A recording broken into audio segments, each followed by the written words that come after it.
Well, you know how I've been complaining about a front license plate? I figured, why don't we just rip it off? In this episode, we'll leave Oregon and head into Idaho, where we'll visit a fire lookout tower and explore the beautiful Boise National Forest. Some think adventures are supposed to go perfectly, like they're these well-planned quests where everything unfolds exactly the way you imagined. But real adventures, well, they have some unexpected events. Beautiful scenery, and then this freaking tree popped up in the air, like 8 feet in the air.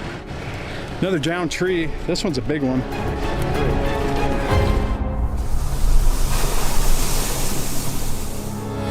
Join us for day number 2 of our 1,000-mile journey.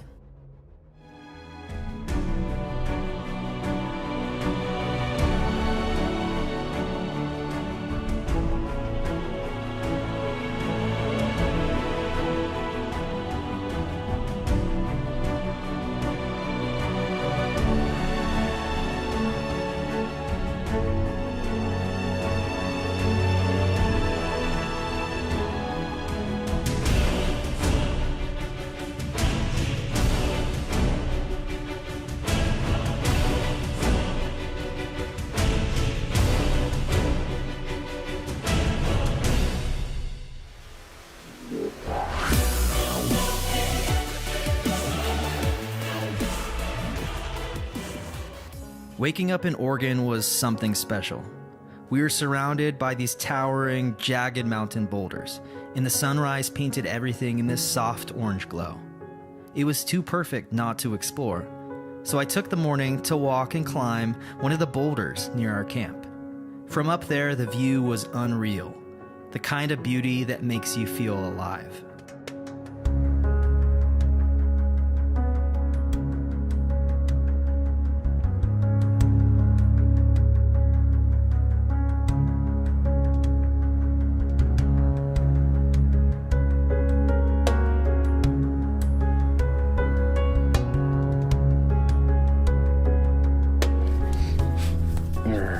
She's shaking? She's like all excited, I think. Whoa, no, don't fall, don't fall.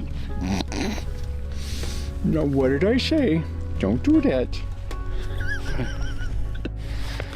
Good morning. We're waking up here in Oregon. It's absolutely beautiful. The sun's coming up. There's some beautiful rock formations all behind us. Shout out to LFG for sending us this location. And today we are going to head into Idaho, get into the National Forest, Boise National Forest, and the plan is to check out a fire lookout and go into a valley that has a really cool winding river. So that is the plan for today. We're going to do a quick breakfast, peak refuel, and we're going to get on the road here. Do you want me to do it? Wait, hold on, this is better. All right, so I wanted to mention, hold on. Before we take off here, because the jackets are probably coming off, you can see Dwayne and I have the high-vis jackets. They're now available for purchase on JohnnyTalkOutdoors.com. There's a link in the description. Go get yourself one. There's also long sleeves and short sleeves, perfect for winter time. Don't you agree? Absolutely. Siri, set a timer for 10 minutes. Did it do it? Yep. We're not going to want to cook now after eating these.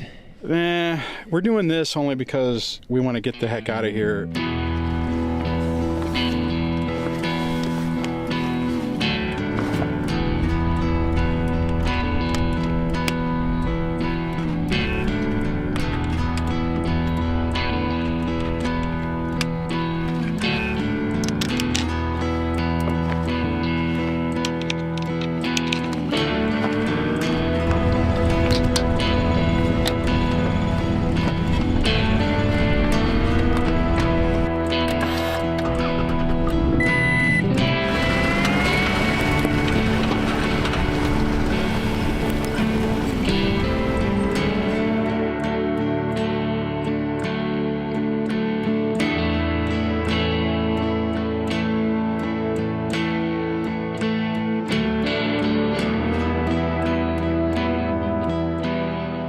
Between 1966 and 1969, the U.S. government's Bureau of Land Management granted the land.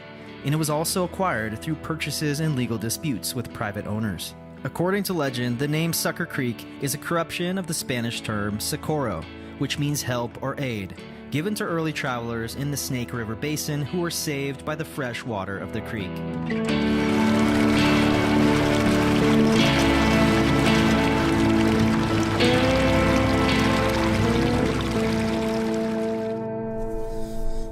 Alright, so we are making our way out of camp, and we still have some pretty awesome canyons to drive through, so I'm pretty excited. We're gonna get through these canyons, and we're gonna stop in Boise to get some food. Dwayne needs some food, so probably some coffee, because I'm finding out quickly that he likes to drink a lot of coffee. So see you guys in Boise. I was just talking about you.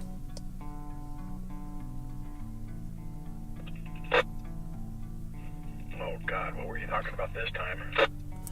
Well, I told everyone that we're stopping in Boise because I'm finding out real quickly that you like to drink lots and lots of coffee. So we're stopping there just for you. Come on, man. Coffee's the essence of life.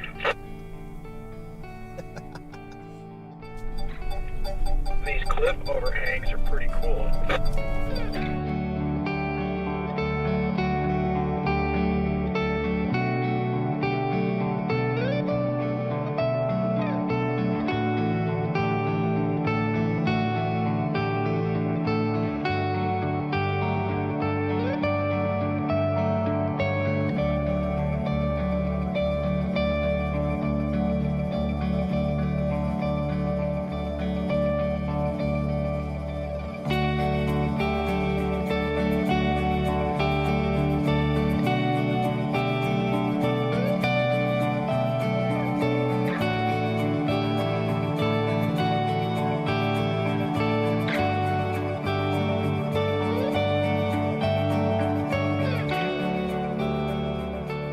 Before this land became American public land, this was Native American land. The area around Sucker Creek in Oregon was historically inhabited by Native American tribes, primarily the Paiute people, who lived in harmony with the land, utilizing its resources for sustenance. Dwayne kept me up last night doing his radio stuff, so let's see if we can get him back. We're gonna honk the horn right now.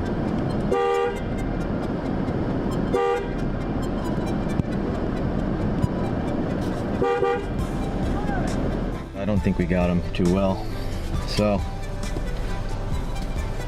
bummer. That was probably the last little bit of hearing I have left, man. Boise. We're going to Boise to get coffee for you? To get coffee. All right, let's go. All right.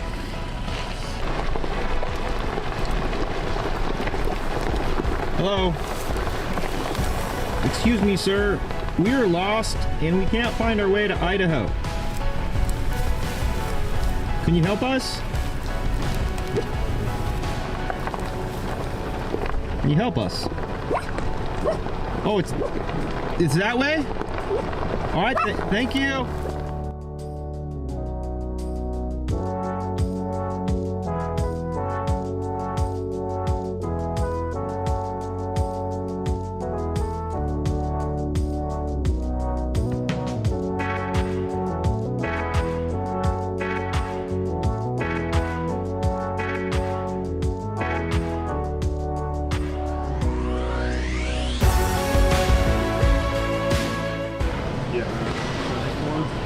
Ooh, Columbia. All right. Is that the one? That's the one. We're good. Maybe I should get two. Should I get two? Yeah. I'll get two.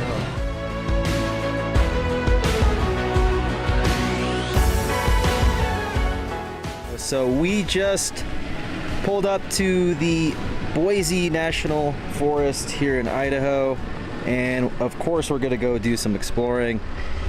There's a lot of fires right now, wildfires, and so we're using onX to kind of pinpoint where the fires are and hopefully go around them. Hopefully the fires don't affect our routes, but I'm here with Dwayne.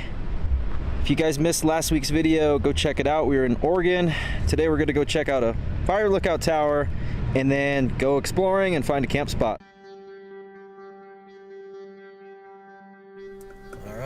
the first national forest. Super exciting.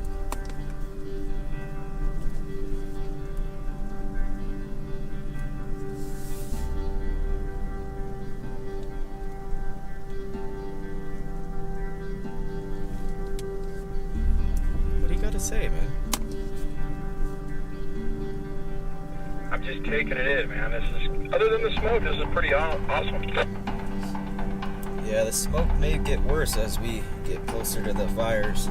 The wildfires certainly weren't going to stop our adventure. We would move forward on the planned route and make changes if we needed to.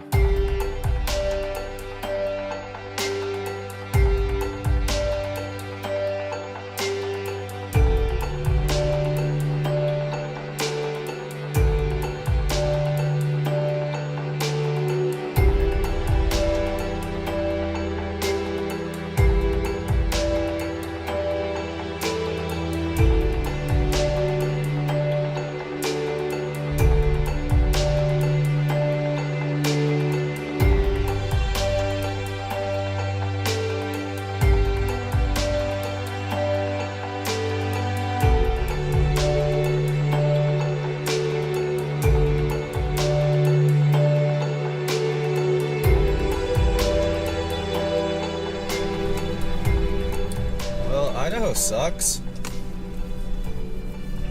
Dude, I was actually just thinking, it's amazing or hard to believe that we're actually in Idaho right now. Yeah, but it really sucks. I was just about to tell my viewers, don't come out here because it's so crowded and it's full of side-by-sides. Wow, man, I know. And the dirt bikers, don't forget them. I mean, we've seen so many people. Yeah, I thought we were in San Francisco or something. Yeah, it's as crowded as Big Bear, California out here. See, the problem with coming to someplace like this is if then going back to Big Bear, you're going to hate it. Why? It's just as busy. Right, because you can't get away from it. That's what I meant. Exactly. Feels like home.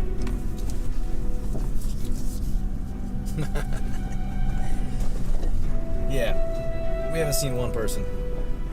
Pretty awesome. Pretty awesome.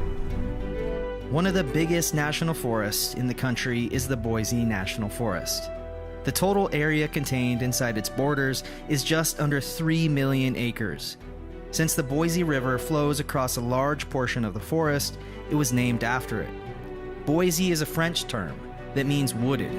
As early as 1812, the river was known as Boise.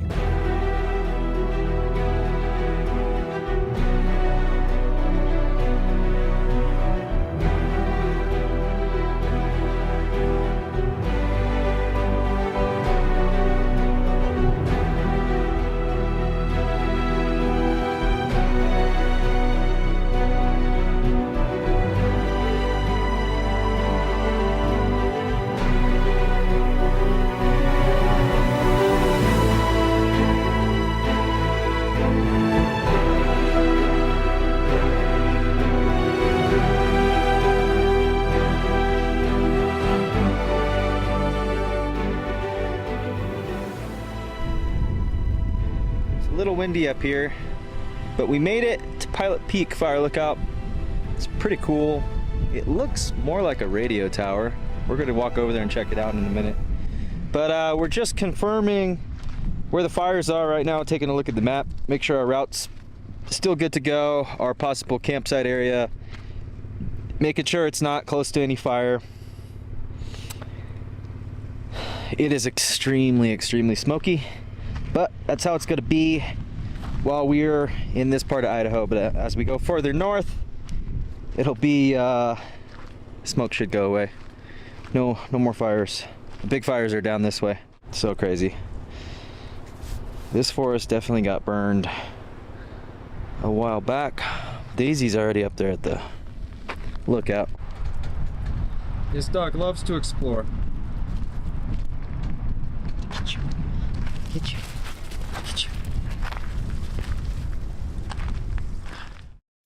Located at around 8,000 feet in elevation, Payette Mountain is a drive-up mountain with a fantastic overlook in the Boise Range.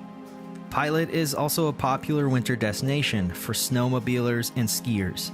The mountain is Idaho's 93rd most notable summit. This used to be the location of an operational fire lookout tower which was built back in 1932. But nowadays, it's just a collection of communication towers.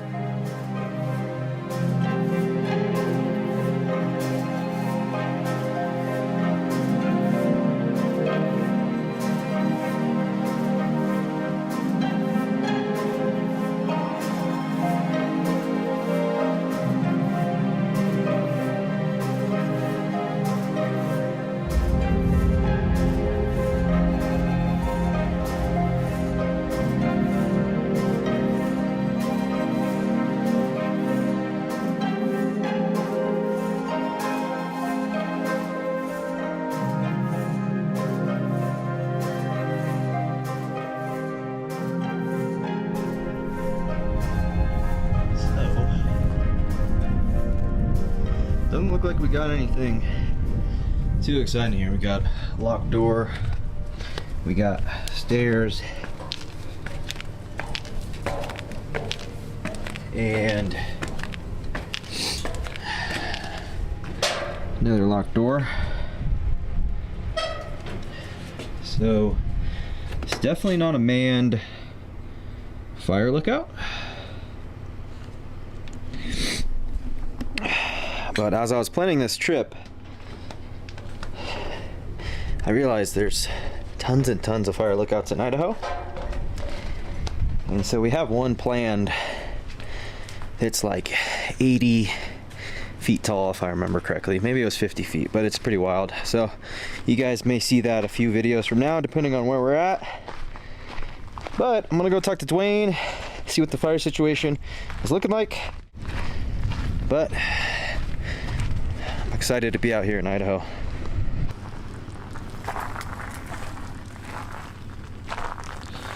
Well, there's an old outhouse here.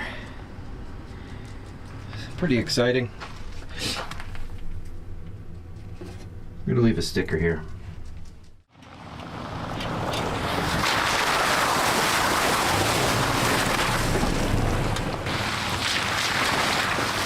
We made a wrong turn, and when we went to turn around, this is what happened.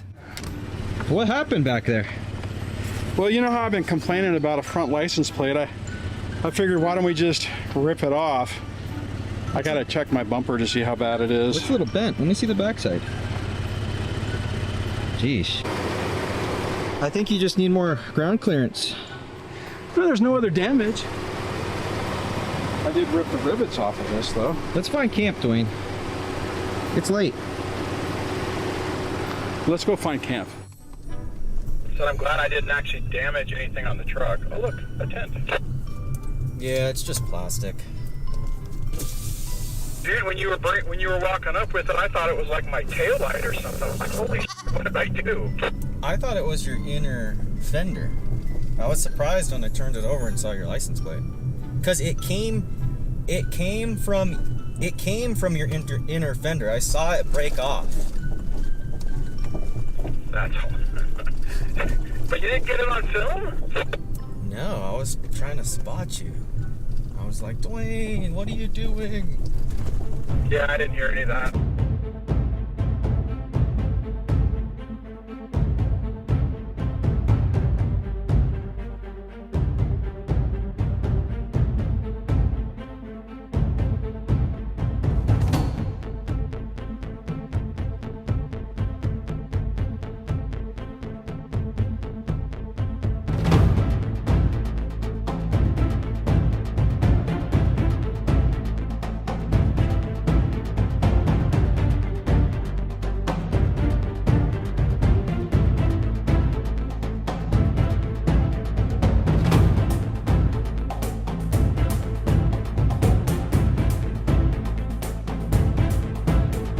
Headed toward an old mine, but what we found was the entire forest had been scorched by a fire. Blackened trees stretched out for miles, which was a reminder of just how destructive fires can be.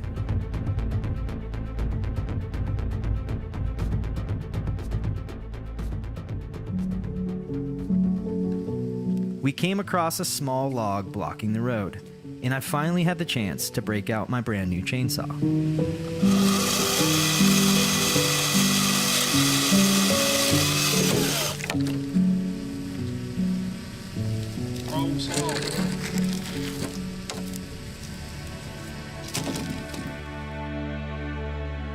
Exploring the outdoors is something you can't just hear about. You have to experience it firsthand.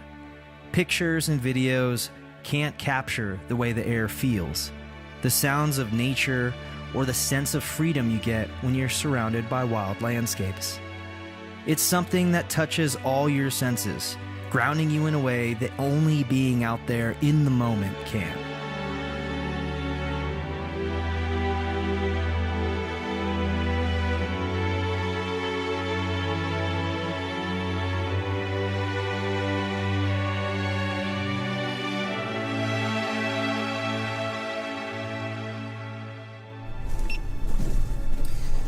Alright, so on Onyx it says there's a mine probably about 5 miles away from us, so we're gonna go check out that. And then it's already 4 p.m. so we want to get to camp sooner tonight, because yesterday we got to camp at dark. So we're gonna cruise over there, check out the mine, and then take another trail. We have no idea how long it's gonna take us, so yeah, we'll see you guys at the mine. Or at least that was the plan. We didn't know it yet, but we would run into an obstacle ahead that would slow us down. I mean, think about it. What's the story worth if there are no surprises?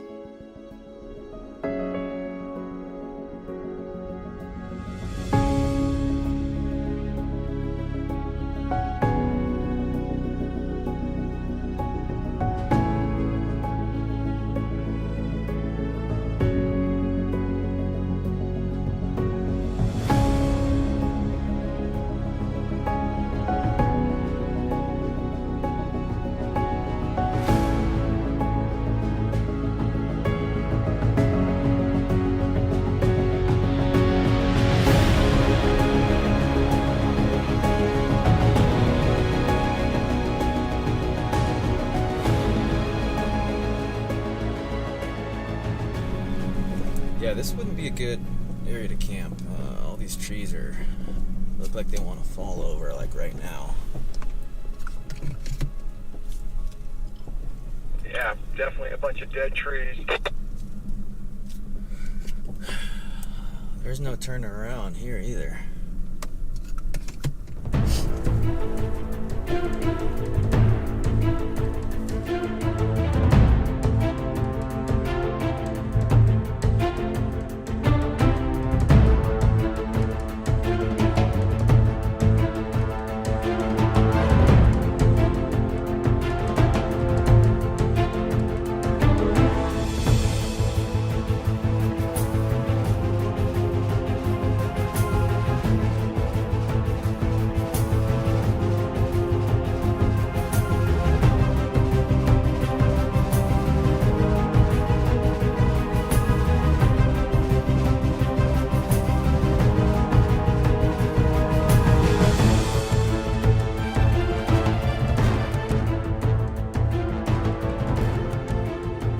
What happened, Dwayne?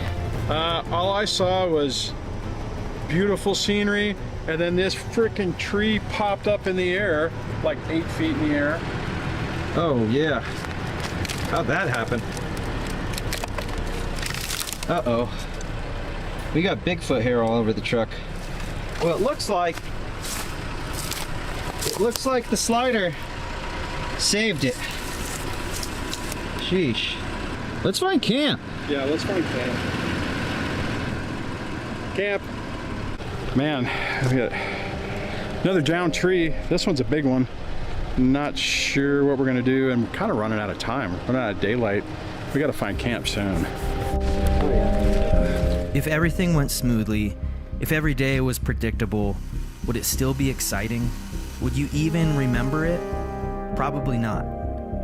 The real thrill comes when the unexpected happens.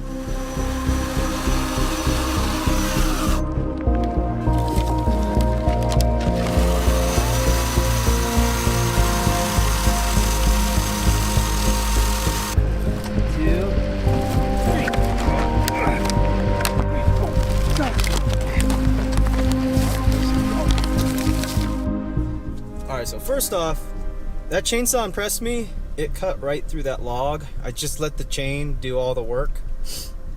I'm gonna hit that. Second, we just arrived to an area that's nice and green, which is good because we didn't want to camp with all those burned trees. So we've escaped the burned area. I'm pleasantly surprised. Yeah. Keeping my fingers crossed, man. Yeah, we're gonna camp here somewhere because it is 5 o'clock now. Woo! Oh.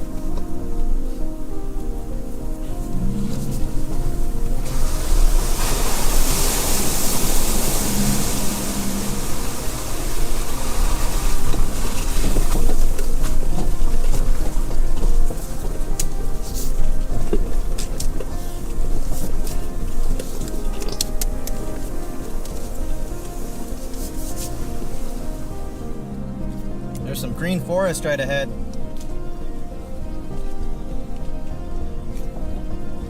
Oh, that's nice. Yeah. Technically, I think a secondary egress route is up here on the right, too. Yeah, so it's pretty steep. We're trying to find a part of the forest that isn't all burned so we can find a camp spot. That's the plan. We would check out this spot, but decided we would continue driving further towards the mine to find camp.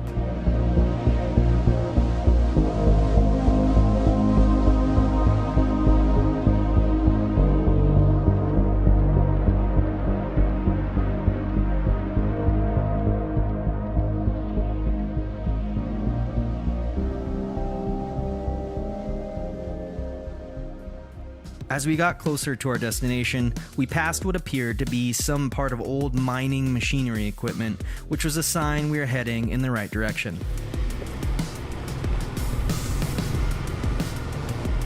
I need my back end to be higher. Always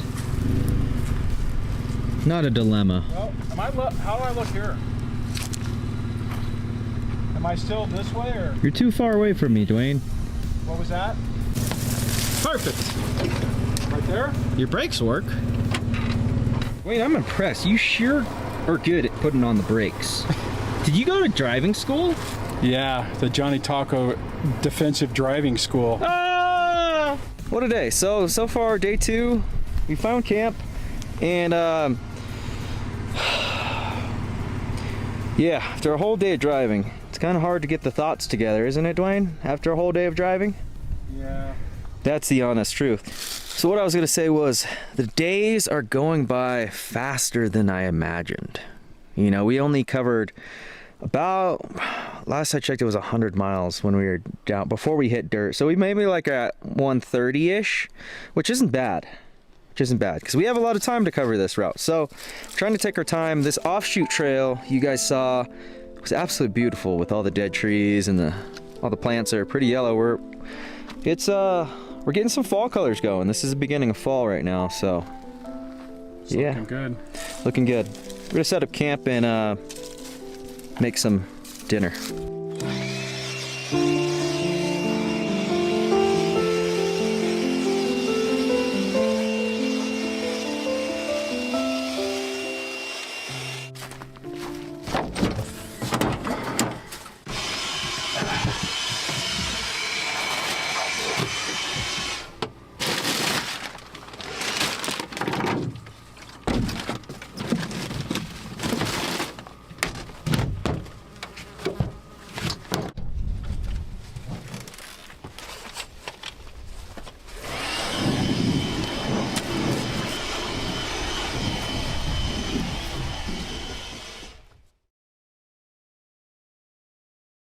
My electrical is hosed.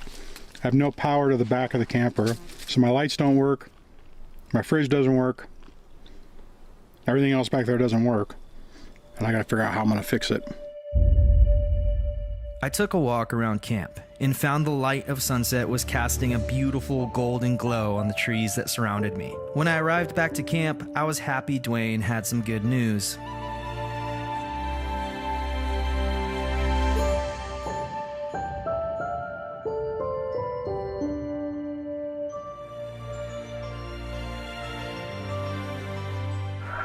power's back. It was just, I have a Victron unit.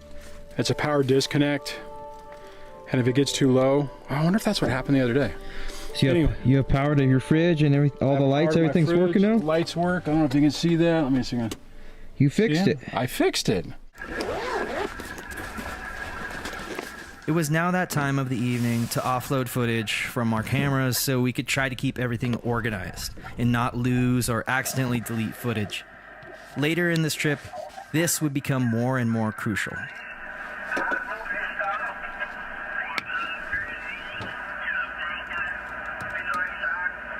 I'm not good at math, so give me a second.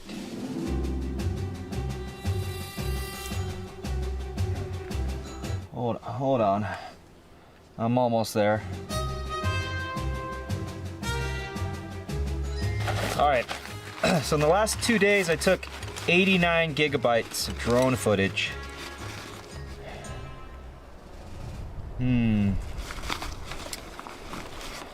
Lots of clips. So I got this cheap $20 Amazon table. That'd be the perfect table for hot chocolate. You guys will see that in next week's video. Or if you're watching this now, because later I am gonna put all these videos together. If you're watching this as the Idaho adventure video, well, how does this go together? No idea. Gotta figure it out. So yeah, I got this little table and oh, it's a lot smaller than I thought.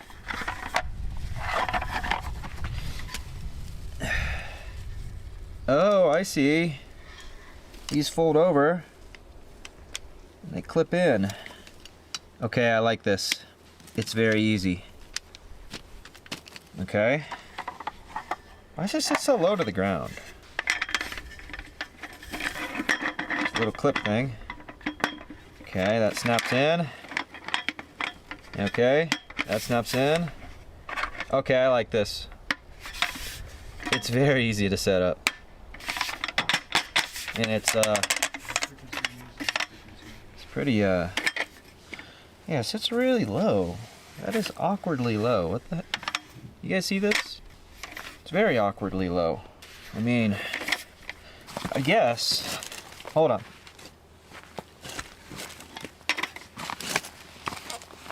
Does it work? I think it's all right. This is so small. I was trying to be optimistic, but what the heck? I mean, I'm gonna use it. I mean, it's just as tall as like my storage box, which I've used as a little table, so it's super awkward.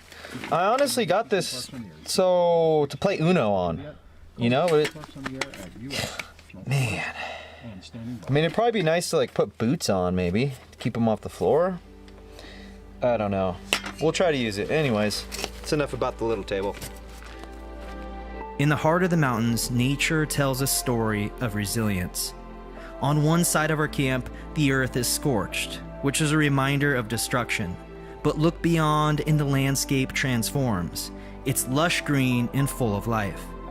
It's as if here two worlds meet, hardship and renewal. Tonight's campsite is a symbol of rebirth, proof that even after the darkest moments, life finds a way to grow stronger and more vibrant.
All right, so we are cooking some tri-tip for dinner. It's pretty good stuff from Sprouts, actually. Well, there goes a piece on the floor. We're professionals over here. And yeah, we're gonna put some meat on bread. Call it dinner.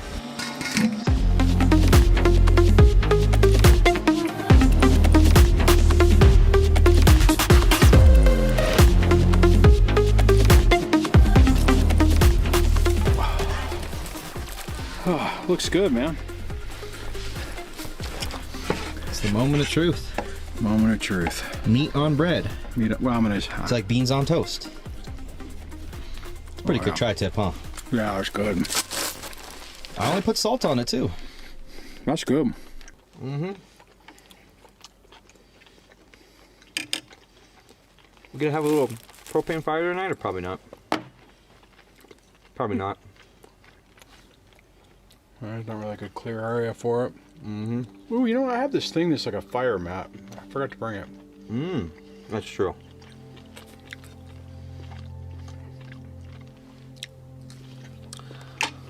Well, we're gonna enjoy dinner. A little tri-tip on some wheat bread. It's pretty delicious. Dwayne, solid day? Solid day, dude. Solid day. Hope you guys enjoyed another adventure. We still got a lot of miles to cover. Well, we got like 900 miles left. Probably about 800-ish, 850 maybe. Yeah, so if you guys made it this far, subscribe to the channel, like the video, leave a comment below. Peace out.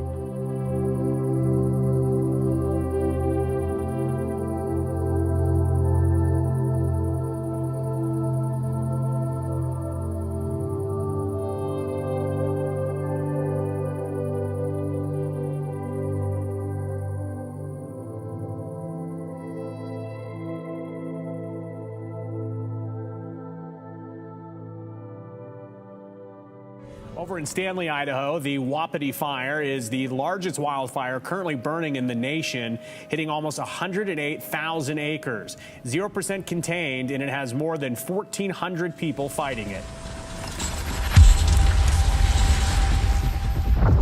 In today's adventure, we'll face the unexpected.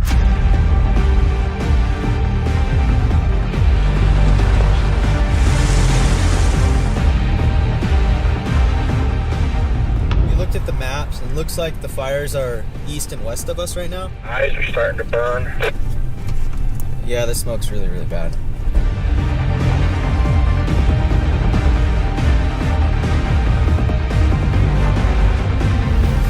But there's fires up here. So this road is closed as of yesterday.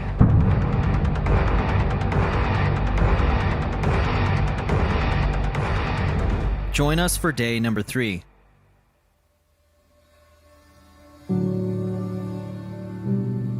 We were waking up on this hill in Idaho, the morning sun just breaking over the ridge.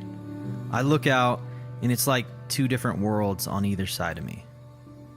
One side of the mountain is charred and bare, the aftermath of a wildfire that scorched everything in its path. The other side, though, is green and full of life. Trees swaying, plants thriving, everything just glowing in the morning sunlight. It got me thinking about life. Sometimes we feel like we're on the burn side, dealing with loss, setbacks, things that strip us down to our core. But just like this forest, we have seasons. The forest may look devastated now, but life always finds a way back. Hard times come, but they also go. And every bit of ash and scar eventually gives way to new growth. Standing there, I realized that the same goes for us. Even when life feels stripped down, burned out, or hard to face, we can come back stronger with deeper roots and a new resilience. Just like the forest, we're built to keep growing. no matter what life throws our way.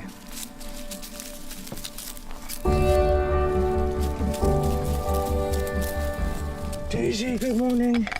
Good morning, Daisy. How you doing? How you doing? How you doing? Oh, you're nice and warm.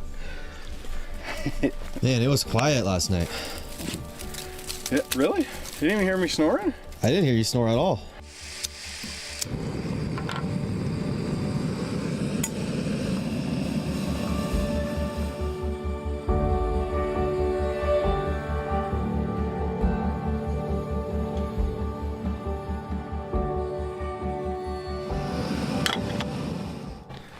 Good morning.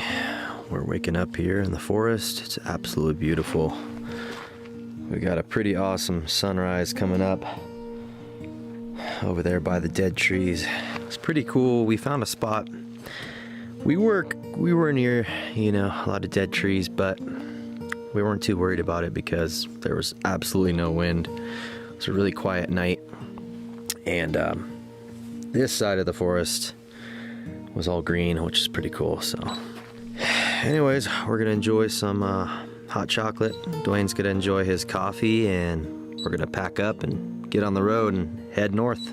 Weeks before starting the trip, we were monitoring the fires, and a few days before we started, we came to the conclusion the original route through Deadwood Reservoir was not going to be an option. We decided to take Highway 21 through Idaho City and explore the local forest and fire lookout, which you guys saw yesterday. Today, if the wildfires allowed, we would head towards the small town of Lowman, where we would get gas and any needed supplies, and then continue north to an area called Bear Valley.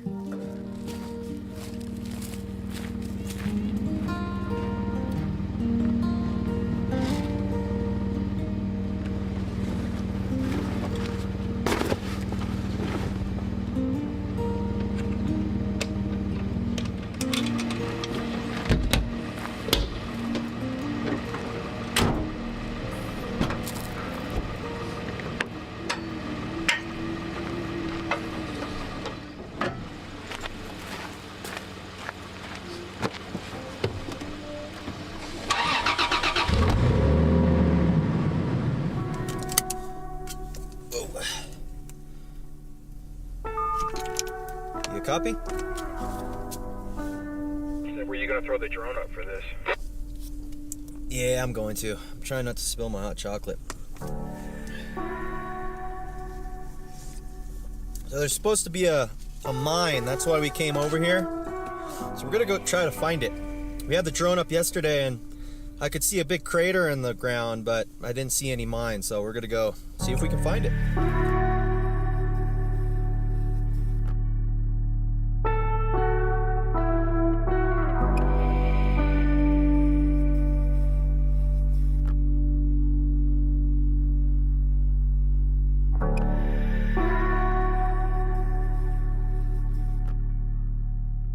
I think we found it. So we got our our high visibility. JohnnyTalkOutdoors.com. Go get yourself a jacket. Yeah, so we were driving and with the drone you saw there was a hole in the ground over here. And on Onyx it said the mine was right around here. So we're gonna go check this out.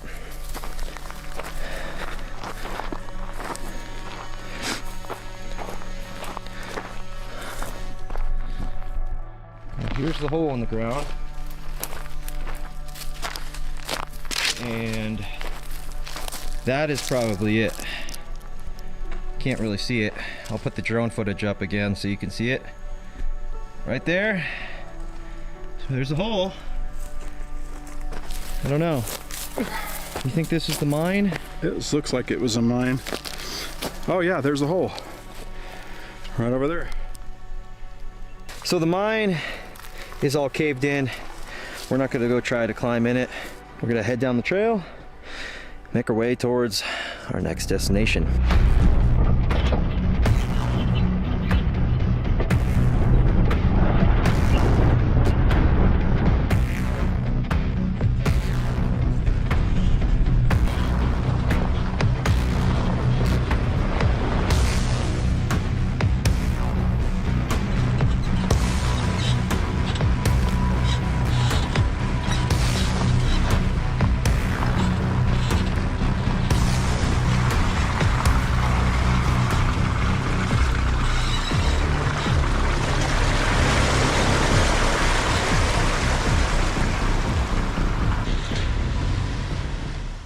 guys have been following along for the adventure, and you guys saw previously we had to go through that dead tree forest. We had to cut a log, which is pretty cool. I got to use my electric chainsaw for the first time. Are you going to leave the GoPros running, or are you going to turn them on and off as required? Oh, we're running right now. Okay, I'll leave mine on too then. Yeah, so we're going to make our way out of the dead tree forest and onto the 380C, take the Rock Creek Trail. I'm looking at Onyx here. And we're going to go to Lowman. We're going to gas up, get some supplies if we need. I believe it's called the Lowman Mercantile, if I'm saying it right. It is beautiful up here. If you guys want this route, I'm going to share it on my Patreon. So, of course, you have to be a patron. If you don't already have Onyx Off-Road, you can use code Johnny Taco, get you 20% off your first year. Go download Onyx. It's awesome. I wish I downloaded it sooner. So I don't share any routes publicly for reasons common sense will tell you. Social media and YouTube This part's worse coming down than going can up. overpopulate an area and blow it up, which I don't like doing. So that is why if you ask me for a spot, I'm just gonna say I don't share locations. And you should understand why. Anyways, we're gonna make our way through the forest. It's absolutely beautiful here. And I'll see you guys somewhere. Not sure yet.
So I calculated our miles from our camp spot to, where's the next spot?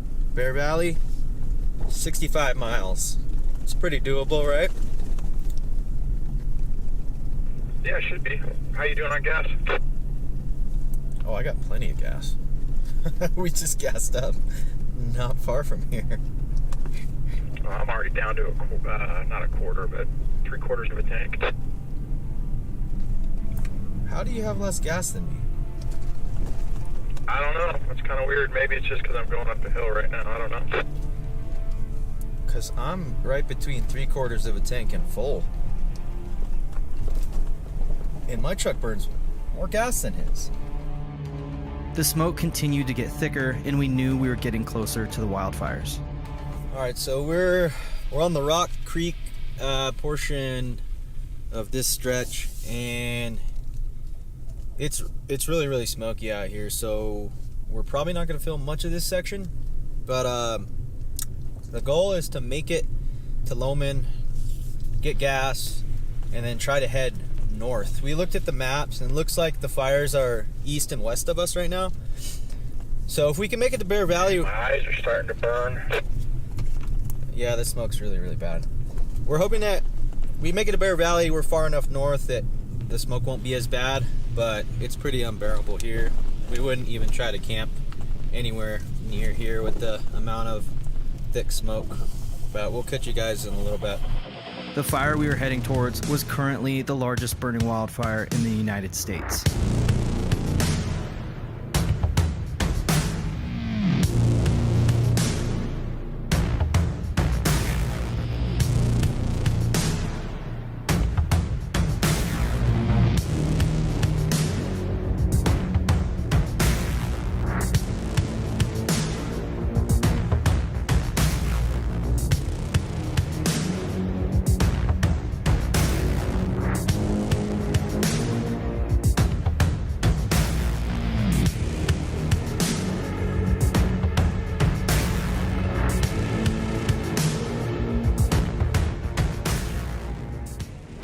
cloudy.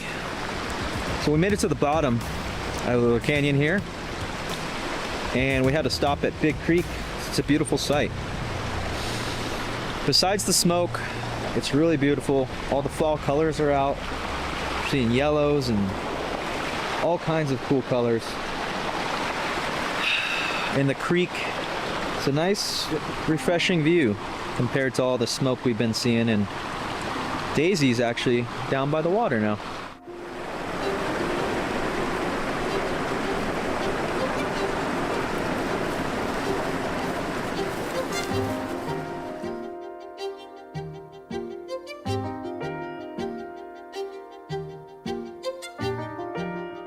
Crazy, man. Yo, you can't try to jump up here.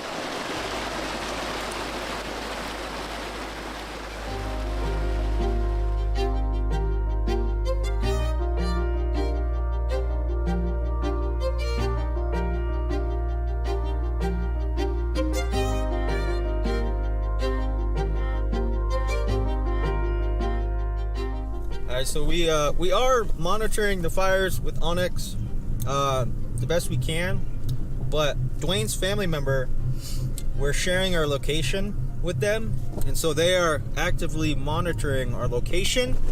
They're also looking at the fires for us, which is pretty cool. So tell us about our fire overwatch that we have, Dwayne. Yeah, copy that. I have a family member, my youngest, who is monitoring our route.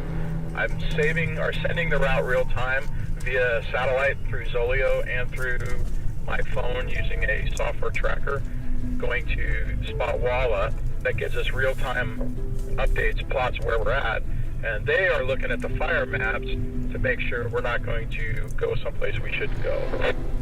Pretty awesome. Awesome, Dwayne. Good work.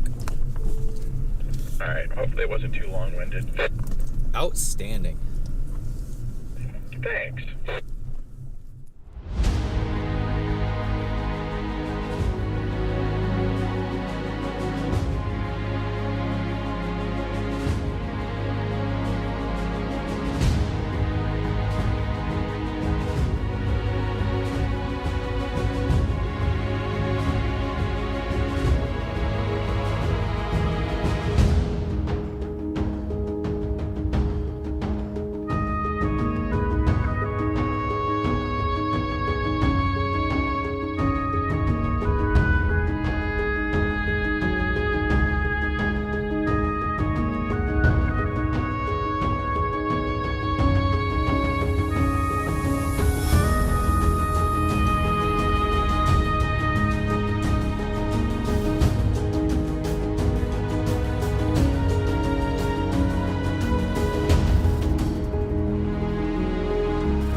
This settlement was named in honor of Nathan W. Lowman, who came to live here in 1907 and opened a post office in his spacious log home 4 years later.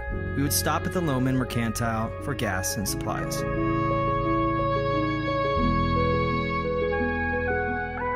All right, so I guess this was probably going to happen, but there's fires up here. So this road is closed as of yesterday, so we're gonna have to skip a lot of the route we had planned. We don't know what we're gonna do yet. We may take the highway up to Riggins and backtrack. We have no idea yet, but we're trying to get out of this area and get on another highway, and it's honestly stressful having to change routes right now, but it's there's tons of fires here, so it's part of the adventure, and we'll catch up with you guys in a little bit. How you doing? Are you less stressed about our detour?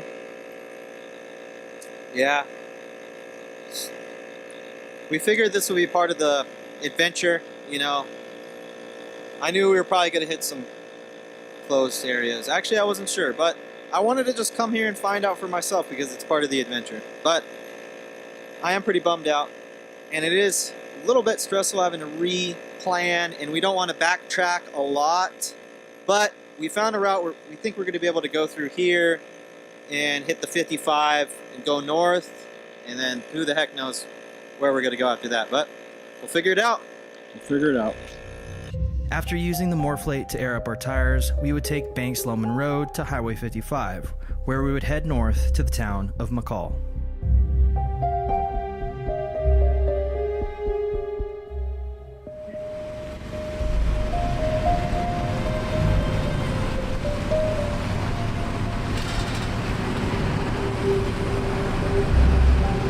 More coffee? More coffee. Alright, so after a couple hours of driving, first off, luckily the road down to the 55 wasn't closed, and so we went down to 55 north into McCall, gassed up here, and now we're going to take Warren Wagon Road to the campground, which was part of the route. We did skip Yellow Pine, I believe that's a city.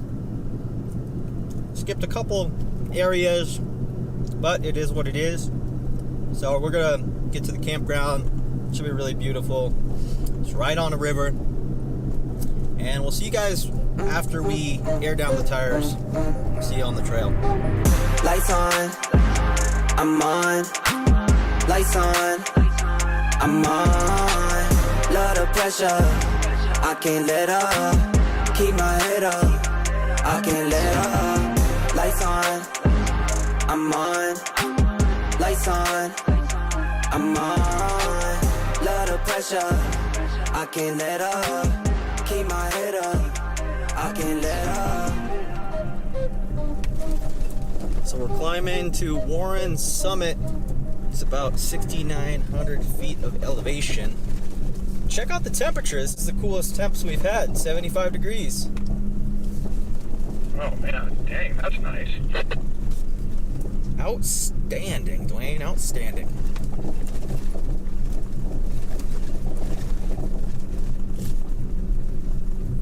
What else do you say, Dwayne? Dwayne has some sayings.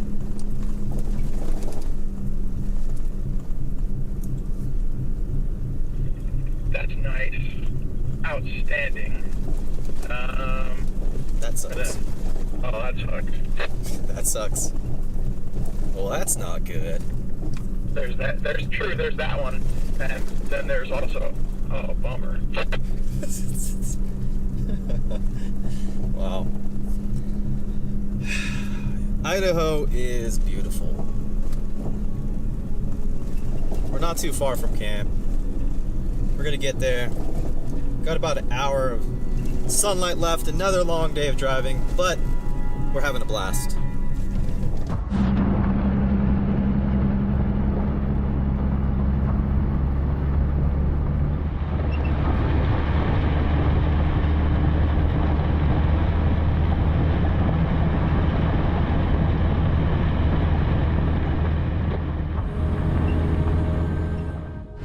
How's the day been, Dwayne? It's been intense. The detour going all the way around to try to get out of the smoke, and we're still kind of in smoke, but it feels a little safer.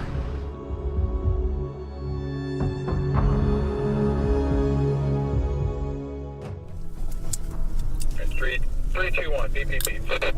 It doesn't gotta be further, but mine's running. But what were we talking about? I think we started this trip, or we left camp at 8:06 this morning. And it's now after 5:30. We've been driving all day. Yeah, and we had to backtrack. We had the route cut off from the fire closures. And we thought today was going to be a shorter driving day. Get to camp earlier day, but it didn't work out that way. Nope. but at least you found that paved route, so we didn't have to like backtrack another 4 hours. Yeah, the view of the lake was pretty cool, even though people watching didn't see it. But yeah. Yeah, that was pretty cool. And I got a coffee. And you got a coffee. I'm happy for you. The driver's fatigue sets in by the end of the day, though, doesn't it? I started feeling it an hour ago. Yeah, I'm with you on that. I'm well within the fatigue on that. That's why we're just focusing on driving down here and not flying the drone, because it's pretty steep edges here. But we should be at camp in what, maybe 15, 20 minutes? Oh yeah, probably 15. Outstanding. Well, we're making our way down to the South Fork of the Salmon River. It's gonna be beautiful down there. It's really smoky, but it is what it is. We should have a nice, should be camped right on the river. Pretty route through here, though. It's gotta be awesome. Yeah, the fall colors are sure nice. Well, we'll see you guys down there.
I'm good.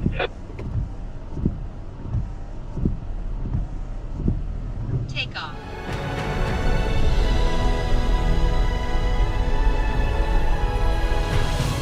Are you gonna drink some more coffee tonight? I think I'm coffeeed out. I'm ready to call it.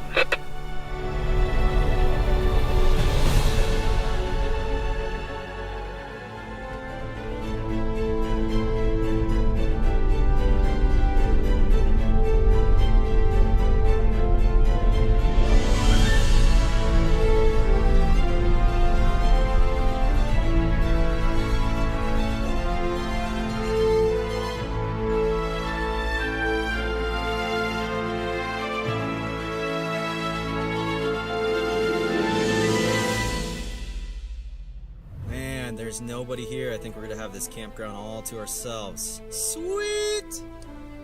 And right next to the river.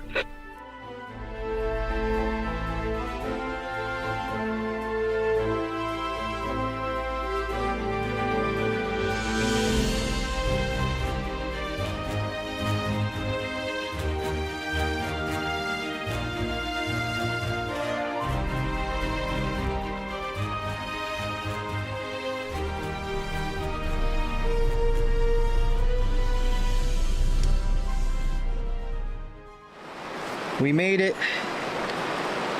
to the Salmon River here at this campground, and it's beautiful. There's nobody here.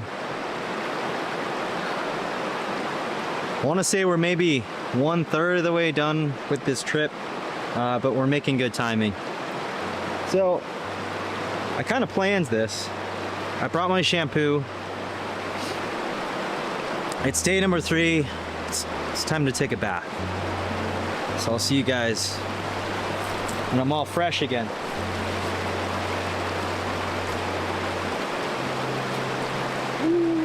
Man, that water is cold.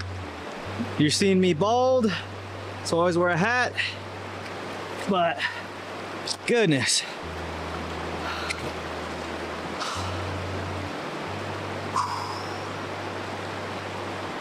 I'm hoping that taking a bath, you know, after 3 days, it'll feel like a reset, you know?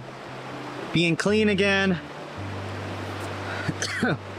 getting a good night's sleep next to this creek would be like a reset.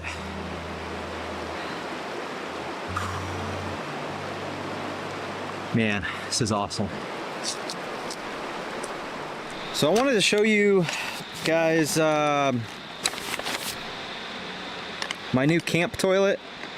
I don't really show a lot of products on my channel because it's not very interesting for me to post reviews and stuff like that. I like just doing adventures. But right before this trip, literally the day before I left, I ordered this camp toilet, and I just wanted to show you guys it. Well, it would help if I actually grabbed the toilet and not the little tiny table that you guys saw in the last video. So let me, it's been a long day. Let me go get that.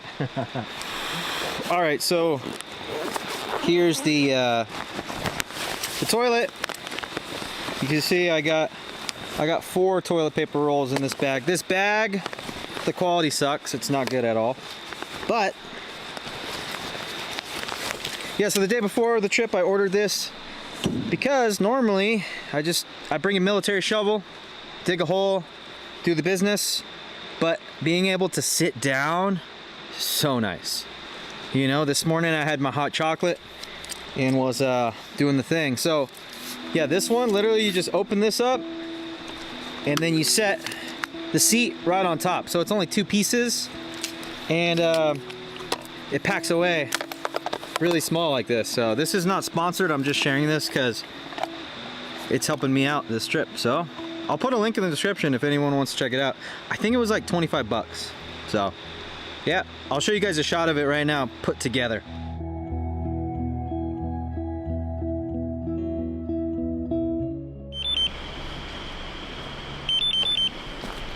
All right, so the fire overwatch has notified us that there's a fire and it's too close for comfort. So we are gonna head further north to get away from the fires. And we checked in because it started raining ash on us, so it's not a good sign. Yeah, so we're gonna relocate at least up to the, what was that? Where were we? Summit something. The summit, yeah. We might go farther, but unfortunately we're gonna get out of here. And hopefully tomorrow we can get out of this smoke. So crossing our fingers.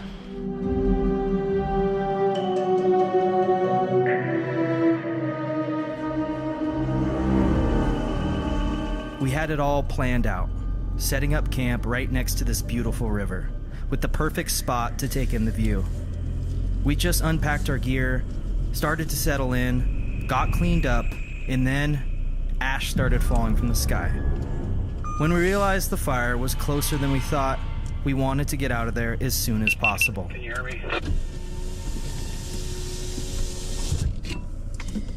Yeah, I can hear you. Did your buddy ever answer you? No. I think we should definitely get out of here though.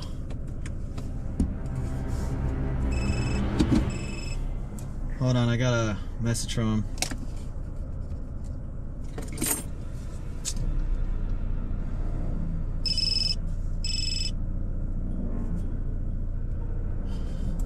Oh, it wasn't from him, it was from LFG.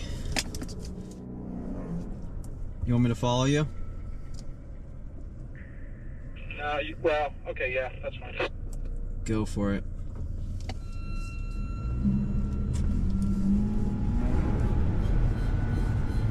Yeah, we're gonna get out of here because it's, and the word we got was that Eldridge Ridge is on fire, and we checked and that is 8 miles away from us. So yeah, that's not good. We are gonna get out of here, go find a safe place, camp out. Tomorrow we'll head head more north, try to get out of these fires. So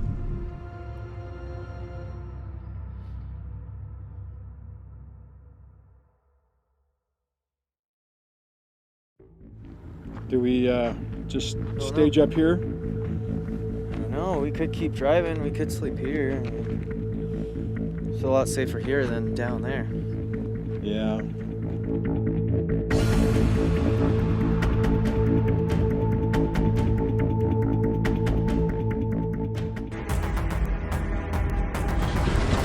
There's a fire and it's too close for comfort, so we are gonna head further north to get away from the fires. And we checked in because it started raining ash on us. Do we just stage up here? This morning, we woke up in a smoky haze, safe but humbled. Last night was intense. When the ash started falling, we didn't think twice. We packed up and ran, not knowing just how close the fire really was. But here we are now, in this wild corner of the Payette National Forest. Even through the smoke, it's breathtaking. Moments like these remind us that nature has both fierce power and quiet beauty. And we're just here to respect it and roll with whatever comes our way. This morning felt like the calm after the storm.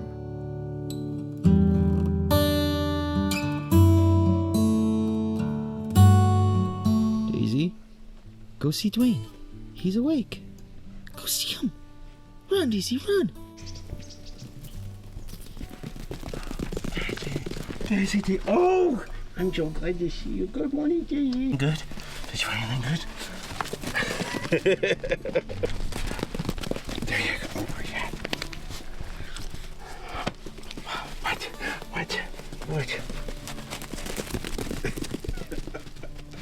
I'm excited to announce that you can now get your very own Johnny Taco mugs. They're finally available on my website, johnnytacooutdoors.com. And while you're there, browse my latest merch.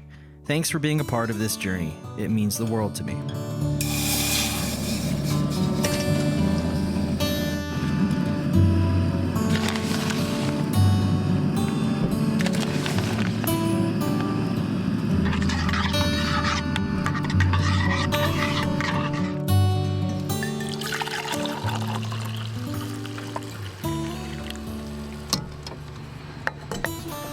Good morning, you guys, and welcome back to the adventure. We are still in Idaho. We're waking up here in the Payette National Forest. Today we have some more cool stuff to check out. We camped just off the road here. If you've been following the adventure, then you saw last night we couldn't camp where we planned because it was raining ash on us, and we found out we were too close to a fire, so we were safe. Camped here, we're just east of McCall, and today we're gonna head towards, well, first off, we're gonna check out a fire lookout that's supposed to be really tall, and Dwayne's already told me he's not gonna go up it, so we're gonna try to make him go up that. Then we're gonna go down the French Creek grade, check out some cool things over there, and then head to the town of Riggins where we're gonna gas up. So it's gonna be fun. Hopefully today will be a day we arrive to camp sooner, because every day we've been doing so much driving, but I wouldn't have it any other way. It's beautiful out here. We're officially on day 4 of our 1,000-mile adventure, and we're so glad to have you along for the journey. We've covered some wild terrain already, and there's still so much more ahead. I hope you're enjoying the ride as much as we are. And as always, thanks for tuning in and being part of this epic experience with us.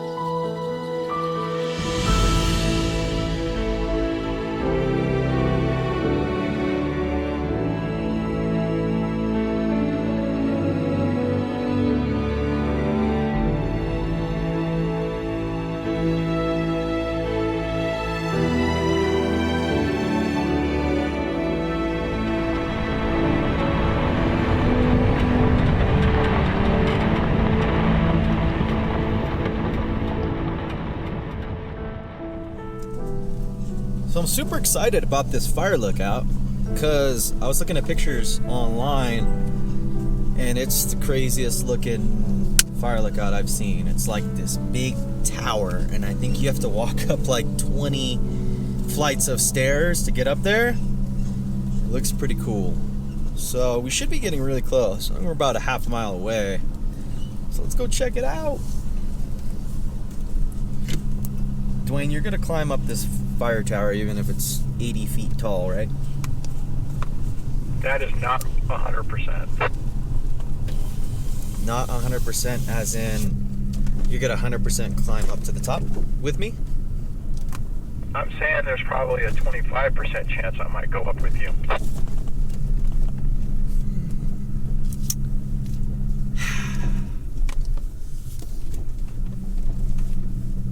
Bummer. I know my limitations, man. You know I'm scared of heights too. Well, obviously not as much as I am.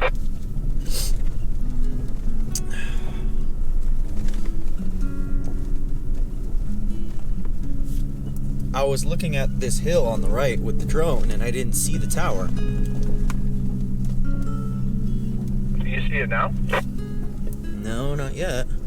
There's nothing quite like waking up in the middle of the forest, surrounded by the sounds of nature, then heading out to explore new trails, rivers, or mountain views. It's honestly one of the most life-giving things you can do. Just stepping away from the noise and connecting with what's real. If you haven't tried it yet, go for it. Pack a bag, find a trail, and let yourself be amazed. Trust me, it's worth every second.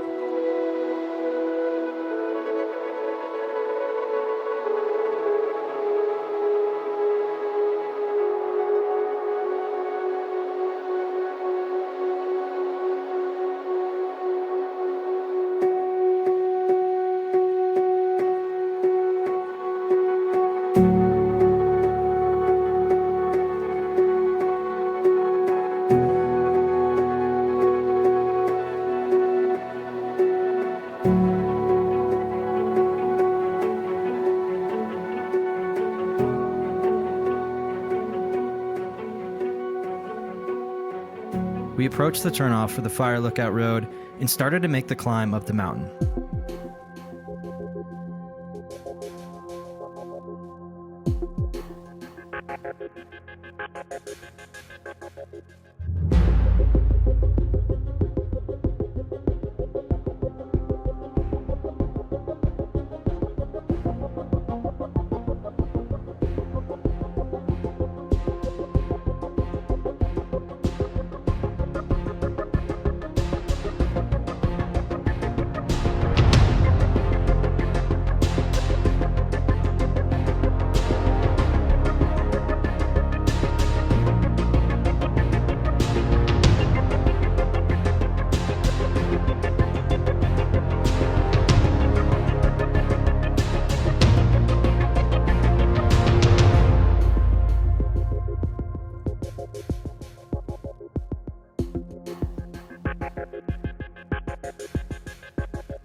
I'm super excited about this fire lookout because I was looking at pictures online And it's the craziest looking fire lookout I've seen. It's like this big tower, and I think you have to walk up like 20 flights of stairs to get up there. Looks pretty cool. So we should be getting really close. We're about a half mile away. So let's go check it out. Dwayne, you're gonna climb up this fire tower even if it's 80 feet tall, right? That is not 100%. I'm thinking 10%. 10% chance.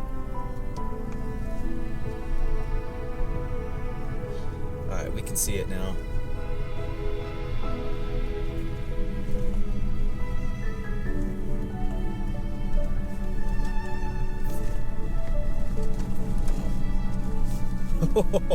Wow, look at that.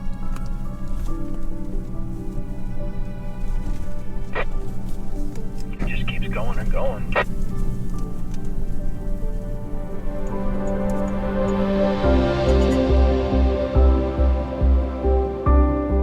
Located 7,681 feet above sea level on a mountain summit is the Carrie Dome Fire Lookout.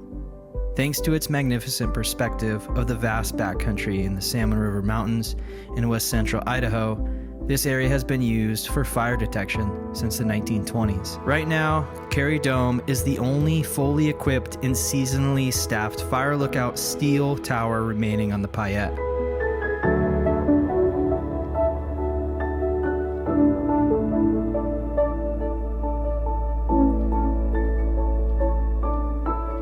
Built in 1943, the one-room log home was designed in Rocky Mountain style. The adjacent weather station has been in operation since the 1950s and has instruments for measuring humidity, temperature, and precipitation. At this location, the annual average precipitation is 25 inches, the majority of which falls as snow. 1994 saw the addition of Carrie Dome Lookout to the National Register of Historic Places. There are less than 12 steel lookout towers left in the Pacific Northwest. This one is the only one still in operation on the Payette National Forest. All right, so we're at Carrie Dome, and man, this is the tallest fire lookout I've ever seen. There's 6 or 7 flights of stairs. Work on an antenna, and I had a panic attack halfway through and did that. It's 85 feet tall. So, yeah, I might be going by myself up there because I don't think Dwayne's gonna come. Oh, it's super, super cool. Come on, Dwayne. I don't think I can do it, man. I think I'm down to 5%. Go for it. Dude, there's no. Why not? Okay. I'll start. Are you gonna go up and then be scared to come back down and then? I'll probably get to a certain point and then I'll be just done. Oh, this is such a bad idea.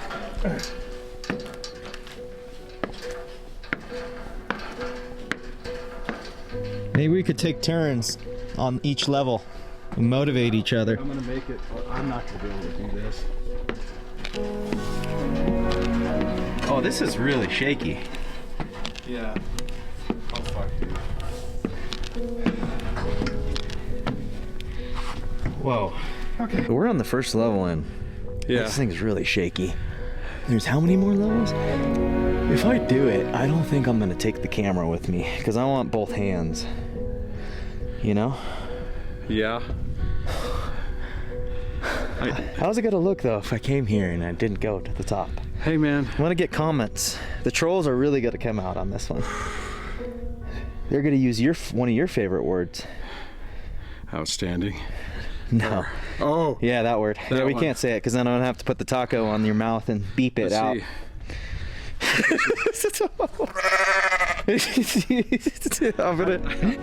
made it up. So, in order to get here, you gotta open this. Man. Here's their Firewatch tools. Pretty cool. Man. It's really quiet in here. Well, I didn't look around me, and I just kept going up. I did it! I am scared of heights, so this was good for me. Man.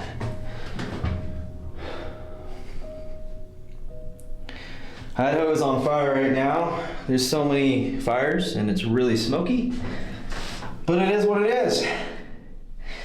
We're gonna keep heading north today. Go into Riggins today, get some fuel. We're at about half a tank. So now I gotta climb down, and the camera's probably shaky. Oh no, I'm good. Look at that. So you guys can't talk crap in the comments. Look at that. This hand's shaking. Anyways, I'm gonna climb down, go see what Dwayne thinks about my braveness. Here it is, Dwayne. Oh, thanks, man. Your JTO mug. That's exactly what I needed. Coffee time? Coffee time. And then it's go time. And it's go time. You gotta get away from these fires. These fires are getting old. The smoke was definitely getting old, but these views never do. Today, as we drove deeper into the forest, everything around us was so green and lush, it felt like we were in a rainforest, not Idaho. Even with the smoke lingering, the beauty here just takes over. This drive is one for the books, and it's moments like these that remind us why we keep exploring.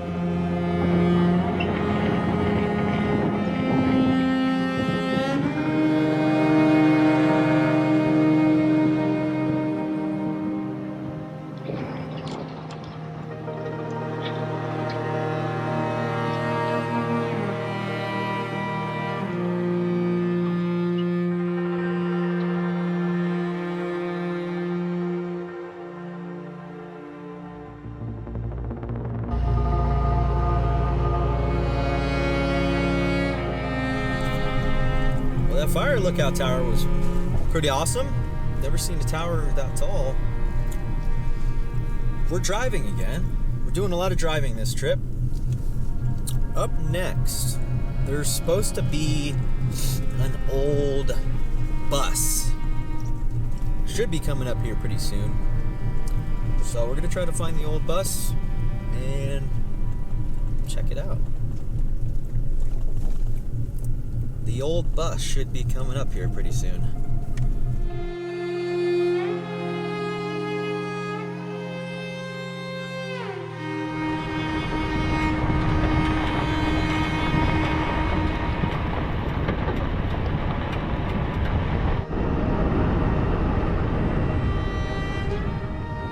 We hadn't seen anyone on the trail the entire day, and out here, it felt like we were the last people on Earth.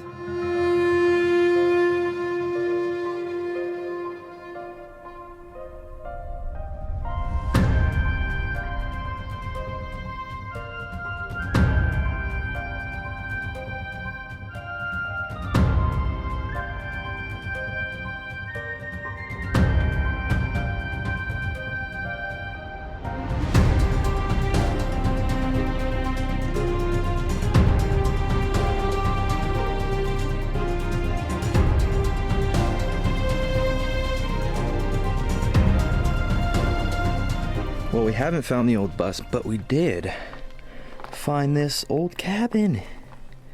And it's so cool. The roof is falling off. Actually, it's already fallen off. It's done. They got a bunch of plants here in there. What used to be the kitchen, probably. Pretty cool. I like old cabins.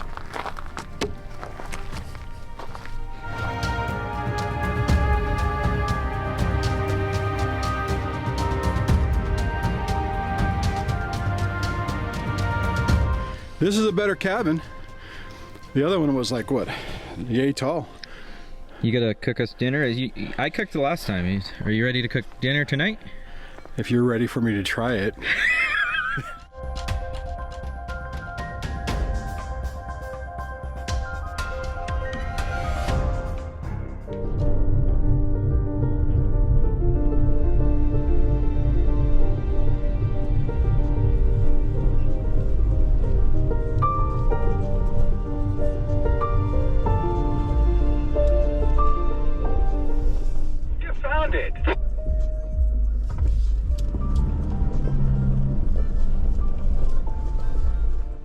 We found the old bus. And it's an old bus. And it's pretty cool. No idea what the history is on this. But it appears to have been shot up. Here's Dwayne. He's going to tell you the history about this old bus. I have no clue. It's an old bus, and it's on the trail. And we found it, even though initially we thought it was someplace else. Yeah, go for it. This old bus, tucked away in the Idaho wilderness, has become something of a mystery. Nobody seems to know exactly how it got here or why it was left. Some say it was part of an old mining route. Others think it was just abandoned by travelers who passed through. It's strange, but that mystery is part of what makes it so fascinating, just sitting here with stories we may never know.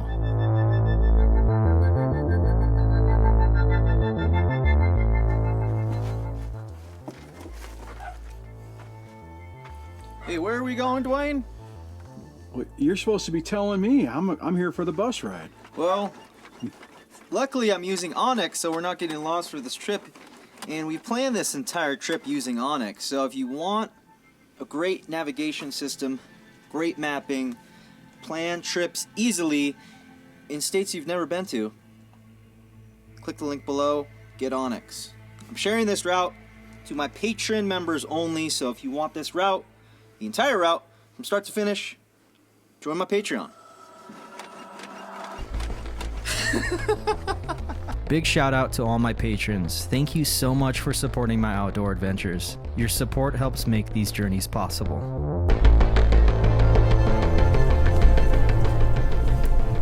Well, this rain is nice. Just started raining, you guys. Yeah, maybe it'll downpour and put some of these fires out.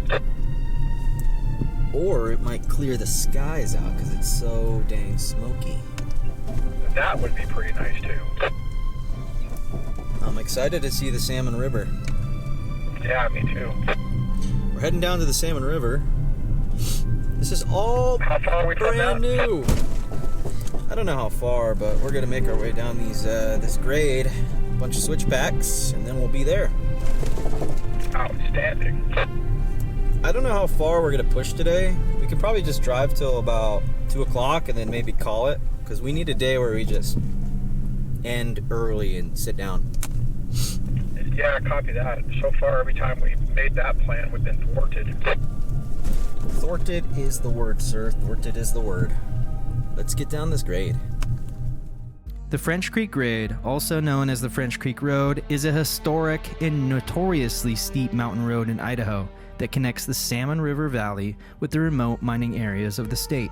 Originally built to facilitate access to mining operations in the late 19th and 20th centuries, it winds sharply through rugged, mountainous terrain and offers stunning views. This road was essential for transporting supplies and ore to and from isolated mining camps, and its construction was a significant feat given the challenging landscape.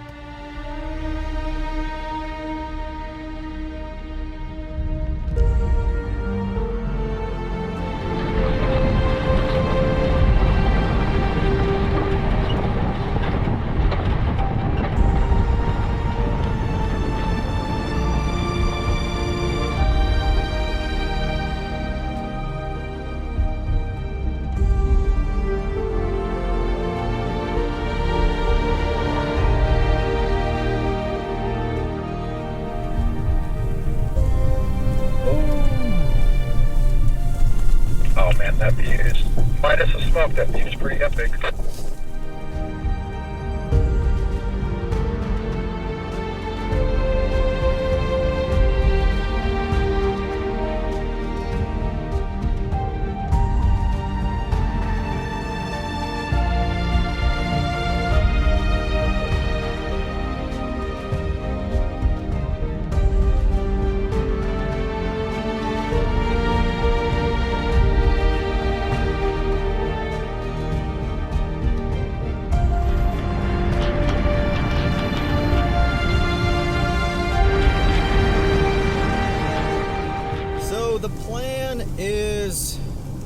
we're gonna continue driving, go to Riggins, gas up, hit more dirt.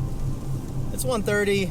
We need an early day, because yesterday, even though we didn't show you guys, last night we attempted to go do a fire lookout, and it was a 4-wheel drive trail, and we are up late, and after driving all day. So the plan is right now, we're using Onyx. Onyx shows where all the private properties are if you pay for the elite version, which is cool. So right now I'm looking at the map, and I can see where all the BLM land is, which BLM means it's good for dispersed camping. So we found a spot. We're gonna go check it out right now and set up camp. And I was just telling Dwayne, some hot soup sounds good right now because it is raining outside. And then I remembered, I haven't had ramen on the channel, and I know a lot of you guys that watch leave comments about how I used to always eat ramen. You guys aren't wrong. It's true. So we're going to be bringing the ramen back very, very soon, and I cannot wait.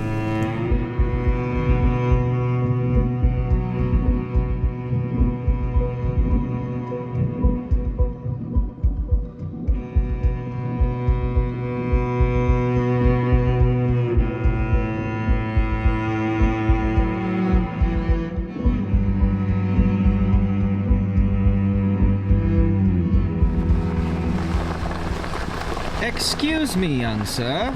Do you know where Riggins is? The town of Riggins? Oh, that way. Thank you. Thank you very much. If you didn't notice, the deer only had 3 normal-sized legs. We stopped here because 3 adorable baby deer caught our attention, and they quickly ran up the hill and out of sight. We would cross Manning Bridge and search for an epic place to call home for the night. This location was beautiful.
All right. Gonna go around. Lead the way to camp, Dwayne. Lead the way to camp. We found BLM land. Tell me where that turn. Oh, there it is. Which is awesome. With Onyx, you could pretty much go anywhere Where is it? Is it right here? blindly and figure out where to camp. Or is it over here? All right, Dwayne. I'm passing you up now. Looks like we're gonna camp Anyways, all right. right on the river here. It's gonna be awesome.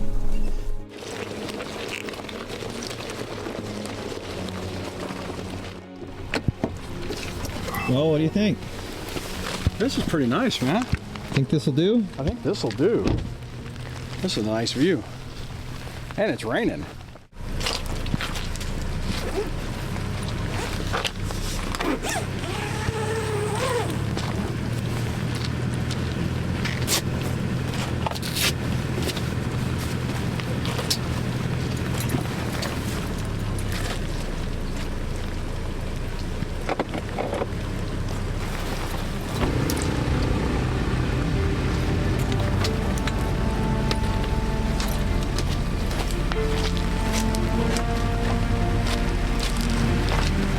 We got shelter.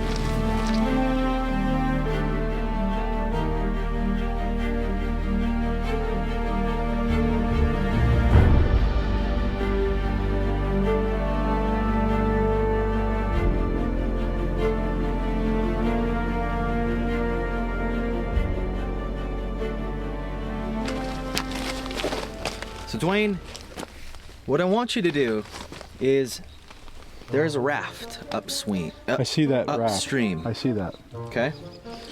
I want you to strip down to your skibbies.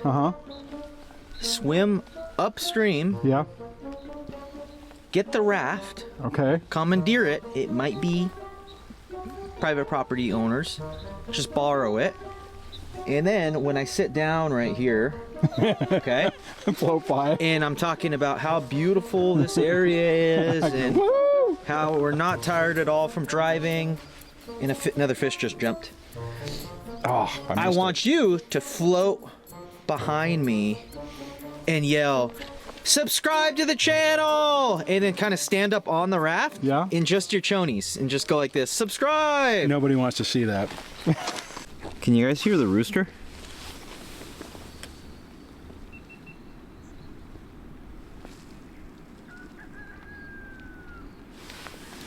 You could probably hear that.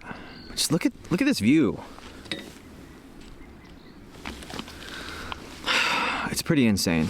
So this is day 4 now, and we've gone 423 miles since we started this adventure in Oregon, and we haven't taken a day yet where we stopped driving early. So it's now about 2 p.m. and we needed this, and we couldn't have asked for a better spot. I mean, we're right here on the Salmon River, and it's absolutely beautiful. It's crazy. It looks like a painting. It feels like a dream. It doesn't even look real. And since it rained, it's cleared some of the smoke out of the sky, and it's nice. I don't smell the smell of fire anymore. It's nuts.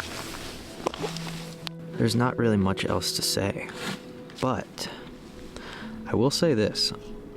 I'm really hoping to hit 20,000 subscribers by the end of the year.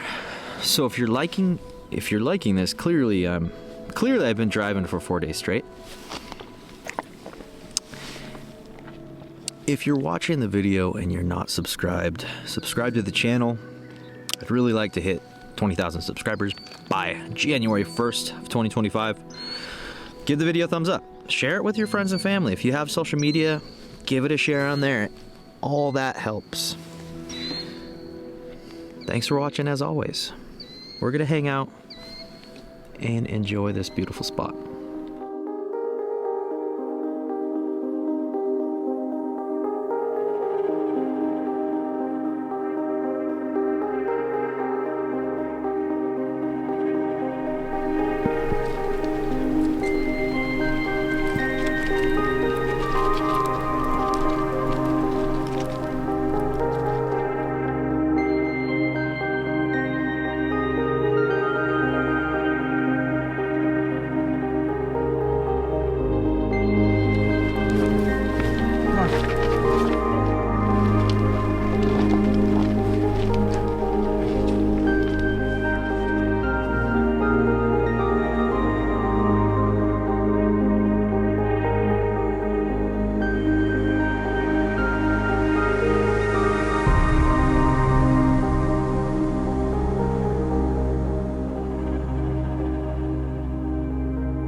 We come out here to escape the routines that can make everyday life feel small, to get a fresh perspective and breathe in something real.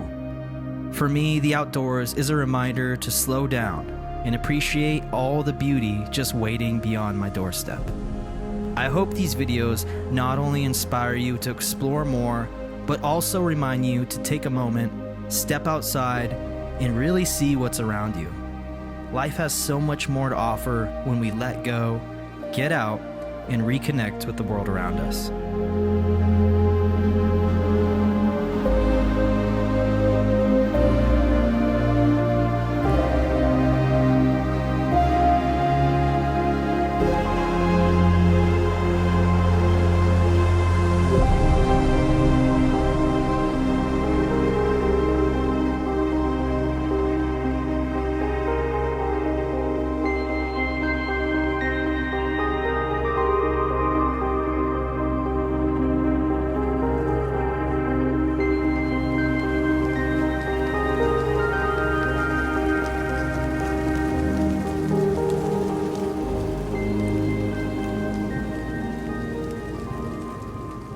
So this is probably a good time to talk about first aid, which I've never talked about on the channel.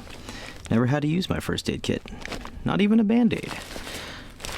So carry this in the truck, got it on Amazon, but I basically got this and then I put all the stuff in here. I didn't buy it like together, if that makes sense. So I have the basics, tweezers, Band-Aids, but I mainly have stuff for like serious traumatic injuries, like an Israeli bandage. I'll just pull it all out, right? I have stuff for like gunshots, right? Tourniquet, chest seals if you get shot.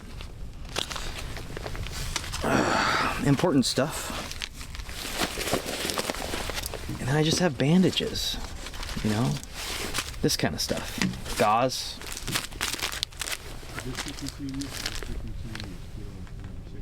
Tape. And some shears.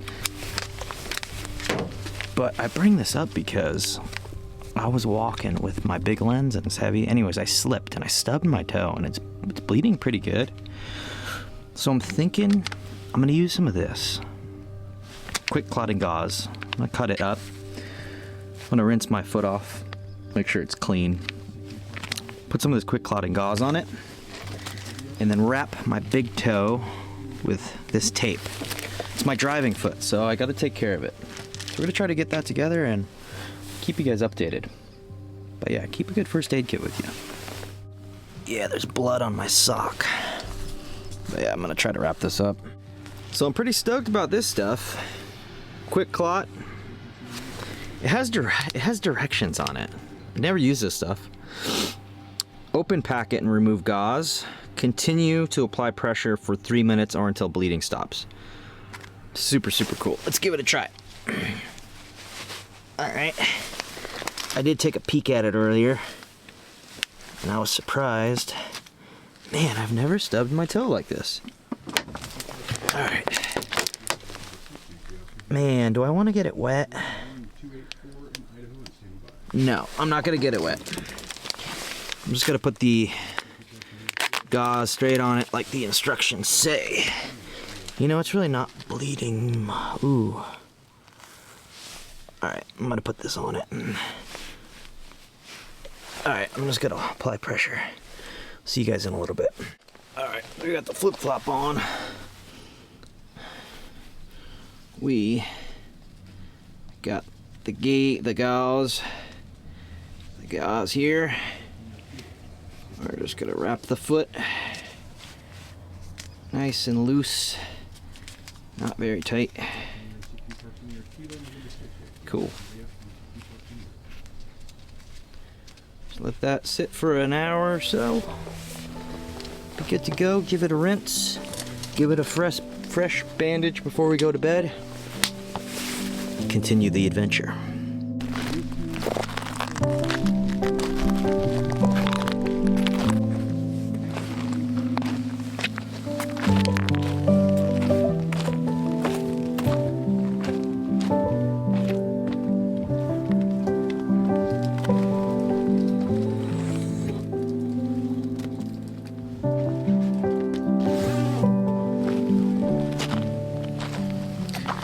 So next month, I will have had my topo topper for 2 years. Pretty awesome. Oh, and the toe, I think it's gonna be okay. Took some ibuprofen, got a bandage on it, we'll be good to go.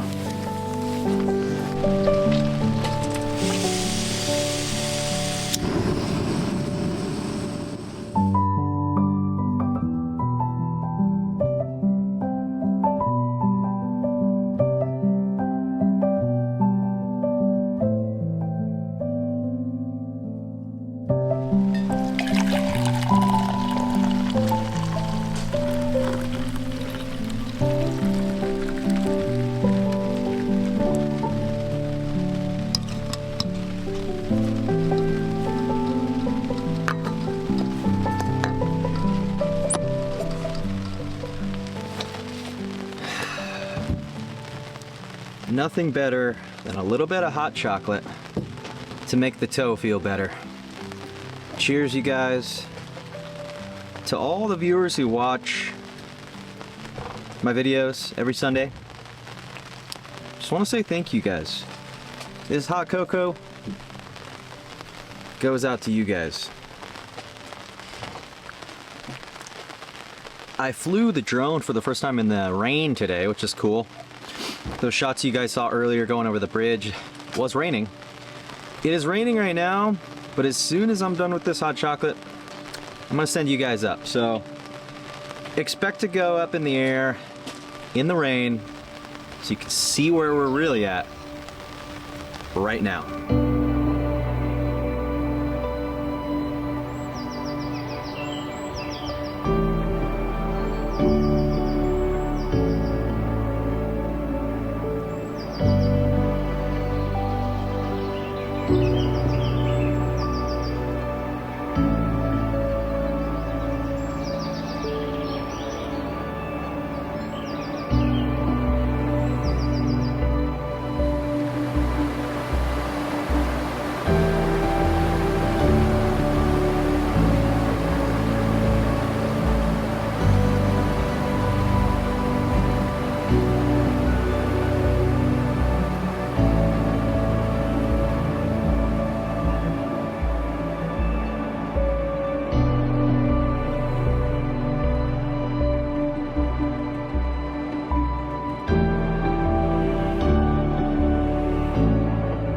As we wrap up today's adventure, I just want to remind you why we do this.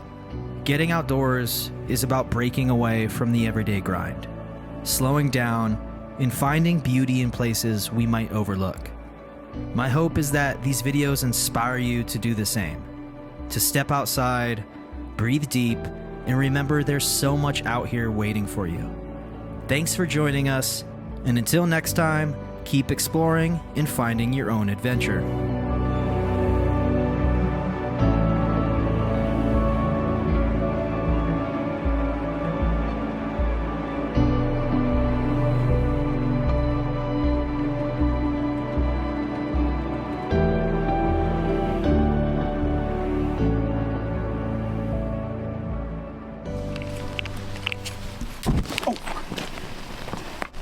This probe works really good.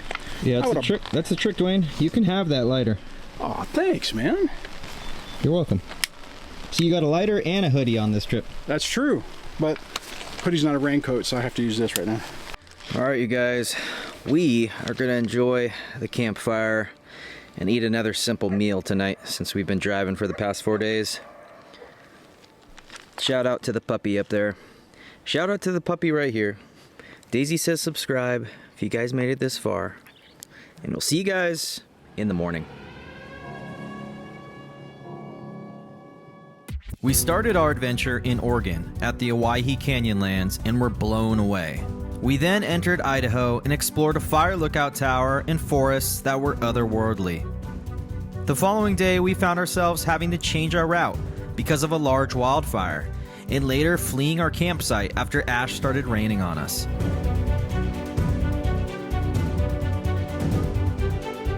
The next day, we explored Carrie Dome Fire Lookout.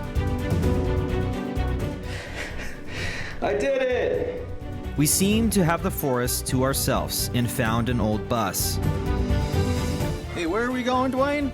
We drove the French Creek Grade and made our way to the Salmon River. Subscribe to the channel! And eat another simple meal tonight since we've been driving for the past 4 days. Shout out to the puppy up there. That puppy up there would bark all night, and we had to move further down the river before going to bed. This was day 5 of our adventure, and this morning we would start the day getting a little bit lucky. On the side of the road just happened to be an open coffee shop, and the flashing open sign beckoned Dwayne to stop for his morning cup of coffee. We stopped to gas up at the Riggins One Stop, which, by the way, is the only gas station for miles out there. After fueling up, we hit the road again, following one of the most scenic and well-known stretches of the Salmon River as we made our way back to the dirt. The Salmon River in Idaho is called the River of No Return because, due to its strong currents and rapids, early travelers like miners and fur traders found it nearly impossible to navigate back upstream once they floated down the river, making their journey essentially a one-way trip.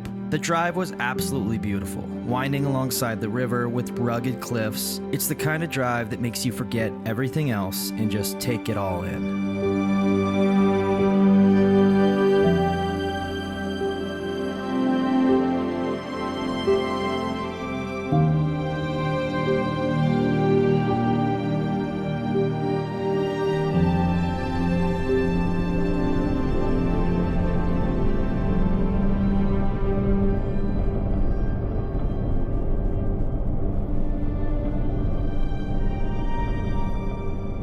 Good morning, guys. So if you've been following along the adventure, last time you saw us, we were camped on a beautiful river. We woke up early this morning and we're now getting back on the dirt here. Today we have about 100-mile stretch planned.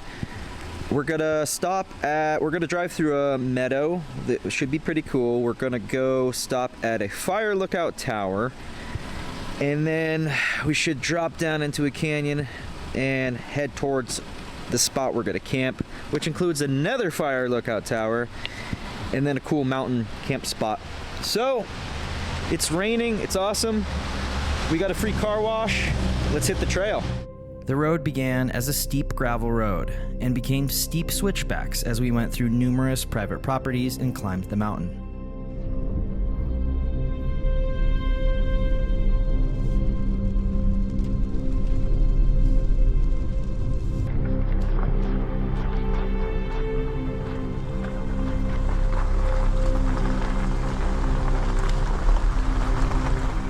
Old cattle pens are a common sight in Idaho, left from the days when ranchers managed their herds on an open range.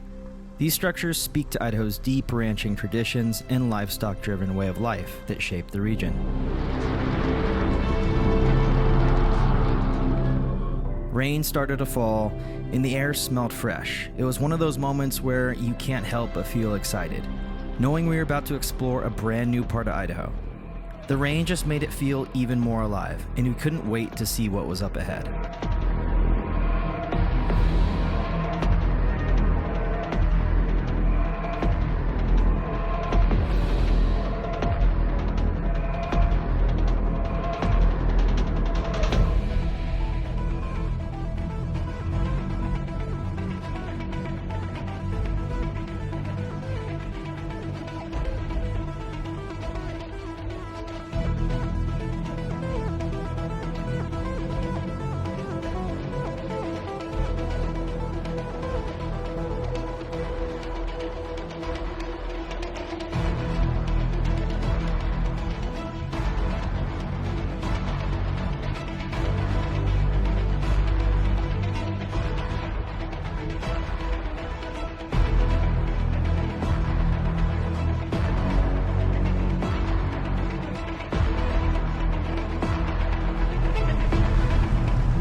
This video is brought to you by onX Off-Road, the ultimate mapping app for your off-road adventures. Explore with confidence, no matter where your adventure takes you.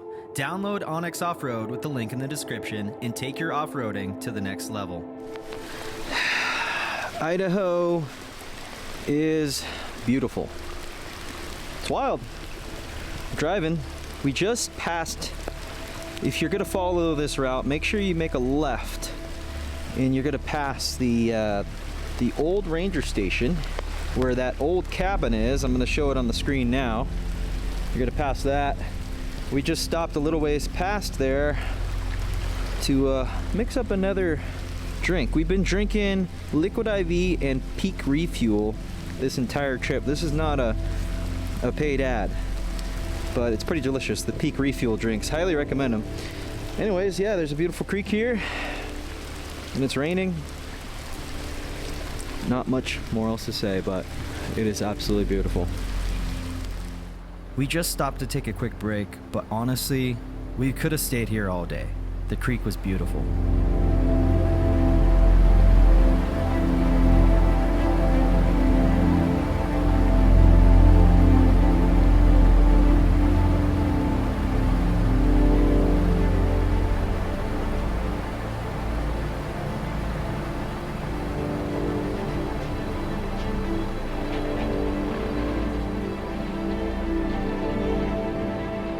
As we approached the South Fork of the Clearwater River, we cruised along Highway 14 for a bit before heading back onto the dirt roads. If you want to see our entire route, consider becoming a patron today. There's a link in the description to my Patreon.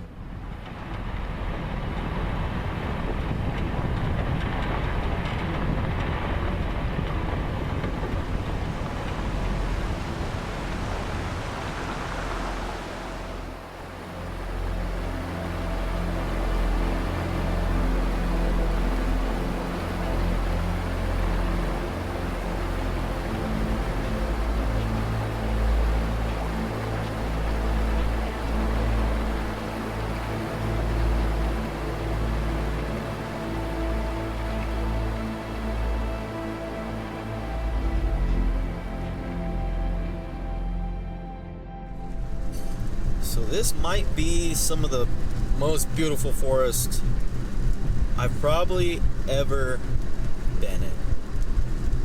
It's so awesome. So awesome. It's raining, so there's no dust for Dwayne, which is cool. And the smoke problem that we've had this entire trip is non-existent. So we're loving the rain right now. Loving it. I just want to mention, if you fly your drone in the rain, little pro tip, just turn on your defroster, put the drone on the dash and turn it up. It works. It works very well. We're going to cover some more ground and we should touch back in here. We're going to go up Hungry Ridge and then, give me a second here, just using Onyx. Use Onyx. If you sign up with the link below or use code JohnnyTaka, you'll get 20% off your first year. And Onyx has been amazing this entire trip. We wouldn't have found the camp spot last night if we didn't have Onyx. Yeah, so we're going to do some more driving, go past somewhere called Hungry Ridge, and then we'll touch back with you guys at a cool meadow.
Well, you guys, we have officially hit 500 miles. So that means we're about halfway done with this trip. We're at 500 miles, Dwayne. That means we're about halfway done. What do you think? Think we got it? Think we still got it in us to complete the entire trip? Oh, absolutely. And what a beautiful place to hit the 500-mile mark. This is amazing. Yeah, this forest is probably my favorite so far. Yep, I agree with you on that one. Idaho. Incredible. I got a question for you though, Dwayne. You're not sick of me yet, Dwayne? Not yet. There's still more time. You still got 500 miles to change your mind. This trip has been kind of a whirlwind, though. If you do change your mind, at least you got a free hoodie out of it.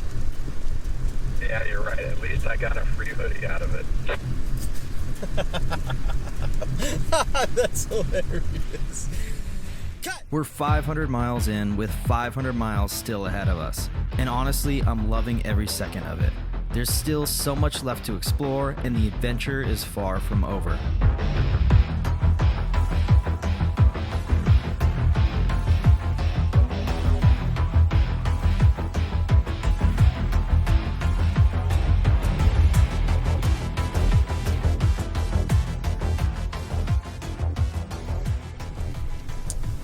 Dwayne's got to do something funny.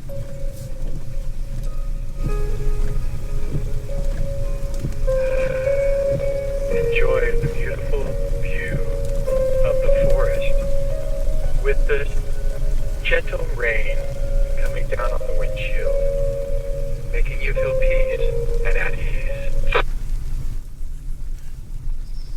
You nailed it. Oh, jeez. I started laughing so hard, that's hilarious. Good job, Dwayne. Dude, where are we? This is incredible.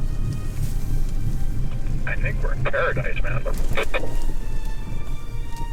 The mountains of Idaho feel like paradise. Even in this foggy, rainy weather, there's something enchanting about how the mist wraps around the trees and the way the soft rain adds a sense of calm to the air.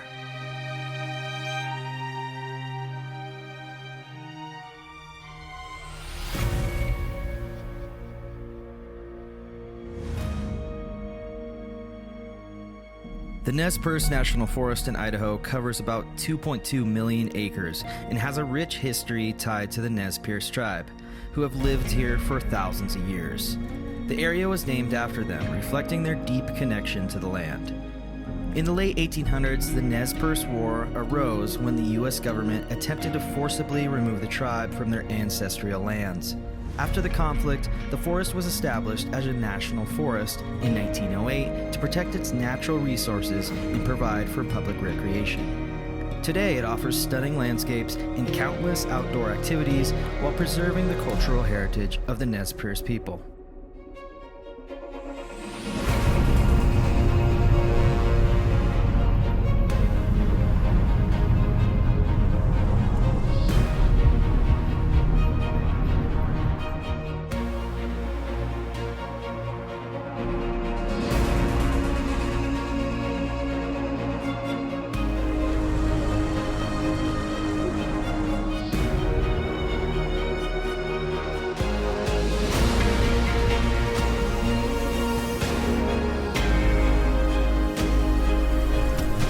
So we are pulling up to Lookout Butte. I gotta say, it sucks that you can't play normal music on YouTube, because we've been rocking out to Jason Aldean for the last hour.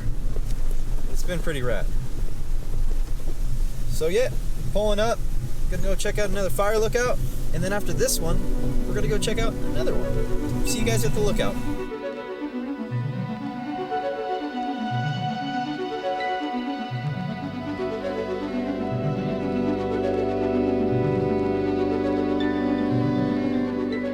Lookout Butte, located in Nez Perce National Forest in Idaho, is home to a historic 60-foot fire lookout tower that offers stunning panoramic views of the surrounding wilderness.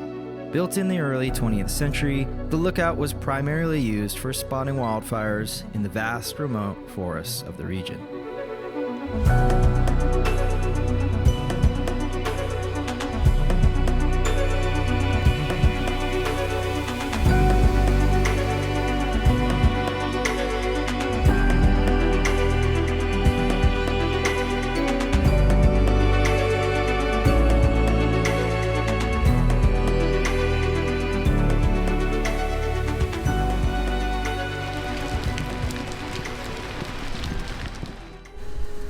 Alright, so you saw me walking up, but a lot of these fire lookouts have a hatch door that you have to lift up, and everything's wet. And I didn't want to slip, and I have my camera in my hand, so we're gonna send the drone up and check it out more. The tower itself is constructed of wood and features a cabin at the top where fire lookouts would stay while on duty. Its height allows for a clear line of sight over the dense forests and rugged mountains, making it an ideal location for monitoring potential fire activity. Today, Lookout Butte is a popular destination for hikers and outdoor enthusiasts. Once at the top, visitors can enjoy breathtaking views of the Clearwater River, the Selway Bitterroot Wilderness, and beyond. Visitors can also stay overnight in the lookout tower by reservation. Although the tower is no longer actively used for fire observation, it remains a beloved landmark that showcases the beauty and natural heritage of the Nez Perce National Forest.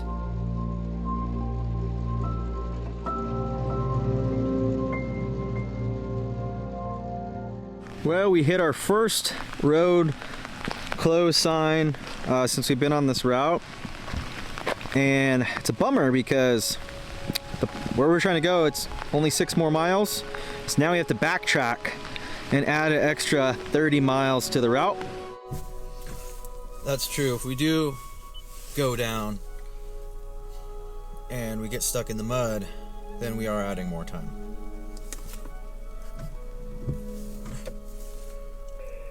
Could you scope it out with your drone, maybe? I don't know. I think we just gotta bite the bullet and take the extra 30 miles. Alright.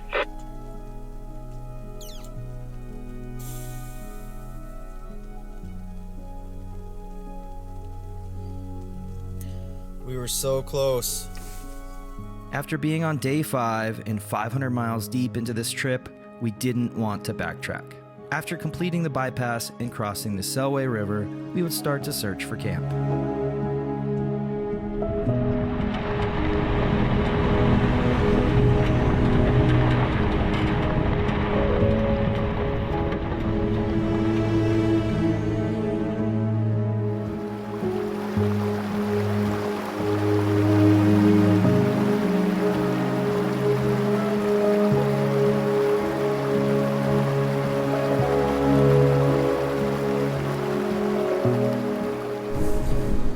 So we made it past the bypass, the detour, and we decided we're gonna head up towards the fire lookout tower, but we are not gonna go as far as we planned because we have been driving all day. There's so many deer all over here and it's awesome.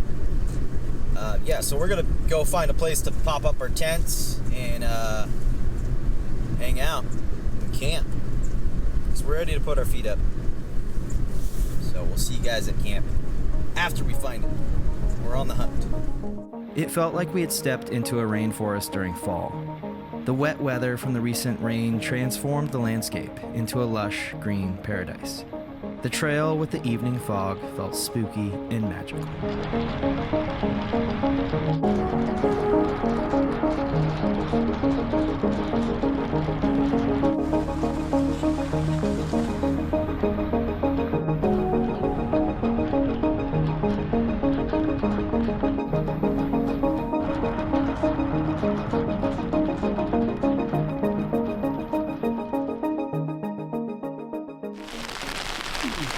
What a day, Dwayne. I almost hit the ground. You got a camera in your face, Dwayne.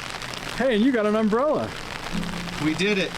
We made it. Holy heck. You picked the most treacherous trail coming up. Dude, you never know what to expect, man.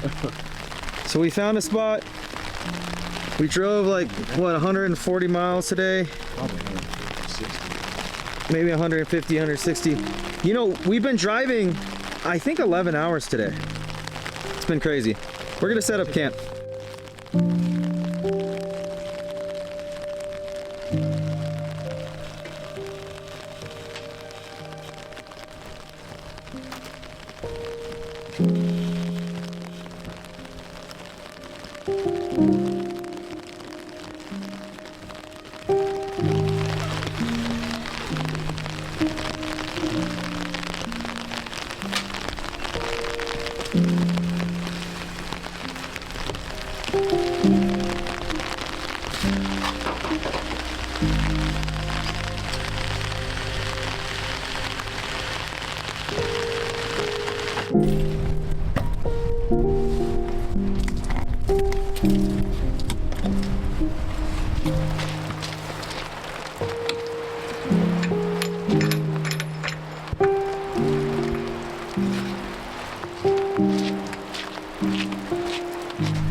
So I just added some gas to the truck. I only added 4 gallons. I carry a total of 8 on the truck, but I only added 4 gallons because Dwayne and I are running low on gas, and we have less gas because we had to make that 30-mile detour today. So my truck is saying, I think it's at 68 or 69 miles till empty, and the next gas station is 74 miles or 78 miles away. So the picture you saw on the screen was I actually had just added the gas. Anyways, long story short, we should have enough gas to get to the gas station, but we're not sure if we're gonna have enough gas to get to the fire lookout tower tomorrow morning, which is about 5 miles up the road. We really want to go check that out. I want to say, if you made it this far in this video, subscribe to the channel. Trying to hit 20,000 subscribers by the end of this year or by January 1st of 2025. I appreciate everybody who watches.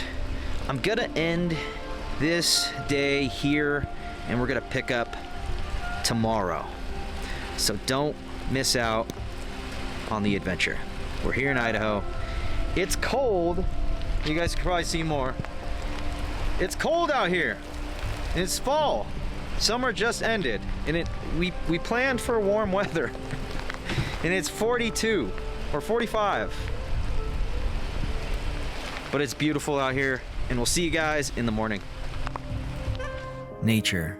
It's where we go to find what the everyday 9-to-5 can't offer. Out here, there are no deadlines, no constraint distractions, just the pure, raw beauty of the outdoors.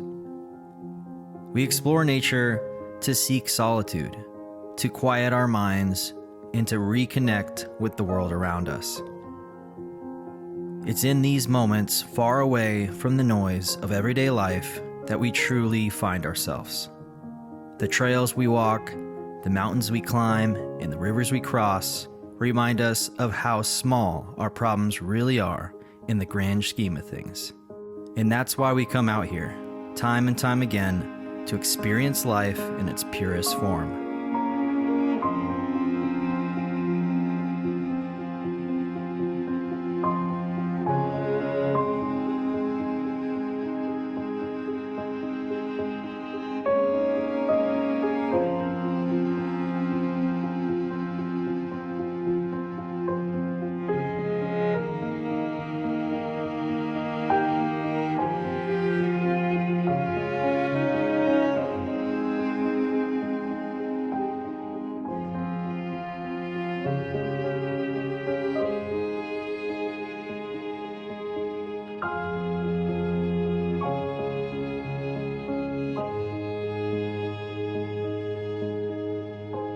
Welcome back to day number 6 of our adventure. Daisy, good morning.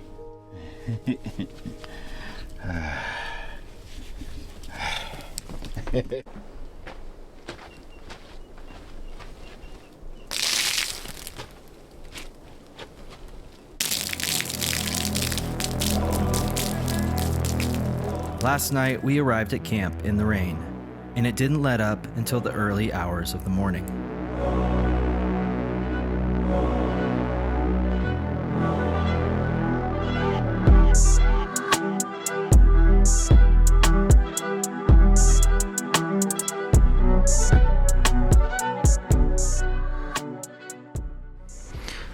Good morning from beautiful Idaho.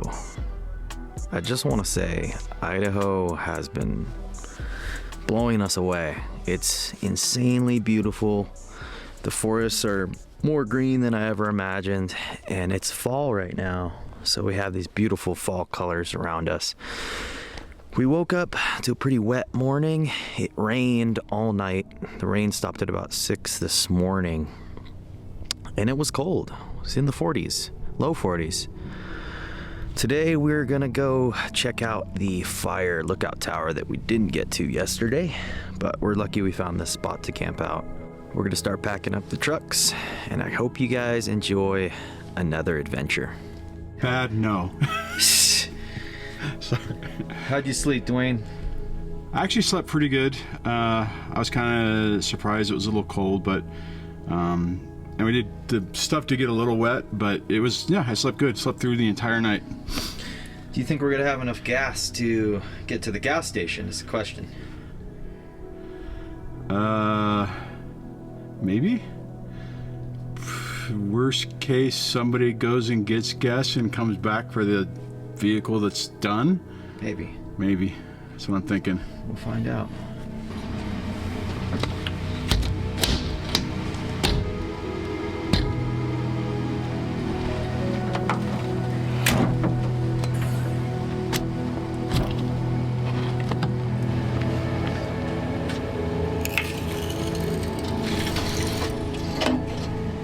I've been using the OVS 270 awning for about a year now, and I highly recommend it.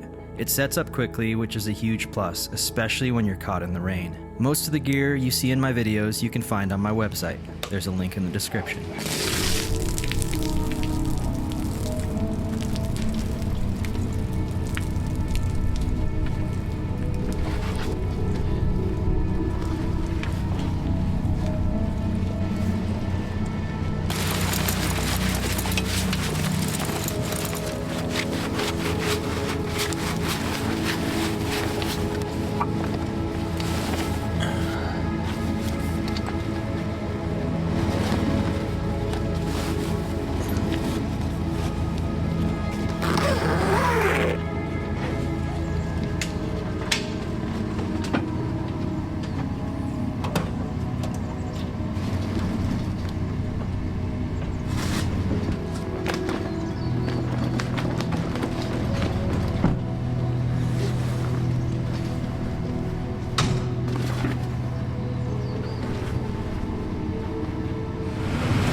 Getting another day started of a lot of driving. It was nice to hang out at camp for a little bit, but we need to solve the whole gas dilemma, which is what we're gonna do right now. If you back up, just don't back into my camera. Yeah, I'm gonna back up that way.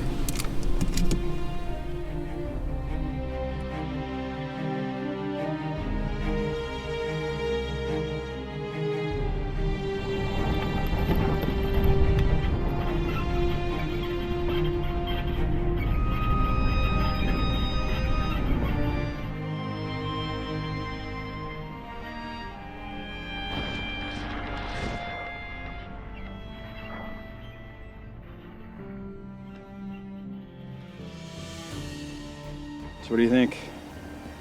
Well, We head that way and see what we see? Because it doesn't say it's closed. It doesn't say don't go, it just says be aware of these hazards. So that sounds like a good time.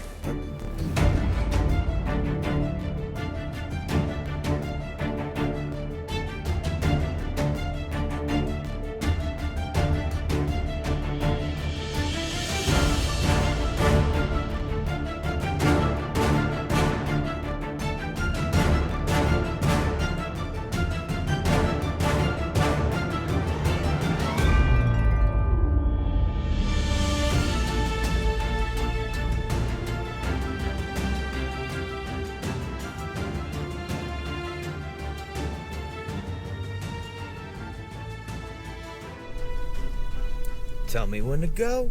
Tell me when to go. Go. Oh, you know that song? It's a rap song. No, I don't listen to a lot of rap. I listen to a little bit of rap, but not a lot. What kind of rap do you listen to, Dwayne? Eminem and Eminem. Name me your favorite Eminem song. I don't think I have any Eminem downloaded. Bummer. Maybe later we can listen to piano music again. Hey, that was perfect for the scenery.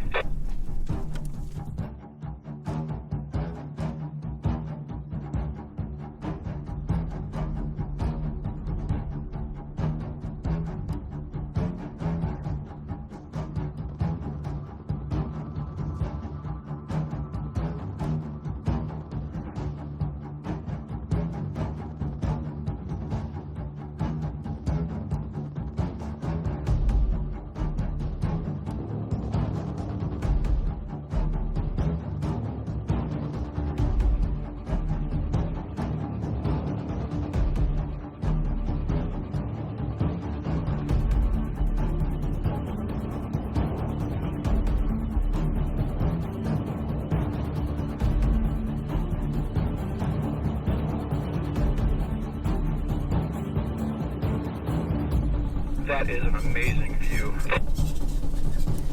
I know we can actually see things this morning. Last night was all fog. Fog and rain. Oh, hold on. I did hear a werewolf last night. I did not hear a werewolf last night, but then again, I could probably sleep through anything. That is true.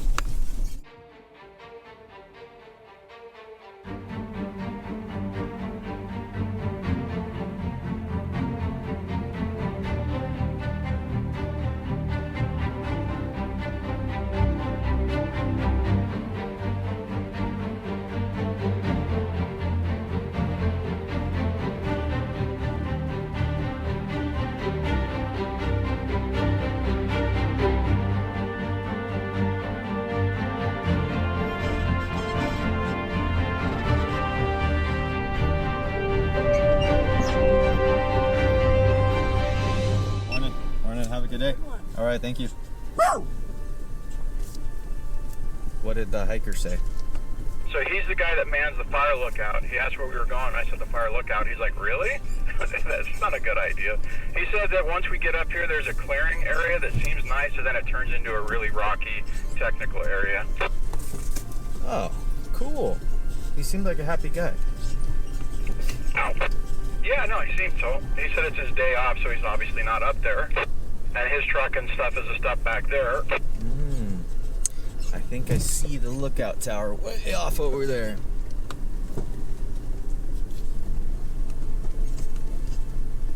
But he said that, hold on, let me go over this rock.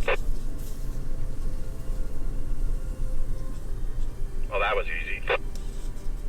Now, he was just saying that whenever there's like a little clearing area, would be a good place for me to walk up and reassess if I think I can actually make it.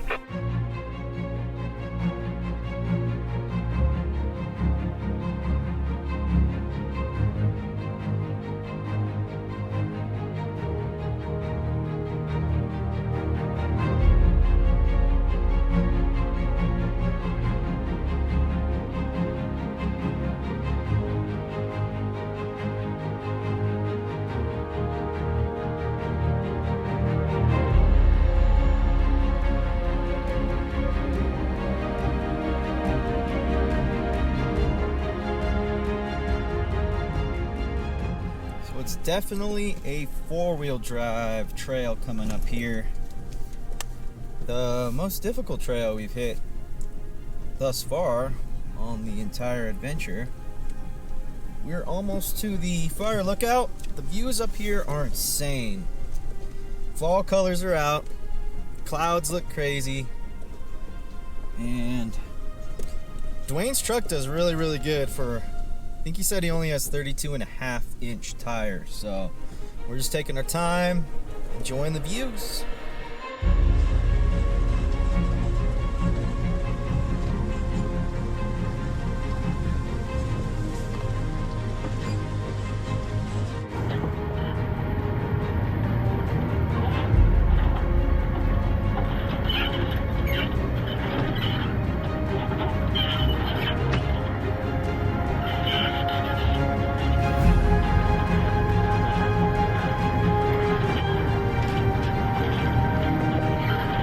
The drive to Coolwater Fire Lookout is an adventurous one, with trail conditions that can vary depending on the season and weather.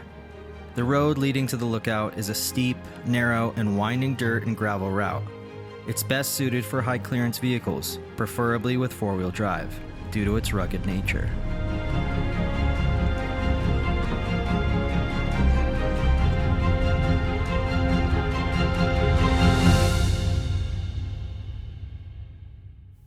During dry summer months, the road is generally passable, though it can still be rough in places with loose rocks, ruts, and occasional washouts. However, during or after rain, the trail can become slippery and muddy, making the drive more challenging.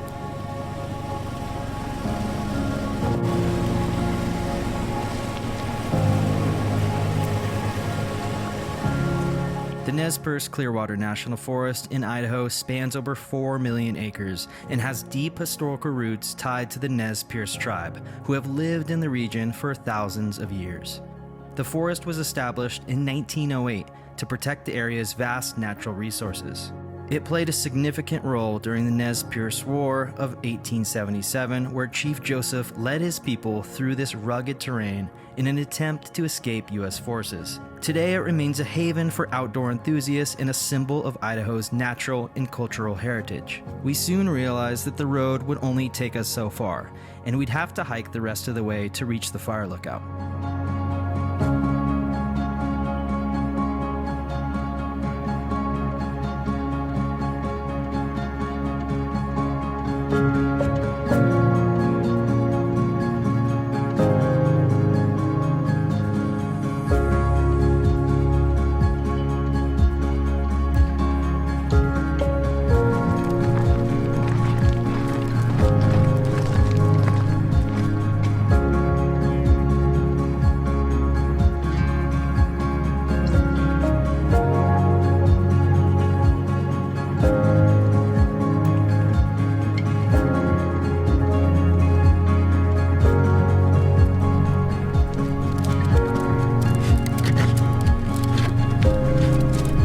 Where do you think you're going, buddy?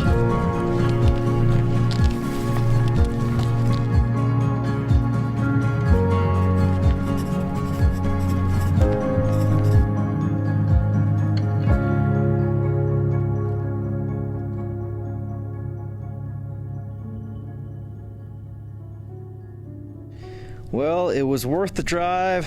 We had to go over some rocks to get here. It was very slow going, but man, was it worth the drive.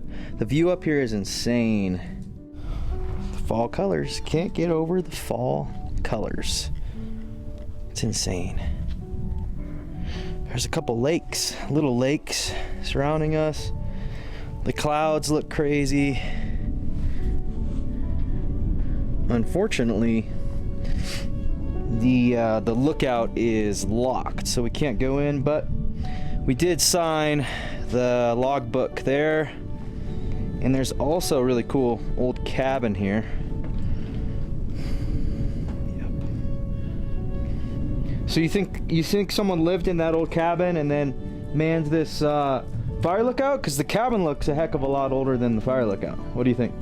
They probably lived there, right? And then Who knows? Either that or it kind of looks like it might have been a lookout tower. I mean, it doesn't make sense it wouldn't be on the top, but... Maybe I'll find some information online and share it with you guys, or maybe I won't. What do you think, Dwayne? What do you think of the views? I think the views are amazing. This is the first time... Wow, there's another lake over there. There's the first time that we've been able to get up top and actually have a view that's not obstructed by smoke, fog, or rain. This is amazing. Thanks to the wonderful person who put some history here. It says, welcome to Coolwater or Spirit Ridge, an ancient route to the mountains to the east. Fire lookouts have been here since 1911. The old lookout below from 1930 was moved for this new lookout in 1953. If the lookout is out or busy with fires or radio, please sign the logbook. So that explains it. The cabin below here is the old fire lookout, which was built in 1911. Super cool. Super cool. Super cool stuff. The Coolwater Fire Lookout, located in Idaho's Nez Perce Clearwater National Forest, is perched at an elevation of about 5,980 feet, offering panoramic views of the surrounding wilderness, including the Selway Bitterroot Wilderness in the Lolo River Valley. This lookout has long been a key spot for fire detection in the region. Built in the mid-20th century, Coolwater Fire Lookout played a crucial role in spotting and reporting wildfires in the vast, rugged terrain of north-central Idaho. While many historic fire lookouts are no longer actively used for fire detection, Coolwater has been preserved and remains accessible to visitors who want to experience its breathtaking views and a glimpse into the region's fire-watching history.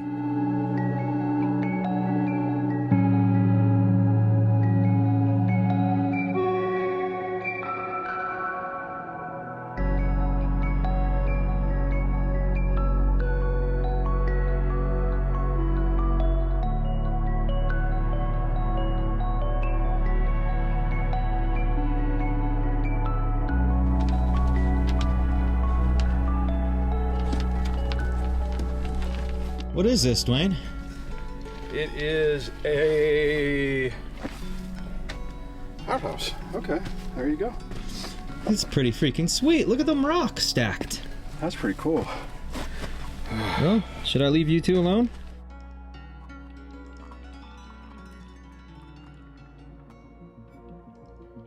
The forest was formally established in the early 20th century to manage its timber, water, and wildlife resources. Today, it's a popular destination for outdoor recreation, offering everything from hiking and fishing to exploring vast wilderness areas like the Selway Bitterroot and Gospel Hump Wilderness. The forest serves as both a natural wonder and a living testament to the cultural and historical significance of the Nez Perce people.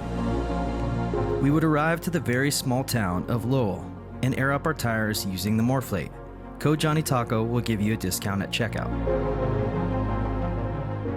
Have a Sinclair, so we are gonna get some gas before we get back on the trail and air down the tires to drive some more dirt. Let's get some gas, see what kind of snacks they have here.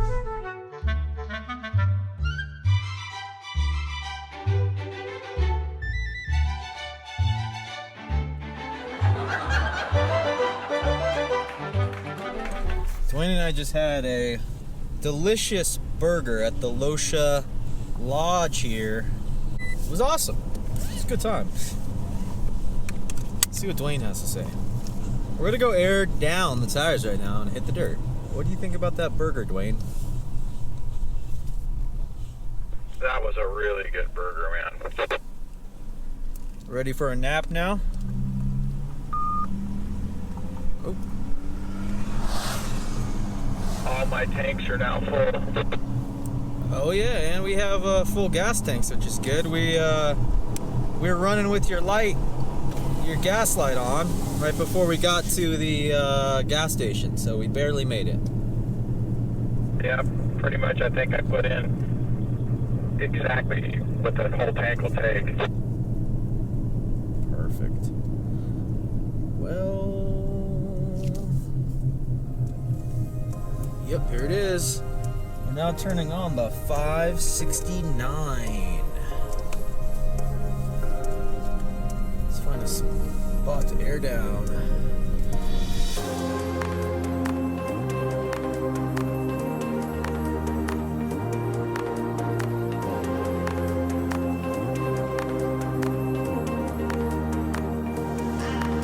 If you've made it this far in the video, Daisy wants to remind you to subscribe, give the video a thumbs up, and drop a comment below to say hi to her.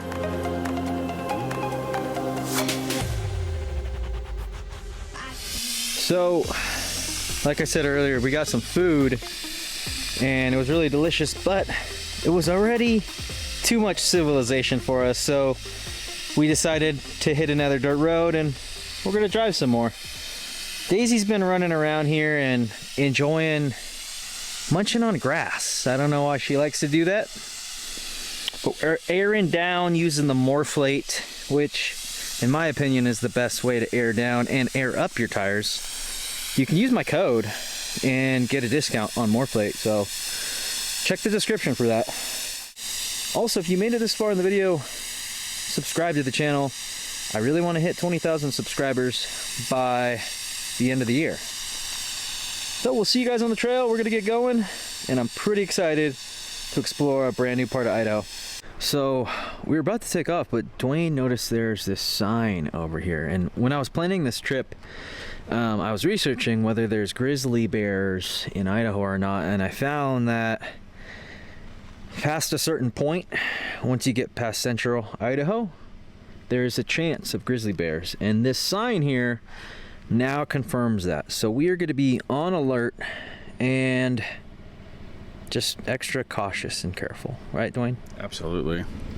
And probably we should make food someplace and then move and camp someplace else, maybe. I don't think we're going to do that, Dwayne. No? All right. Well, we'll see how it goes.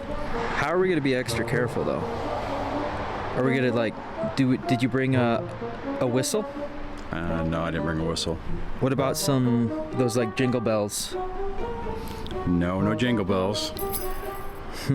What did you bring on this trip? Did you bring extra gas or did you almost run out? No, I almost ran out. All jokes aside, we came close to running out of gas, but we made it to the gas station just in time. Now, with a full tank of gas and full stomachs, we were ready to hit the trail again and find the perfect spot to camp for the night.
So we're coming up on the Lolo Motorway.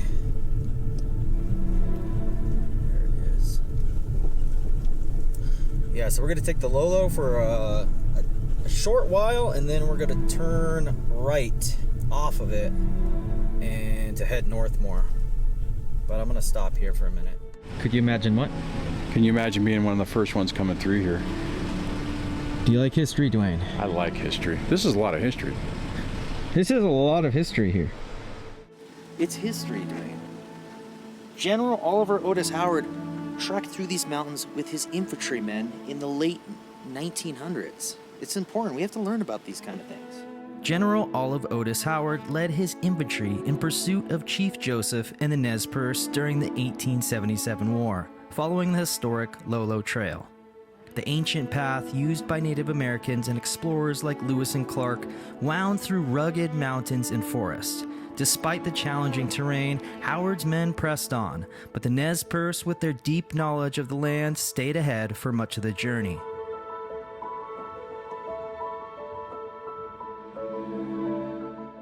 You see the sign, Dwayne, on the right? What's it say? Entering historic Lolo Trail corridor.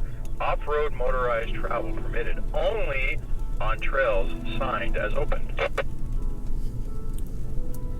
Pretty cool. It's cool to be here in person. Only seen it on the YouTube.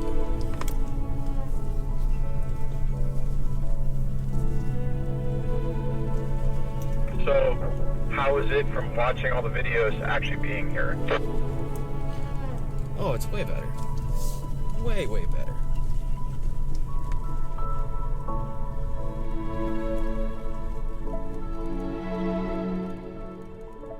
No video or photo can truly capture the beauty of this incredible landscape. The colors, the sounds, the vastness, it's something you have to experience with your own eyes. Out here, everything feels more alive and more real. You can watch it on a screen, but until you stand there and take it all in for yourself, you'll never really know how breathtaking this country is.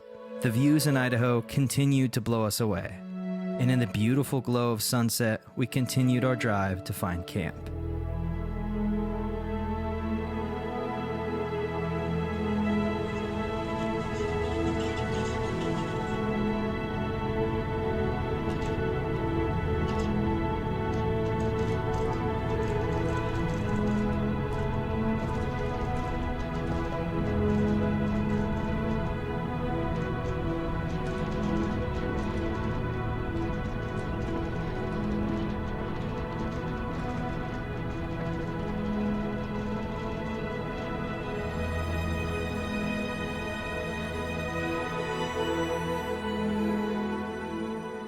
During the Lewis and Clark expedition in 1805, Captain William Clark and his men faced harsh conditions as they crossed the Bitterroot Mountains in Idaho, particularly along the Lolo Trail. The terrain was incredibly rugged, with steep slopes and dense forests. At one point, the expedition lost a horse down the side of the mountain, a critical setback given their reliance on horses for transportation and supplies. The treacherous trail, combined with early winter snow, made their journey even more grueling. The expedition members battled freezing temperatures, snow-covered paths, and hunger, often covering only a few miles each day due to the challenging conditions. So there is a place that I really want to go to called the Indian Post Office.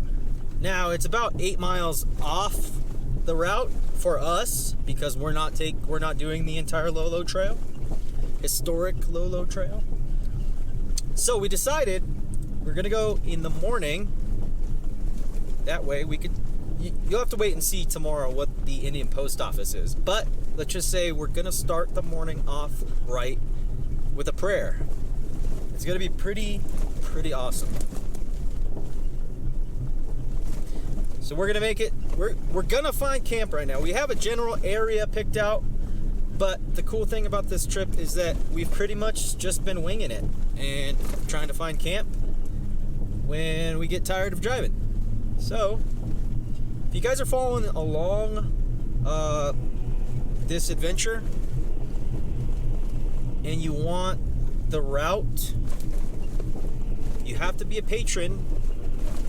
I don't share any locations publicly, but if you have Onyx and you're a patron, I'm going to be sharing this route with my Patreon members. And if you want Onyx, which I highly recommend, use the link down below. I'm like trying to drive right now. Use the link down below, you get 20% off your first year. Just do it, you won't regret it. I put off getting Onyx for too long, but I'm glad I got it, or else there's no way I would have been able to plan this trip or find the cool spots that we've been to. There's no way. And I would have got lost for sure. All right, I'll see you guys at camp.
So I am absolutely mind blown at Idaho. Like the views, that Lolo Trail was my favorite so far. You guys saw the drone footage. We were coming down and the sun was setting. It was completely awesome. In this campsite, so far, the entire time we've spent in Idaho, all the camp spots we've been at, this is the most beautiful. And I'm glad we kept driving because we almost camped on the side of the road down there. But we kept driving a little bit further and we found this beautiful, beautiful spot. And there's a creek right behind our camp. So we're gonna go check that out in a little bit. We just got set up here, as you guys can see. We're living the dream. This little dog right here is a trooper. She's been camping with me. This is night number 6 now. And we are a little more than halfway through the trip, so she's shaking. She's really warm, but she's shaking. So that tells me she's excited. She loves exploring, and she's so anxious to get out and run around. So I'm gonna let her go now. Daisy. Daisy, how's it going? Daisy made a new friend. Get you, Daisy. I get you. I get you. I get you. I get you. I get you. I get you. I get you. I get you.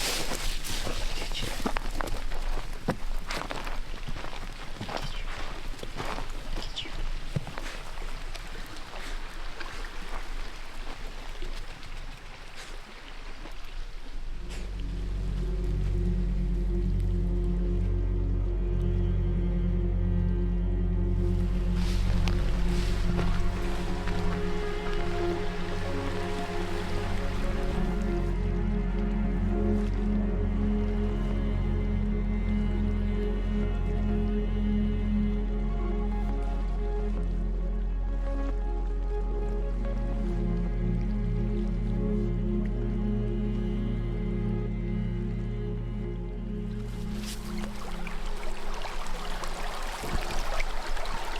Woo!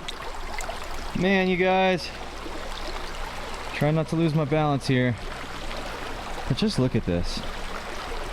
Downstream, upstream.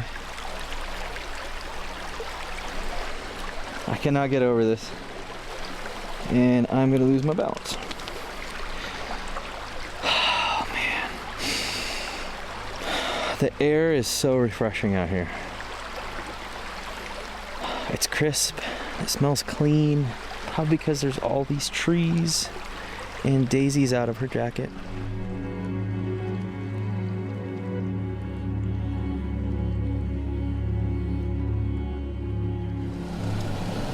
Hot chocolate, Dwayne. You want some? Did I influence you to drink hot chocolate? No. This is all on your own accord, Yes. Mr. Dwayne. Yes. That is actually true. You just make better hot chocolate. How dirty is the high-vis hoodie on day 6? It's not that. It's maybe it's still high vis though. It still is. These hoodies are they're meant to get dirty, so don't be afraid. Get them on the website, johnnytalkoutdoors.com. Link's down there.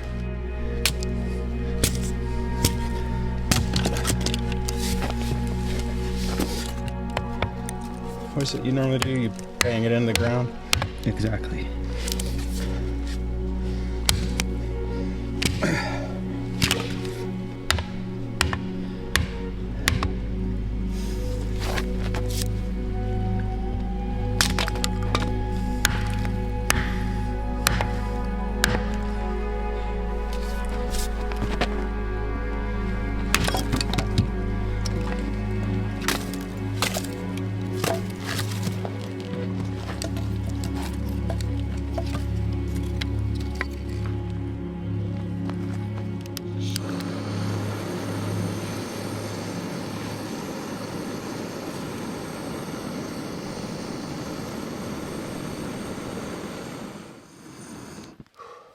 All right, you guys, this is my brand of butane torches. It's called Epic Camp. You can get it on Amazon. There's a link down below. Go check it out. Go support the channel. It's the best way to start a fire. And it has the best flame. Now, I was using another one from Amazon. Check out this one. Hold it upside down. Flame stays the same. It's awesome. We're gonna get this fire going. Dwayne's gonna enjoy some coffee that he just made. That's about it.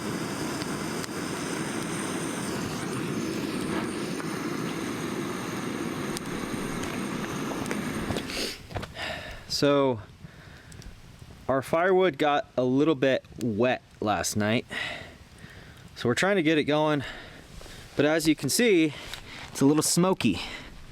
But we are glad that we are finally outside the fire restriction zone, which is pretty awesome because we can now have a fire.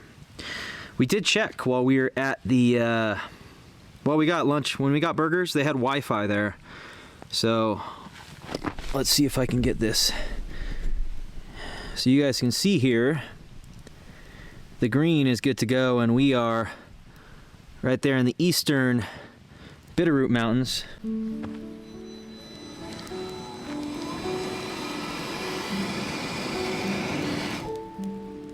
Hey. That work? All right, you guys. If you made it this far, make sure to subscribe to the channel. Thank you guys so much for watching. Dwayne and I have been having a blast exploring Idaho. It's been mind-blowing. The views have been crazy. They're beyond crazy. What was that? There's a noise over there. We gotta cut this right here? We gotta cut this out? Maybe. You wanna say anything else? Thanks for inviting me on this trip. I wasn't expecting it, and it was kind of last minute, but I was able to get the time off, and I'm really glad. This has been an epic, just amazing views, amazing location.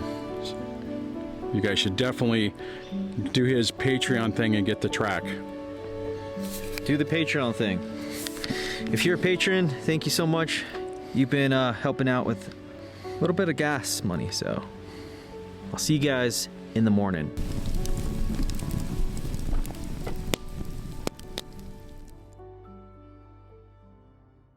The core of man's spirit comes from crossing bridges into the unknown, especially out here in the wild, where every turn and trail brings something new. Overlanding takes us deep into landscapes few get to see, where we're tested by the elements and rewarded with quiet moments, rugged beauty, and untouched places. In these places, we're not just passing through. We're part of the surrounding nature, growing as a person with each mile and each campfire.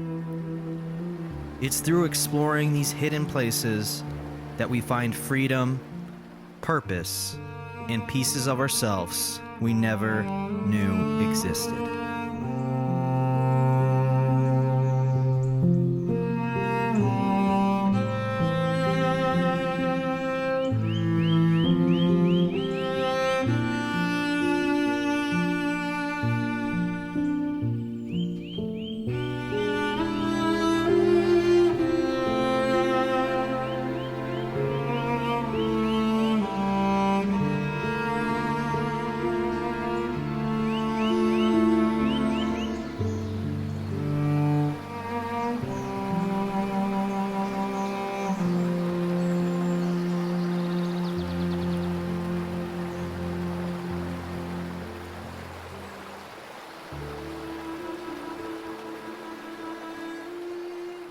I'd like to officially welcome you to day number 7 of our adventure.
The star of the channel is awake.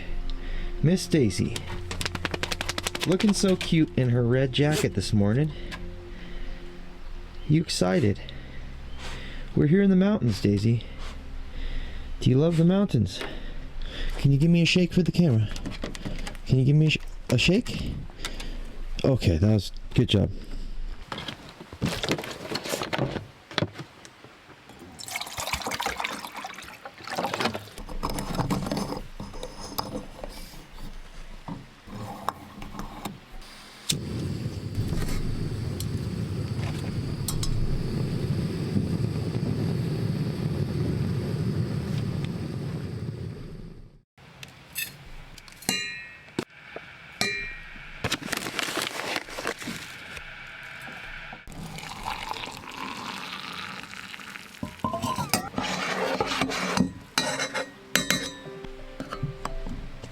Good morning, you guys.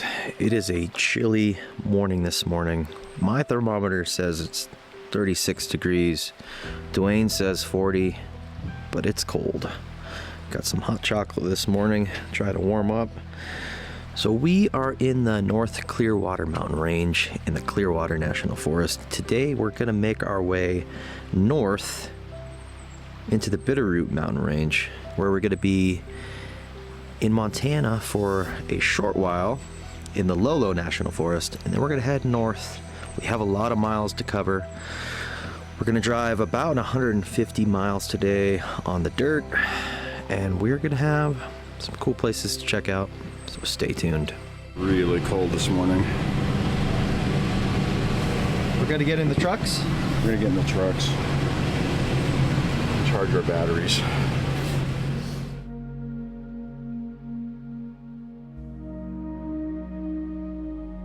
Last night we camped just north of the Loesche Lodge near Highway 12 and only a stone's throw away from the historic Lolo Trail.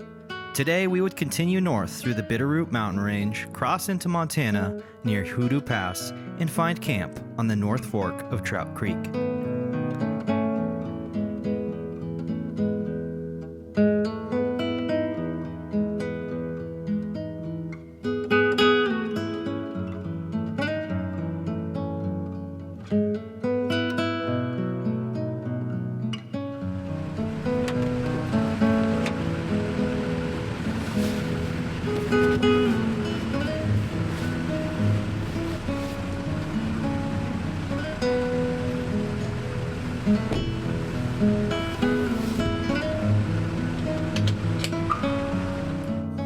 So it is actually freezing temperatures, which is really surprising.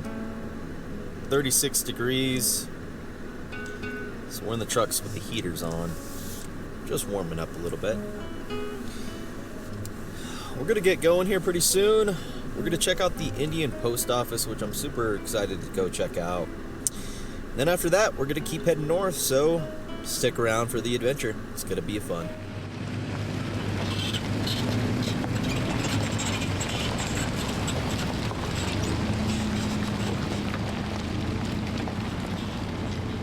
Today we had a few places to check out, but the first stop would be a place called the Indian Post Office.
As we drove along, a young mule deer appeared.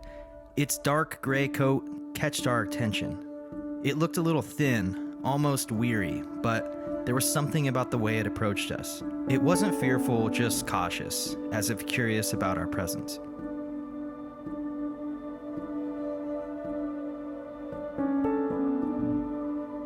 So there's this deer. We just Probably wants a Johnny Taco sticker. we just got some shots of, and it's literally 30 yards in front of my truck. That deer is just like, yeah, whatever, Tame. don't care. Tame. It's crazy. He's literally right in front of my truck. Turn this GoPro on so you guys can see him. There he is running. Over on the left side of the road. He's so funny. And the weird thing is he's like gray. He looks like he's like half donkey, dude. Yeah, I don't think. Yeah, he is kind of weird looking. There he goes. I've never seen a gray deer before. I mean, all the ones we have back home are tan, right? So we're just driving, not doing anything crazy, and my ABS light turned on and it said visit your dealer. So I looked under there and the ABS lines look fine. I mean, everything's really muddy and dirty, so we're thinking that maybe just mud and dirt got in the sensors. So we'll see shortly if my braking is affected or not. If my braking's not affected, then it should just be dirty sensors is my guess, because the sensors were just replaced after I busted them when I broke down in Utah, which was only a few months ago. So yeah, I'm guessing it's just a sensor issue. So, but not fun for that to turn on right now.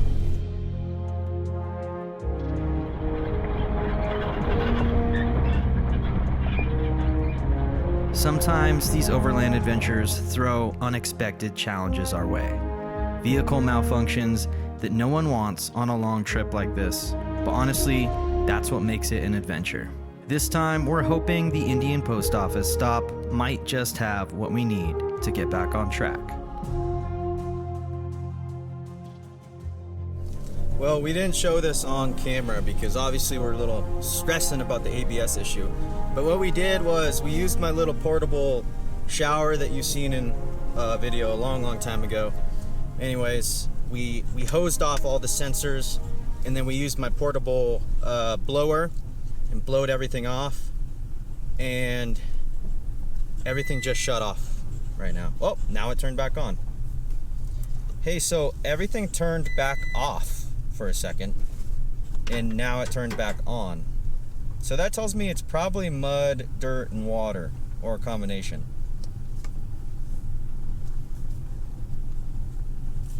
Yeah, yeah. And so how long did it go off for? It was off for about 40 seconds as I was talking to the GoPro, telling them that everything shut off, now it's back on. Yeah, dude. So it has to be mud or dirt. It off helped? Sorry, what was that? I said, do you think rinsing it off helped? I think so, because it shut off.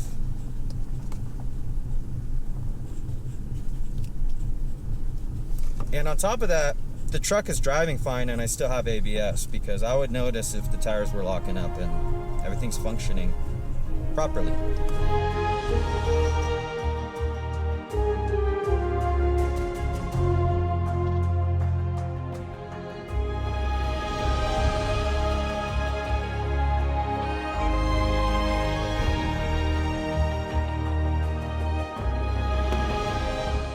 It's amazing to think that these guys came through here in bad weather with no trail, freezing their butts off, and I mean, now we're driving it. This is amazing.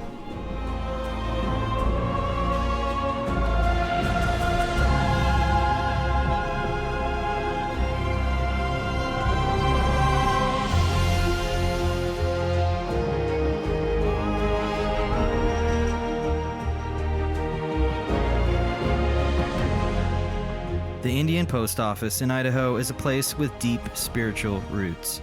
Native American tribes used it as a sacred site for prayer and reflection, connecting with their creator amid the powerful landscapes. They would gather here to honor the land and seek guidance, offering prayers in tune with the surrounding wilderness. Over time, it also became a point of connection for travelers, a place layered with history and respect for the spirit of the land. Well, we've made it to the Indian Post Office, and the view here is absolutely amazing. And the history about this place is pretty awesome. So I guess the Indians used to use this spot to pray. So we're going to use it to pray that we can complete this trip, and that the ABS lights all go off after the sensors dry out. That's what we're thinking.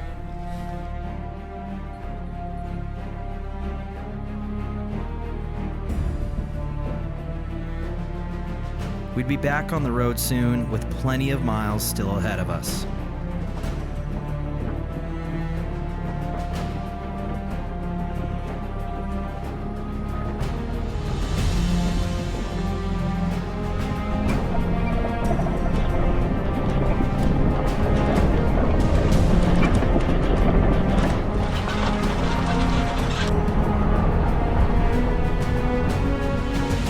As we headed down Toboggan Ridge, we quickly realized it wasn't going to be a smooth drive.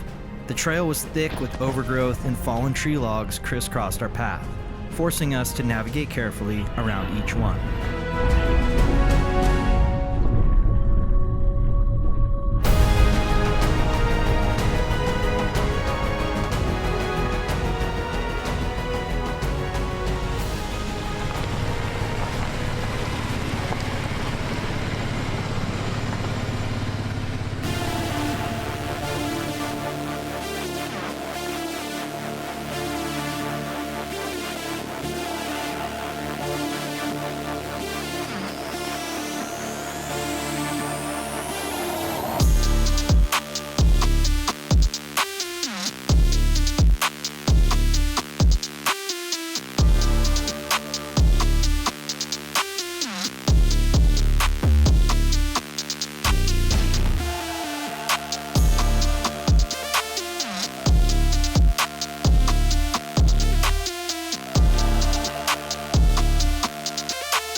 After driving for some time, we found our way to Toboggan Creek.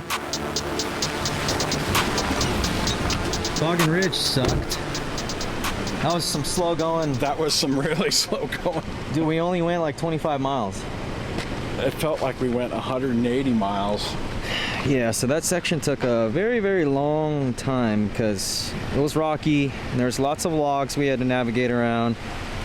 But this view of Toboggan Creek is beautiful. Beautiful. Insane.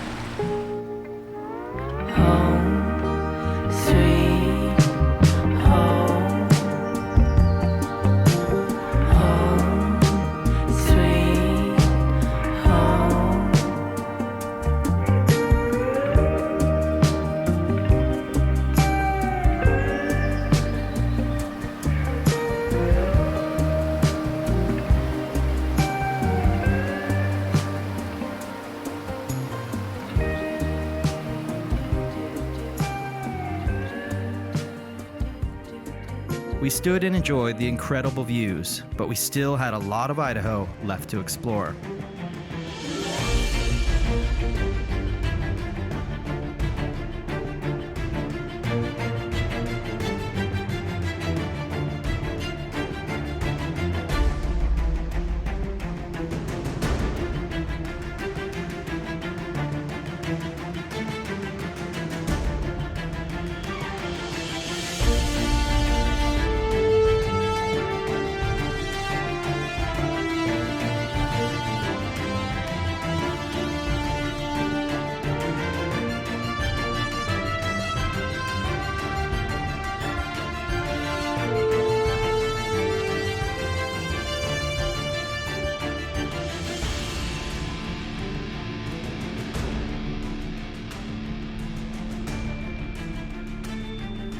Reality is hitting hard.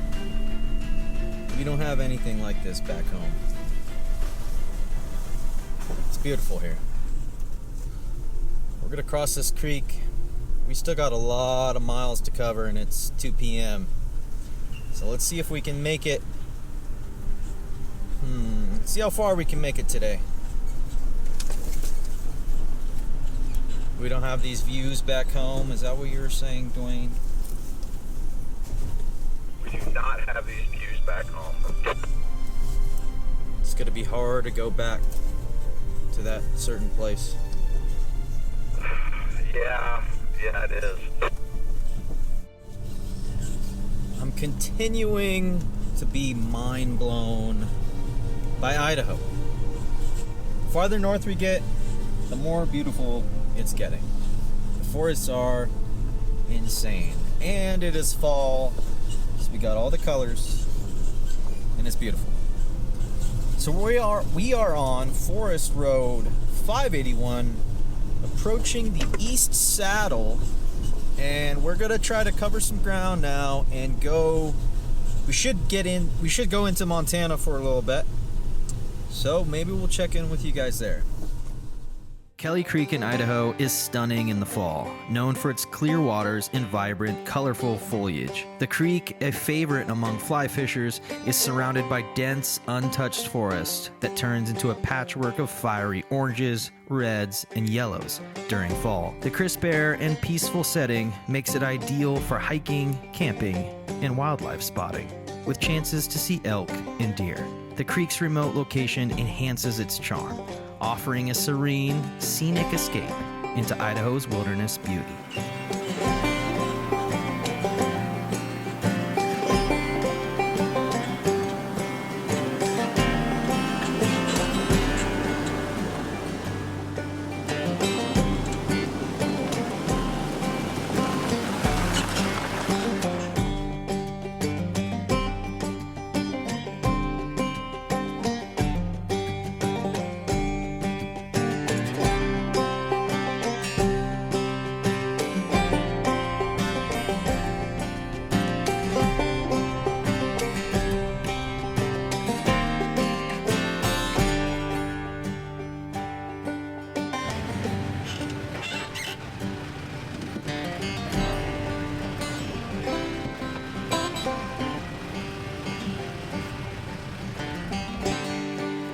Well, Onyx routed us off the highway, only to get back on the highway. Anyways, the route that we planned just happened to put us at this beautiful camp spot, which I'm showing you guys right now. And there's a creek right next to us, so we're gonna take it. It's about 5:30 right now. It's time to wind down. We've done enough driving. I think we covered about 70 miles today, so. It's good. Will this do? Is it okay? It's okay. It's just okay, huh? It's just okay. I mean, look at that creek. And there's like a little bathtub area over there. Yeah, I don't know, you guys. I think this is there's not enough water and trees and stuff. It's amazing how many people there are not on the roads. Don't come here. Not only is this spot really awesome, but there is a spot that would make the perfect place to take a bath. Now this is night, is this night number 7, Dwayne? This is night number 7. If you've made it this far, don't forget to subscribe if you haven't already. Give the video a thumbs up and drop a comment below. Every like, comment, and subscription helps YouTube share these incredible places with more people who'd love to see them. Thanks for being here and supporting the journey.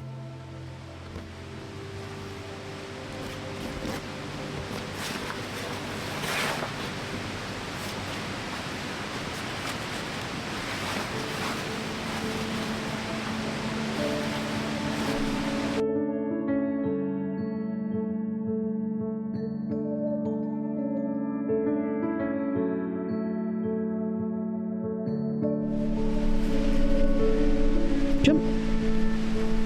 Daisy, hey, jump.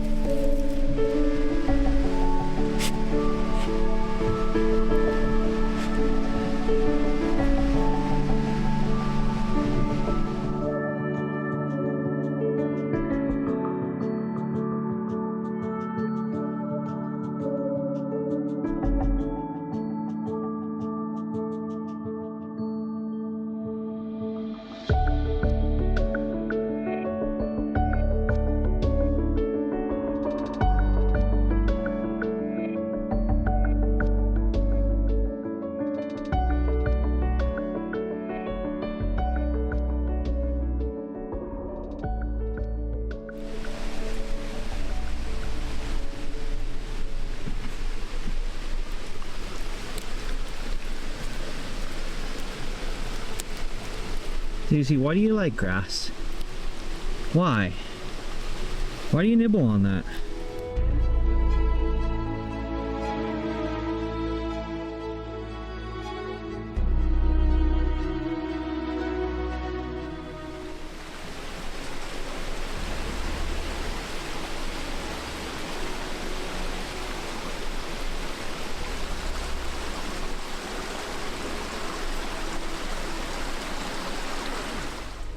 Over here. There you go. Pop up. Here. There you go. Oh, she found her way down. Woohoo! How cute is she? How cute are you?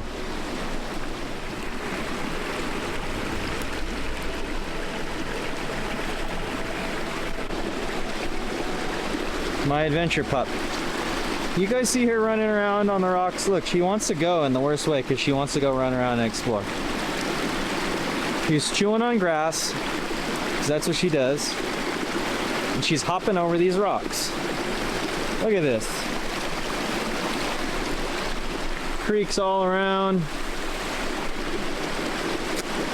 All right, Daisy. You gotta be careful here. I gotta be careful. We're actually in Montana now. Not sure if I mentioned that. We're gonna be in Montana for a short while on this route. And then we're going back into Idaho. If you guys don't have Onyx yet, I highly recommend it. We planned this route using Onyx. There's a link in the description. Go check it out. You can get 20% off your first year with my code. And if you're not a patron, consider becoming a patron. I'm going to be sharing this entire 1,000-mile route to my patron members only. And if you are a patron, thank you so much for supporting the channel. It means more than you'll ever know.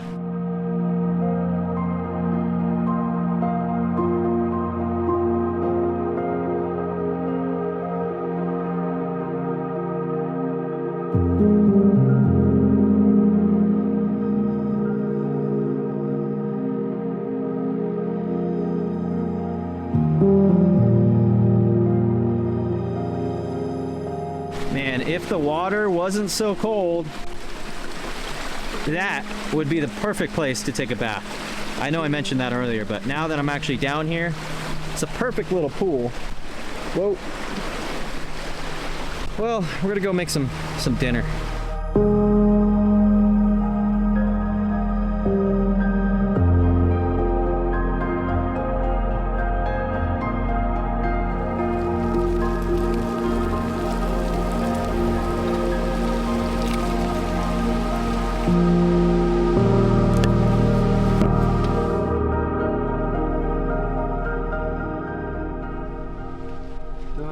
Oh, wow. Well, I guess I shall pause. Well, we are at the 700. We just did the math. We disconnected my negative terminal earlier to try to diagnose the ABS issue. So it reset my trip. But luckily in the video I mentioned that we were at the 688 mile mark, plus 30 because I forgot to start my trip late. So that puts us at 752 miles now. So that theoretically puts us about 3/4 of the way to the Canadian border, which is where we're heading. Finally made some ramen again. I know you guys have been waiting. Idaho has been mind-blowing. Mind-blowing. Not much more else to say. You couldn't ask for a better camp spot. Last night was beautiful. We just stumbled upon this one. Luckily, because we were heading towards a campground, but this one was on the way. This trip has been a lot of driving. It's wake up, drive, film, drive some more, film, drive some more, film, find camp, sleep, wake up, and do it all over again. Stay number 7. 7 days in a row. But at this point in the video, you guys have seen all the cool footage we got. And so it's all good. I knew it was going to be a lot of driving when we signed up to do this. When I signed up to do it, I planned the trip. But I will say, all these places are even more beautiful than I imagined. Insane. Dwayne's over there doing his radio thing. Well, I just graciously made him some ramen, which looks like he's enjoying. We still have a lot of miles to cover, but keep following along. Hope you guys are enjoying the footage and following us along for the journey.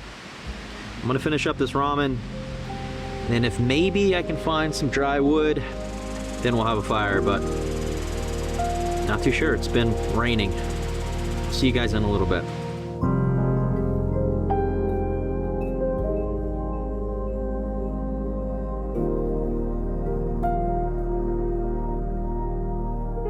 In the words of John Krakauer, make a radical change in your lifestyle and begin to boldly do things which you may previously never have thought of doing, or been too hesitant to attempt.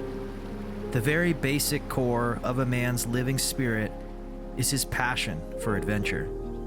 The joy of life comes from our encounters with new experiences, and hence there is no greater joy than to have an endlessly changing horizon, for each day to have a new and different sun.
Alright you guys, so I now have my own brand of butane torches, which you guys are seeing here. It's the easiest way to start a fire. Go check it out. It's on Amazon. There's a link in the description. You can also get them on my website. I have a few left in stock, but I don't stock a lot of these. They're mostly sent to Amazon. Luckily we were able to find some dry wood over here. This tree fell over, and I'm gonna try to get this fire going a little bit better. Kilo Alpha 5. Gotta dry all this wood out. 5959 US 450. Ooh, that's hot. Woo! Got fire.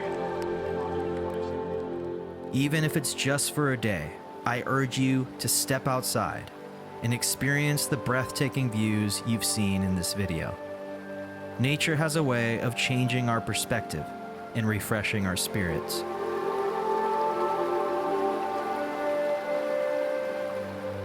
Whether it's a mountain vista or a quiet forest, these moments can be transformative. Embrace the adventure and allow the beauty of the outdoors to inspire you. It could change your life forever.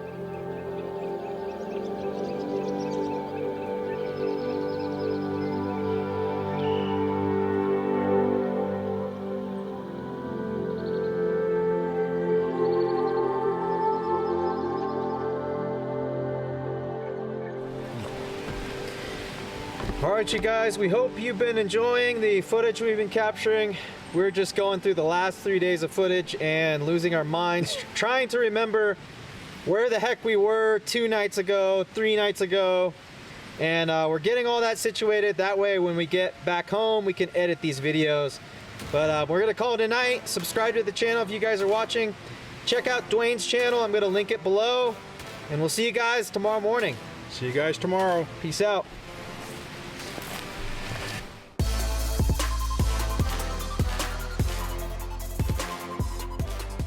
Next time on Johnny Taco Outdoors. Oops. Pretty cool mine. Pretty cool mine.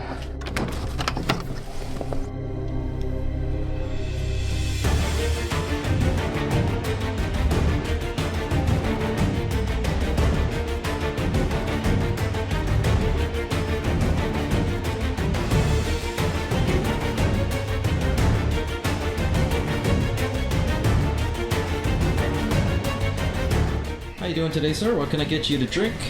A cocktail should be nice.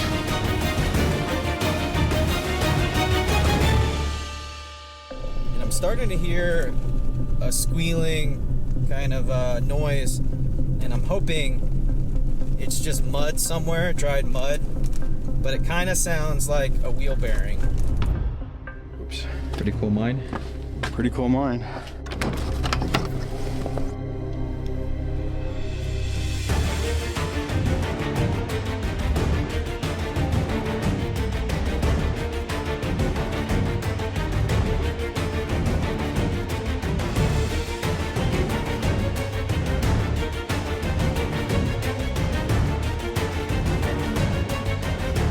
How you doing today, sir? What can I get you to drink?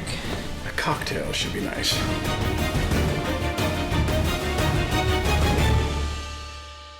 And I'm starting to hear a squealing kind of noise, and I'm hoping it's just mud somewhere, dried mud, but it kind of sounds like a wheel bearing. Welcome back to day 8 of our adventure. We kicked off early this morning, ready to tackle more of the trail. So grab your coffee, settle in, and join us as we dive into today's stretch of this unforgettable journey.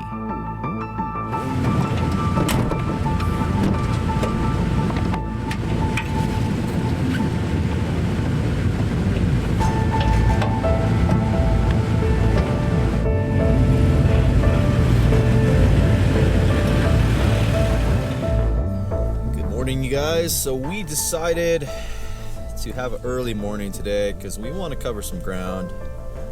So we're making our way out of this campsite, and let me tell you, it's so hard to leave these spots. It is so beautiful. We're crossing the creek right now. Boy, was it nice to go to sleep and wake up to that sound. It was awesome.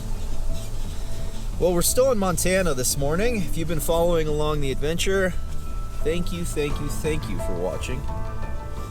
Looks like another camp spot right there. We're gonna cross through, we're gonna go past Snowshoe Pass. I'm just looking at Onyx right here. I am not from Montana or Idaho. So if it sounds like I know what I'm talking about, it's because I've been using Onyx. We're gonna cross through a mountain range called the Bitterroots. And our next destination is the town of Avery, which is about 72 miles from here. So let's get the morning started. This Montana campsite felt like something out of a dream. Nestled right beside a peaceful creek, we couldn't have asked for a better spot last night. It was pure luck that Onyx routed us through this area, but now we're excited to get back out there and see what other views and new places await us up ahead.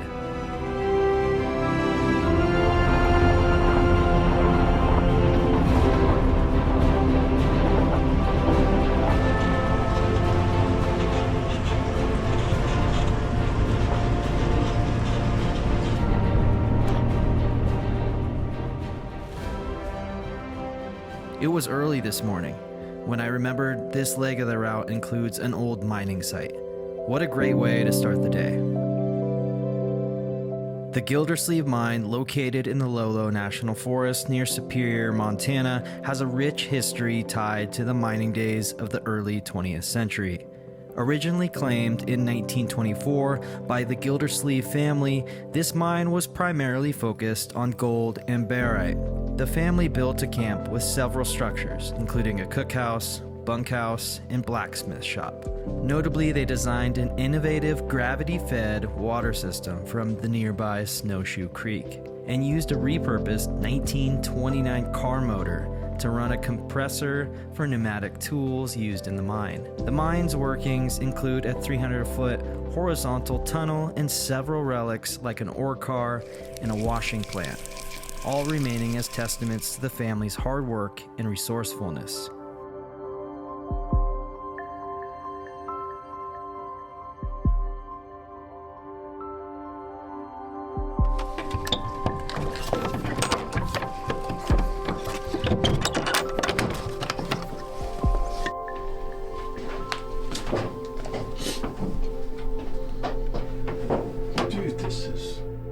Although larger-scale operations had already mined the area, the Gildersleeves managed to eke out small amounts of gold each season, embodying the persistence of small-scale Depression-era miners. Their descendants still maintain the mine, preserving its historical significance as an enduring example of early American mining ingenuity.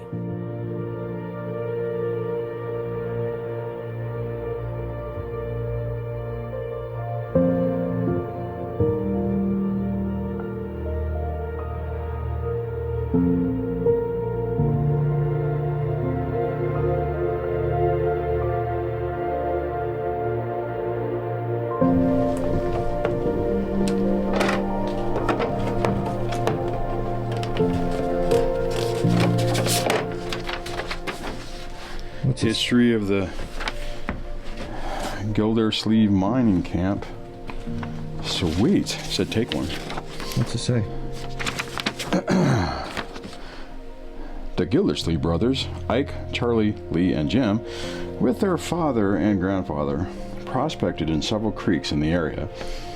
In 1924, they claims on Trout Creek, Freeze-Out Creek, Snowshoe Creek, California Gulch, and Cedar Creek. They stayed in log cabins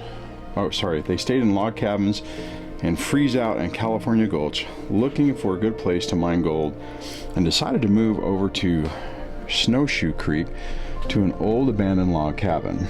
It was in pretty bad shape, so they built another one beside it. They could only stay there in the summers because the snow got too deep in the winter. Many found jobs around Superior and as far away as Seattle, Washington. Spring found them hiking back up the creek again to continue their mining operation. There was a small railroad from Superior to Amador Mine on which they sometimes caught a ride. No road, only a trail that took them the rest of the way. They carried all their food and supplies in packs on their backs. Holy cow. Sometimes they would stop and eat at the Amador Cookhouse or the Lasse Camp. The Gildersleeve Mine is not only a piece of Idaho's mining heritage, but also a symbol of the determination and ingenuity of those who sought prosperity during tough economic times. Miners at Gildersleeve faced extreme conditions, with narrow tunnels carved into the mountain's bedrock and a lack of modern tools.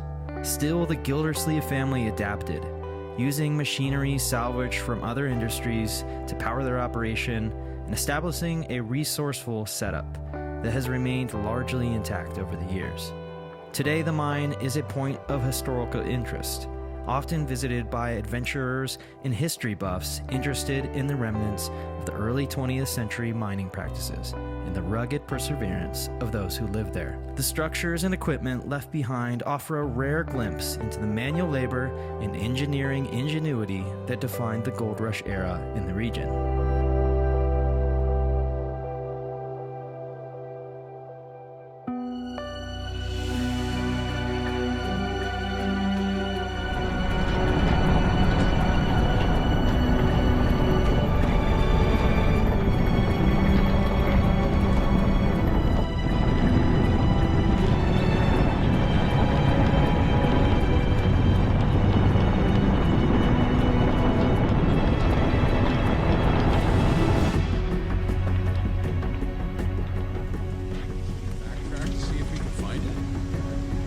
Does the audio on here suck or what? I don't know.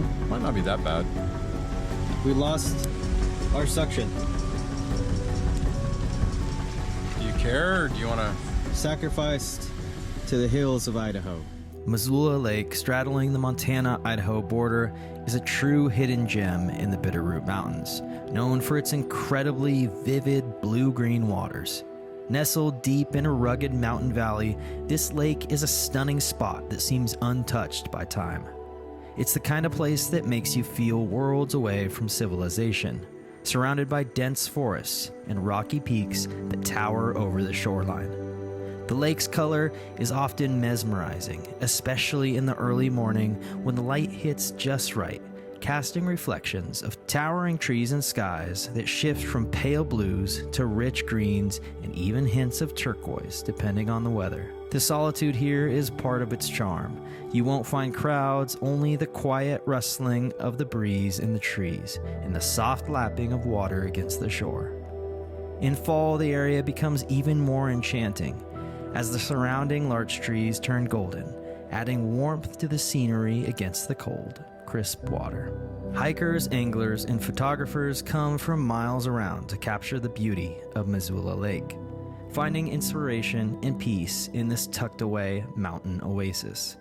It's a place that reminds you of the vast, untamed wilderness Montana and Idaho have to offer, and a perfect example of nature's beauty at its purest.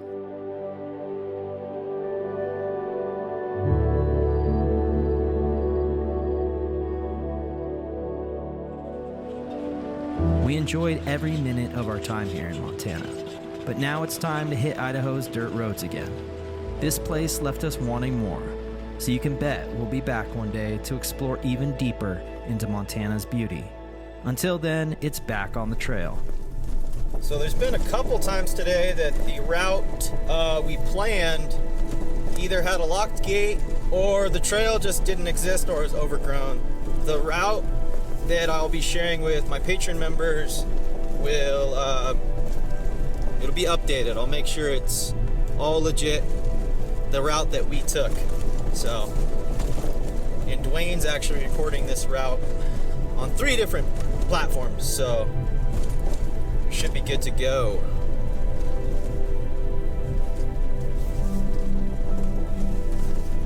Thank God for Onyx though, because otherwise we could definitely get lost. We wouldn't have been able to plan this route. So shout out to Onyx. If you don't already use Onyx, go check it out. There's a link down below. If you sign up with my link, you'll get 20% off. And we still have a lot of Idaho to discover and explore. Well, that was a good little bump. It's gonna be fun. So if you've been following this adventure, I hope you guys have been enjoying the footage. That lake back there was super, super awesome. The water was blue. So we're now back in Idaho officially. Officially back in Idaho. How does it feel? I don't know, I kind of like Montana. Montana was cool, even though we were just over the border into Montana. This morning, we had the trails all to ourselves, with nothing but the quiet of the mountains around us. The views were unreal. Lush green trees and low-hanging clouds made it feel like we were driving through some hidden paradise.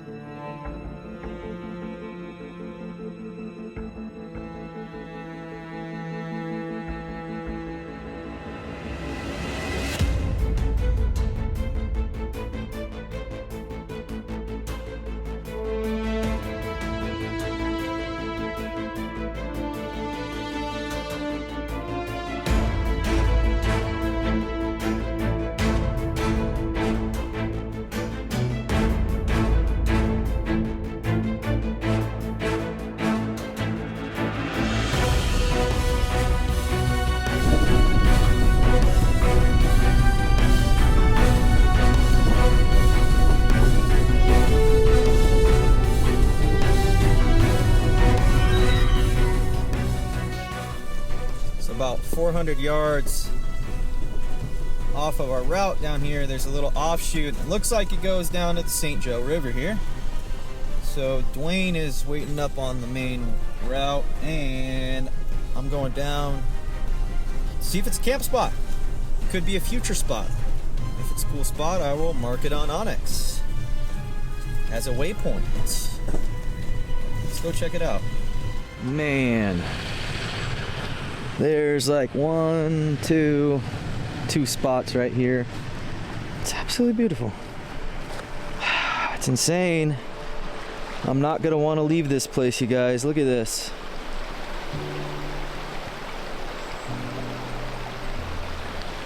Nobody here. No one here. Let me turn the camera around. Look at that. Beautiful. You could pull up right here. Camp. So there's a little bench over there. Wow. I will mark this one. Whoa. On Onyx. Patron members, you guys are going to get some cool camp spots.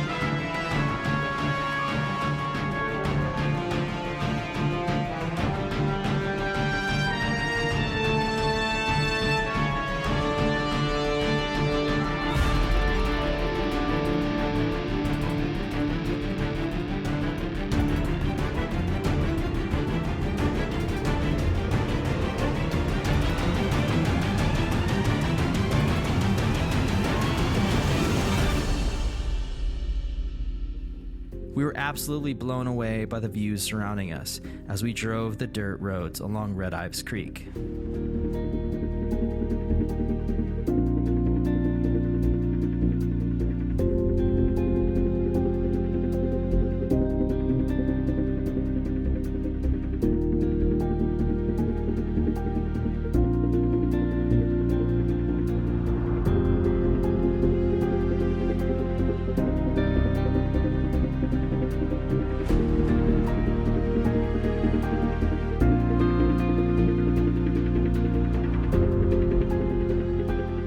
The scenery was incredible, with towering trees and mountain slopes leading us towards the Red Ives Ranger Station, nestled right on the banks of the St.JOE River.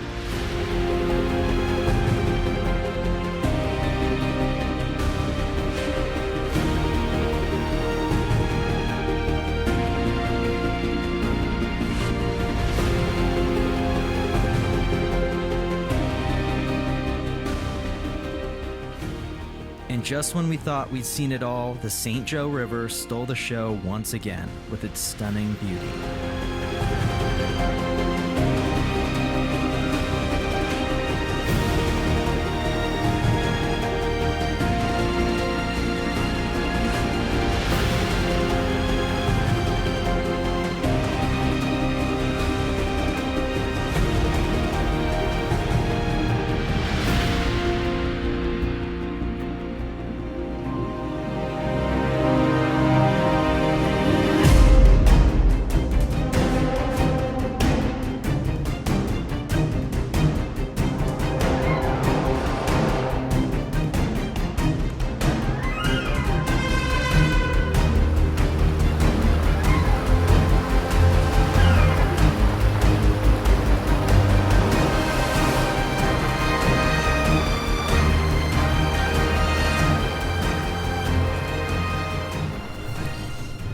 Are pulling up to the town of Avery. Now, there's some more history here we want to check out. I believe it has to do with a wildfire. And so we are pulling up here. We're going to go check it out. Avery had an awesome little shop where we stocked up on snacks and fueled up the trucks thanks to yet another classic old school gas pump. The Big Burn, also known as the Great Fire of 1910, was a massive wildfire that tore through parts of Idaho, Montana, and Washington, devastating over 3 million acres. The catastrophic fire started in August 1910 after a dry summer and powerful winds caused numerous smaller fires to merge into a monstrous blaze. The fire burned with such intensity and speed that it obliterated entire forests and towns in its path, including the town of Avery, Idaho. Whoa.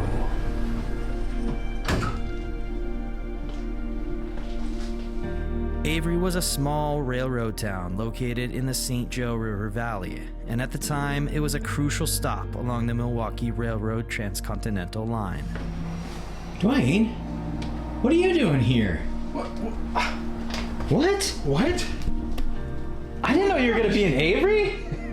Well, Dwayne is here. Wow. Dude, good to catch up with you. Nice to see you, man. Do you want to go camping? Yeah. All right, let's go. When the fire reached the town, it destroyed homes, businesses, and infrastructure, leaving much of the area in ruins. The fire was so fierce that it reportedly created its own weather patterns. What's this place, Dwayne? I don't know, man. I'm scared. Hey, probably someone's got to pop out with a bunch of kitchen knives. Or a bent spoon. Oh, put that spoon down. Do it now. Bent spoons, you know what that means. No, what does it mean? I don't know. Well, this is awkward.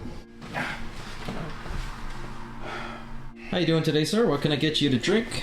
A cocktail should be nice. The Big Bird's devastation led to a shift in the national wildfire policy, ultimately shaping the United States Forest Service approach to fire management. The legacy of the Big Burn remains a reminder of nature's power and the resilience of the communities affected by it. For the shaved ice? Sorry, my brain's not. Coffee and shaved ice? Shaved ice is good stuff, man. Important question for you, Dwayne. Ask. Are you gonna mix your coffee and your icy together and drink it together? Nope. I'm gonna have the icy and then shaved ice, and then I'll have the coffee. I think you should mix them together. That sounds gross. The coffee.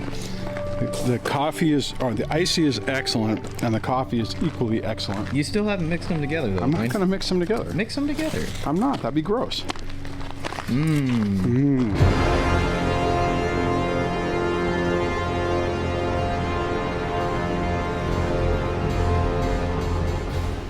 We're coming up on these old train tunnels, which look super awesome. I can't see the other end. It's dark. It's dark, Dwayne. Really dark. This is cool. How's your icy, Dwayne?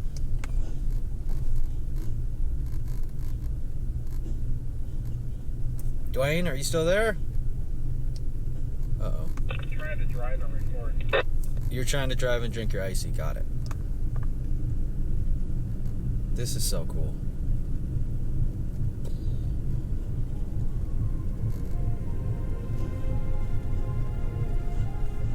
There's another tunnel up ahead. Sheesh. It's definitely a one-way. Oh yeah. Never done anything like this. Have you ever driven through a tunnel like this?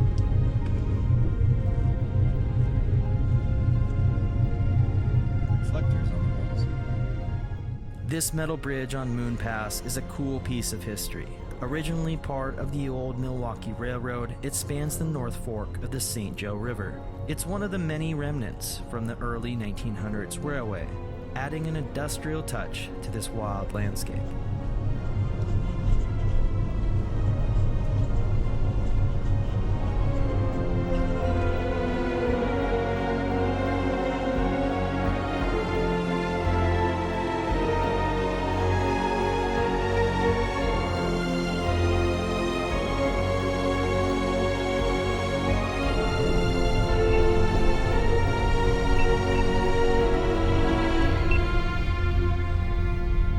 was over, there is a third tunnel.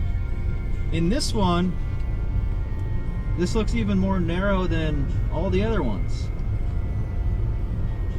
Yeah, it is. Choo choo.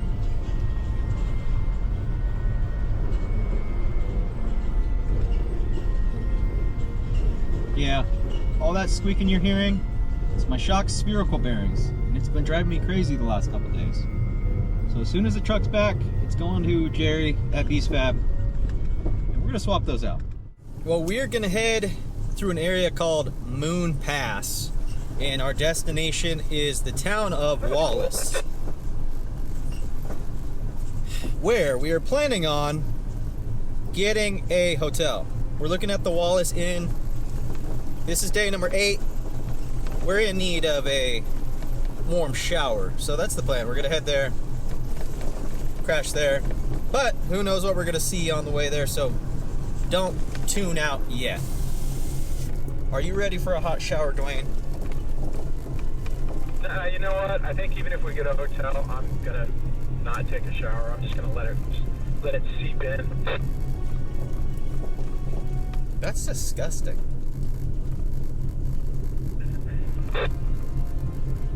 You might have a point there.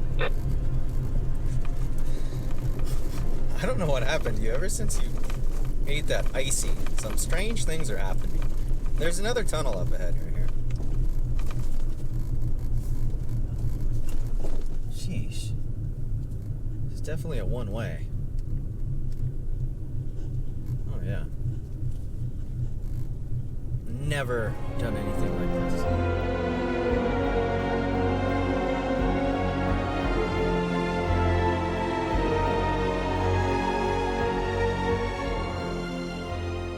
You guys see that? I'm chasing a deer. There he goes. Oh, just jumped up. That was cool. Where are the hunters at? He's doing a good job hiding. Oh man, I didn't even see that. Did you get that front face or not? Got it on the GoPro. Nice. And just when we thought the tunnels were over with, what is it, the 5th one? Yeah, I think so. Well, it says it's tunnel 30, so maybe there's a bunch more left. So cool. So we are about 9 miles away from the town of Wallace, going up Moon Pass right now, and I'm starting to hear a squealing kind of noise, and I'm hoping it's just mud somewhere, dried mud, but it kind of sounds like a wheel bearing. If that's the case, it's not a good sign. So we're gonna make the drive to Wallace, maybe jack the tire up, see if there's any play, but it's not the kind of noise I want to hear this far into a trip. So I'm crossing my fingers that all is okay and we can get all the way to the Canadian border. That's the plan.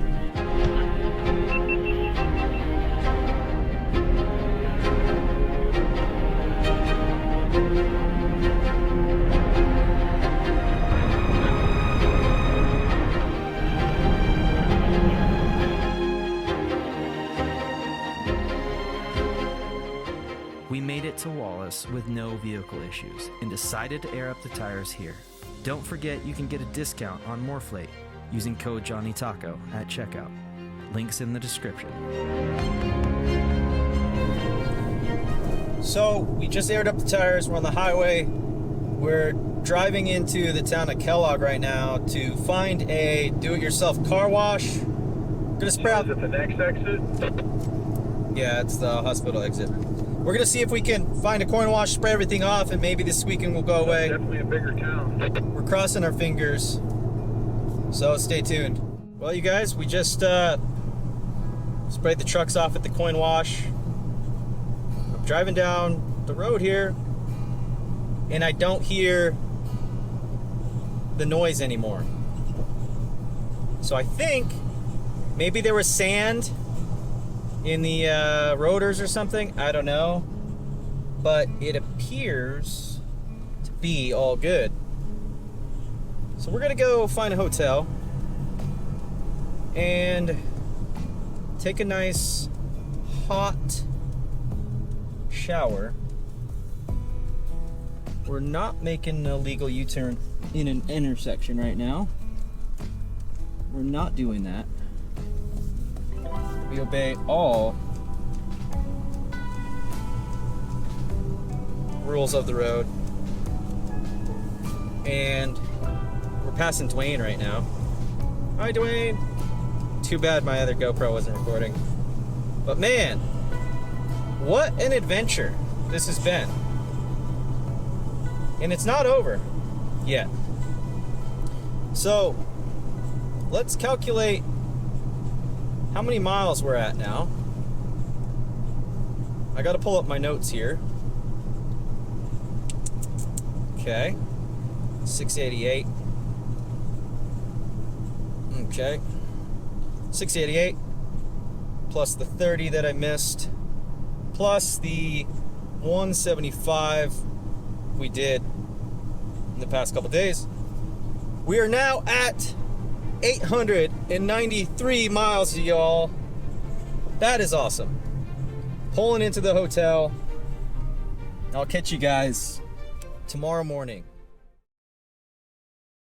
Idaho, you've ruined all my trails, with mountains grand in endless vales. Your rivers wild, your skies so wide, have spoiled the paths I used to ride. Back home, the views just don't compare to peaks and trees and open air.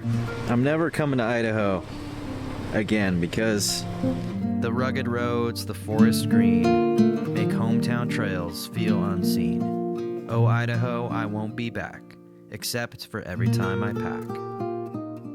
What's going on, you guys, and welcome back. If you've been following along, then you know we started this long adventure down in Oregon in the Owaihe's, made our way to Boise, and we've been cruising up north through many different national forests, and now we're here, day 9, right outside the town of Osborne, and we're gonna head back into the forest. It feels good to be back.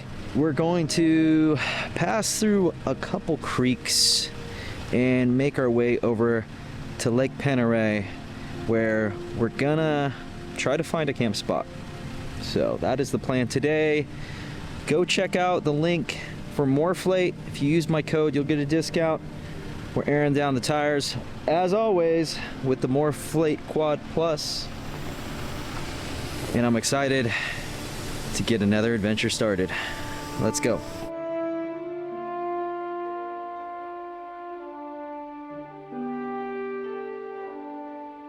This is day 9 of our adventure, and even with a solid night's rest, we could feel the fatigue settling in. The long miles and rugged trails were catching up with us, but the journey and the views kept us going.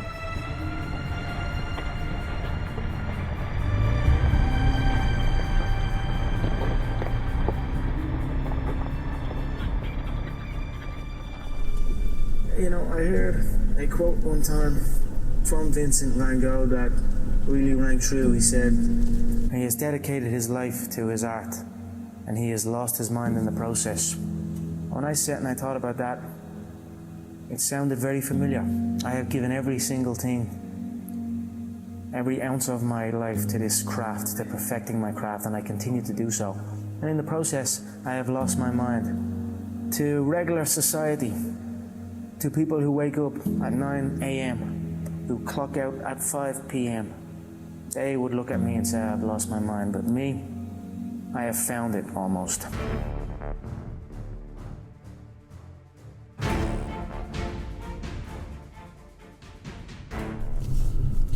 It was honestly hard to get going this morning. I wanted to sleep more so bad, and it was hard to get up. And that is why I'm listening to these motivational speakers on Spotify this morning, because it really helps me to get going. That Conor McGregor motivational speech is really, really good. It's actually one of my favorites. So I'm gonna link it down below. It's on Spotify. If you're interested in that kind of stuff, definitely go Go have a listen.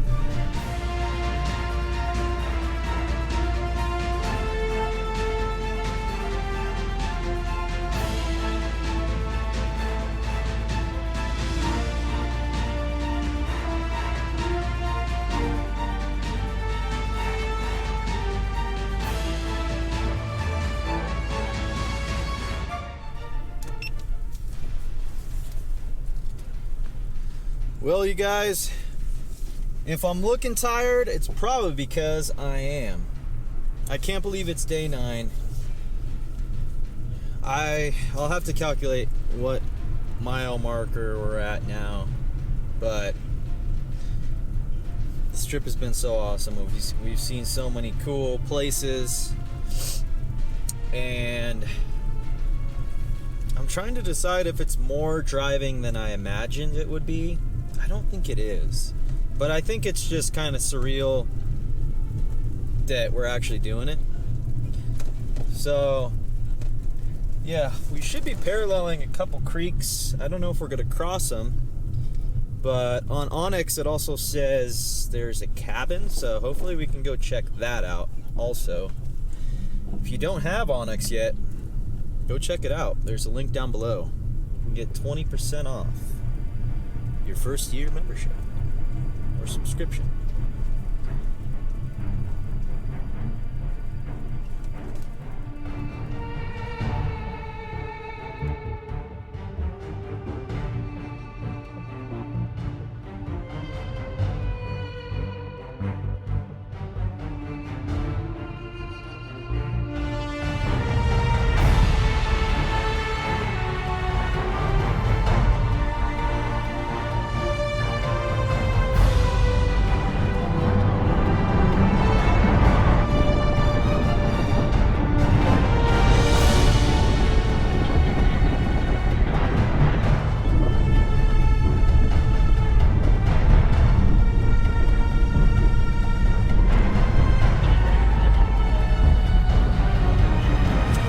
So while Dwayne is setting up the camera, I thought I'd just show you guys the kind of snacks I've been eating here.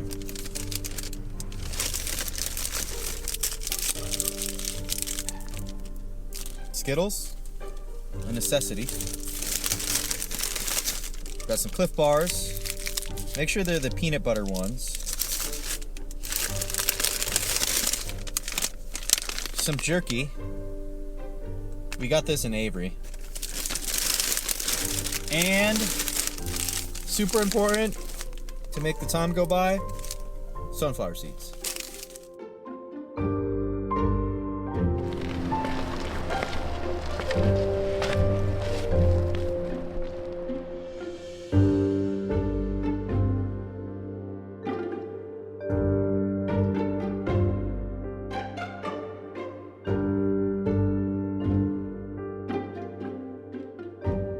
So we stopped here at Avery Creek. It's beautiful. The cabin that's across the way looks like it's one of those you can rent out, and there's somebody there, so we won't be going over there. But the creek is the water is so clear, you can see right through to the bottom.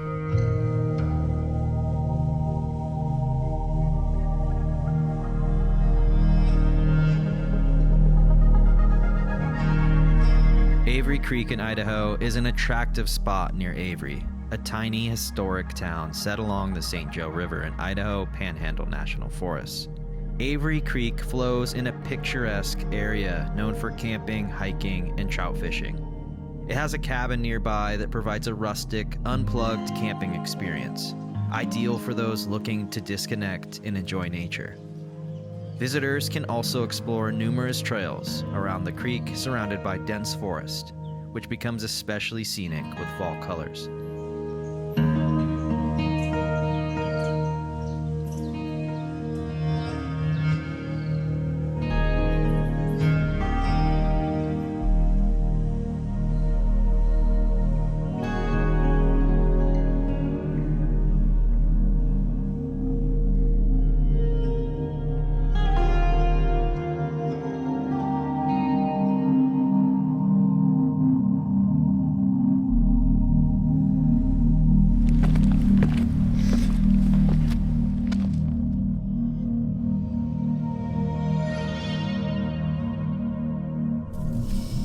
So the next town we're gonna hit is a town called Clark Fork, which is right next to the lake.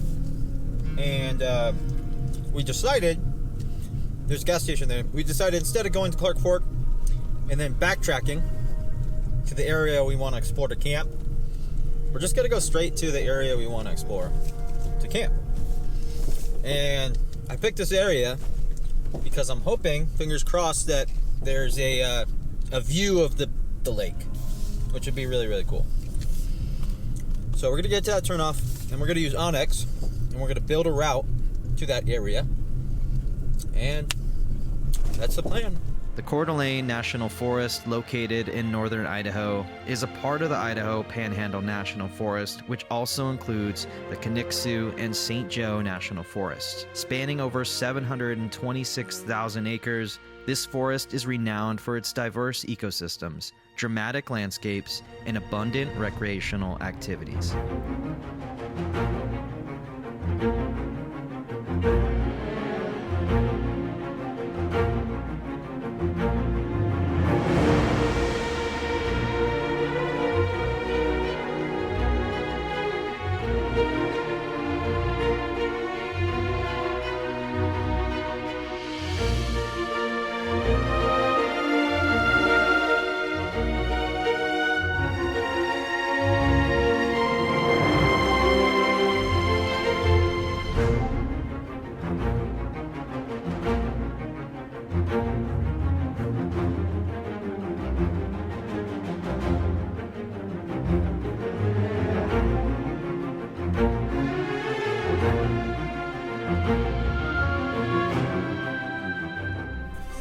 So we got to the point where we were gonna break off the original route.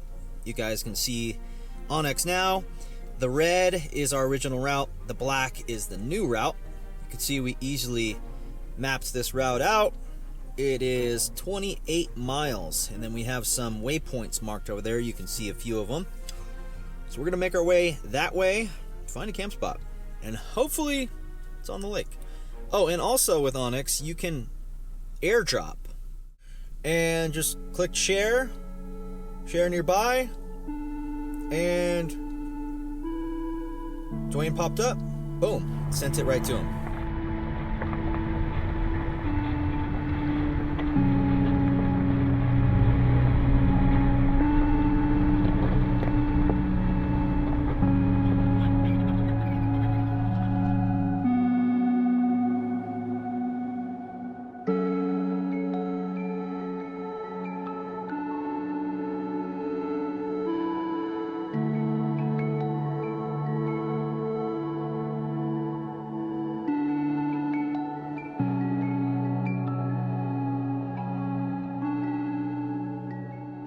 I'm never coming to Idaho again because the trails back home just do not compare. It's ruined it for me. I think once we leave here, we have to forget that we ever came, so we don't compare it to our home anymore. And my ABS lights just came back on. No idea. I'm honestly not too worried about it now because the braking is still completely fine. So yeah, it's driving okay. It is what it is at this point. I'm gonna keep pushing.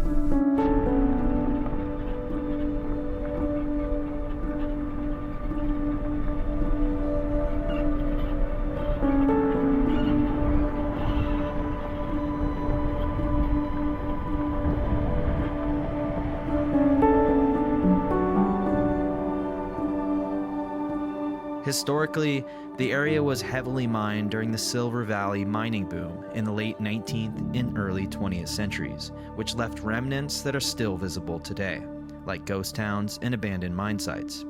The forest is also significant in terms of its rich biodiversity, home to wildlife, including moose, elk, black bears, and various bird species. During the summer and fall months, wildflower meadows and changing foliage create beautiful scenic backdrops. In winter, the forest transforms into a hub for snowmobiling, cross-country skiing, and snowshoeing.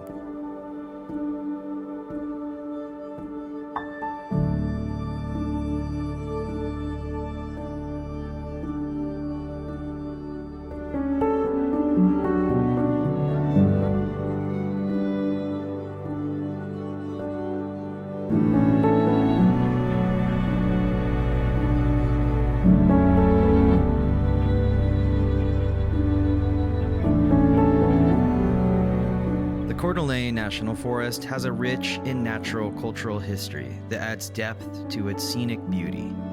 Originally inhabited by the Coeur d'Alene tribe, this area was cherished for its rich resources, including fish from the rivers and game from the surrounding mountains. In the 19th century, the region drew miners and settlers during the Silver Valley mining boom, resulting in economic growth but also environmental impacts. Today, you can still find remnants of this mining era, such as old mining camps and ghost towns hidden within the forest, which provide unique exploration opportunities for history enthusiasts. We would continue our drive on Forest Road 332 and enjoy every second of it.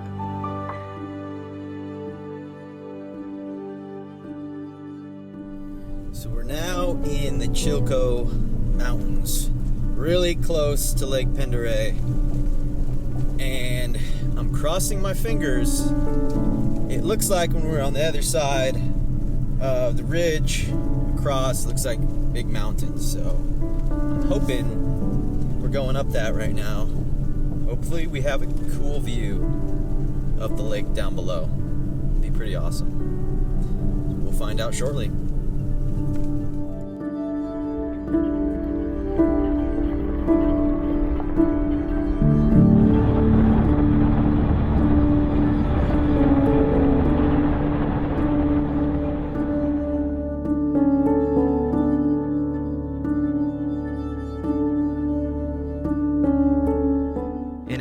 We made it to Lake Pend Oreille.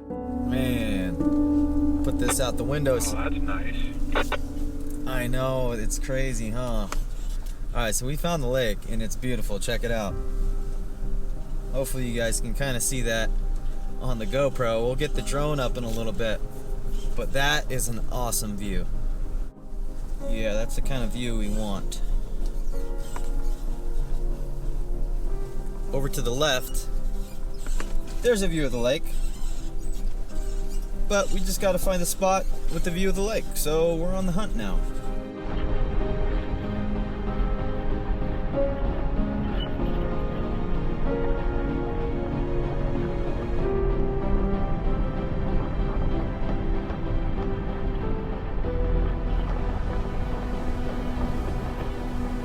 Thank God we found a spot. It is on the side of the road, but it's big enough for us to. There's already a little fire pit here. Looks like someone's camped here before. But man, these views are crazy. You can see a boat out on the water in front of me. We still got probably an hour of sunlight left. It's a good evening. We found a spot. You ready to sit and relax? Yes. We drove too much in the last 9 days. Yeah, this was supposed to be an early day, and it's not an early day again. This view makes up for it, though. Yeah, true.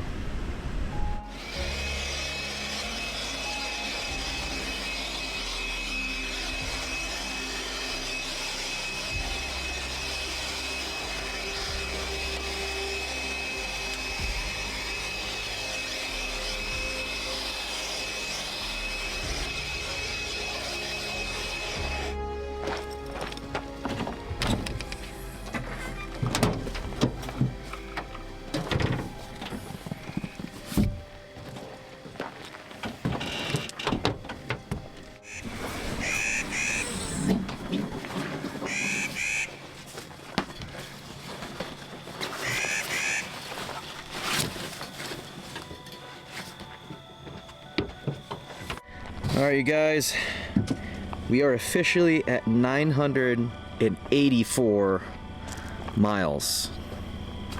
It's more than I thought we'd be at. It's pretty wild. We're almost to 1,000. We still have one more camp spot tomorrow. We don't head home. Today's Monday. We don't head to the border until Wednesday. So it's pretty wild. If you made it this far in the video, subscribe to the channel. Daisy says thank you. We're gonna sit and enjoy this view and wind down. Them good times will find the way back around. And I've got the answers. Go on and touch my skin. Them better days always come back again.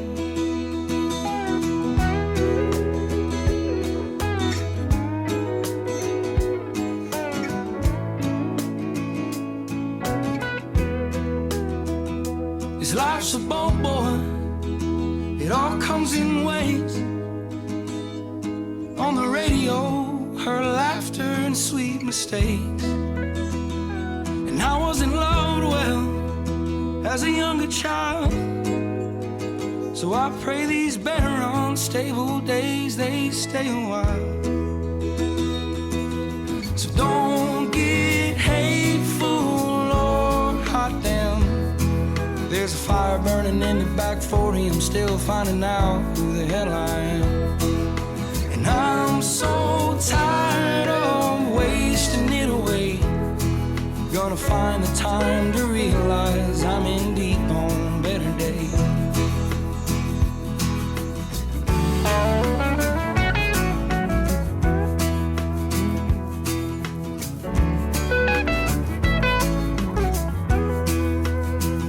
She always told me there'd be times like this, with a blue guitar, a city bar, and a streetlight kiss. But I've never known quite what I deserve. You try so hard and wind up getting burned. So don't get hateful, Lord, hot damn. There's a fire burning in the back 40. I'm still finding out who the hell I am. And I'm so tired of wasting it away. Gonna find the time to realize I'm in deep on better days.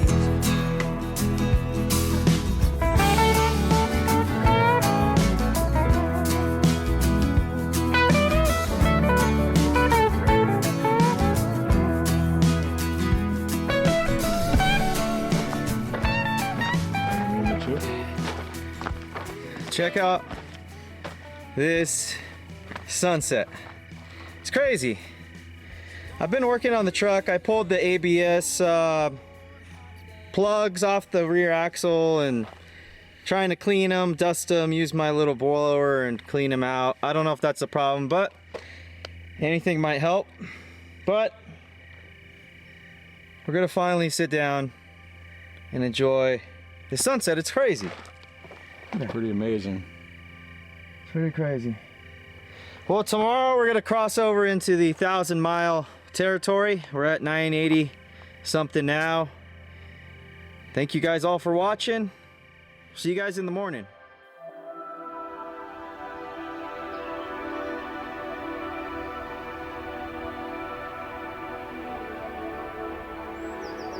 We go overlanding and sleep in our trucks to wake up in places like this, remote, wild, and utterly breathtaking. It's moments like these that make the journey worth it. When you open your eyes to views like this at sunrise, it honestly feels like it can change your life. This is why we keep coming back. Lake Pend Oreille, located in the northern part of Idaho, is the state's largest lake and one of the deepest in the United States. It stretches over 43 miles in length and has depths reaching nearly 1,150 feet, making it a significant natural feature in the region. The lake is surrounded by the beautiful Coeur d'Alene Mountains and the Cabinet Mountains, providing stunning scenery with forested hillsides and mountainous backdrops. I'd like to welcome you to day number 10 of this incredible adventure. This morning, it looks like we're about to have a few unexpected visitors join us. Idaho is home to several species of deer, including the mule deer and the white-tailed deer. White-tailed deer are more common in the northern part of Idaho, especially in the forested areas and along river valleys. They can adapt to various habitats, including farmland, forest, and grasslands. Smaller than mule deer, they have a distinctive white underside to their tail, which they raise when alarmed.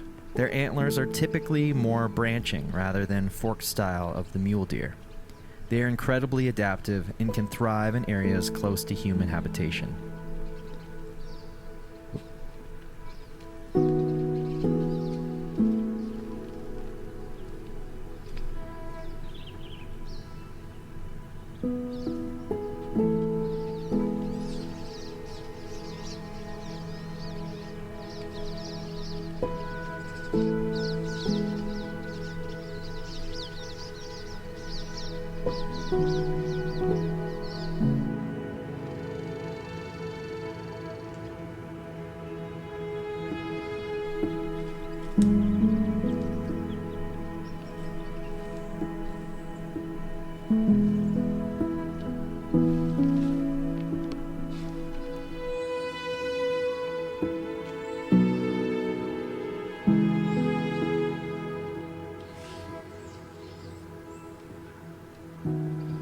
As we took in the beauty this morning, the gentle sounds of songbirds filled the air, creating a peaceful ambiance that perfectly complemented the stunning scenery.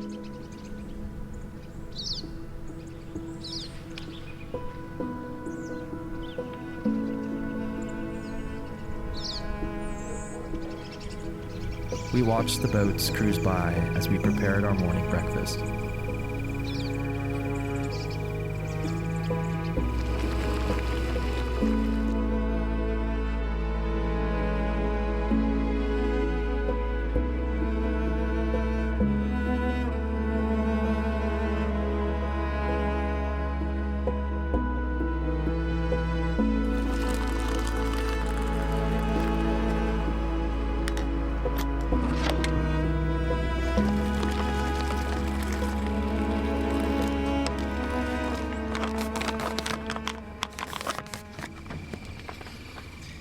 Good morning, you guys. It's beautiful here. Woke up next to Lake Pend Oreille. We got blessed with some. Dwayne actually, he didn't wake me up, but I was already awake. But he's like, "Hey, grab your telephoto lens." And there's some deer just right here on the road. It's pretty awesome. And they hung out for a while and let us take some video of them, which is pretty awesome. Of course, we got the hot chocolate made, and we're trying out Peak Designs. We had a few of their dinners this trip, and they're really good. We're trying out their mountain berry granola this morning. I'm sure it's going to be delicious.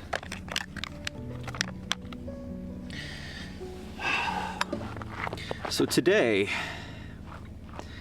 is going to be another good day in Idaho. We're gonna head into Clark Fork, get some gas, air up the tires, drive around the lake to Highway 95, where we're gonna head north.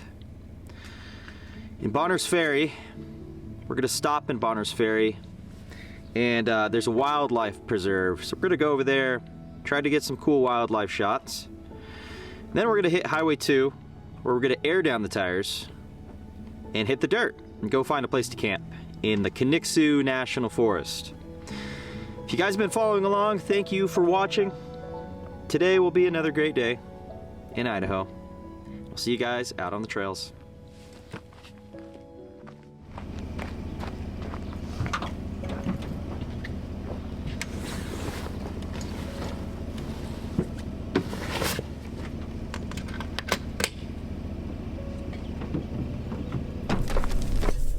So this is day number 10, and we are going to hit the 1,000-mile mark today. And the ABS lights are still on, however the truck is driving okay, and I hope it continues to drive okay because we're going down some steep trails. Overlanding trips can be unpredictable, but that's part of what makes them so much fun.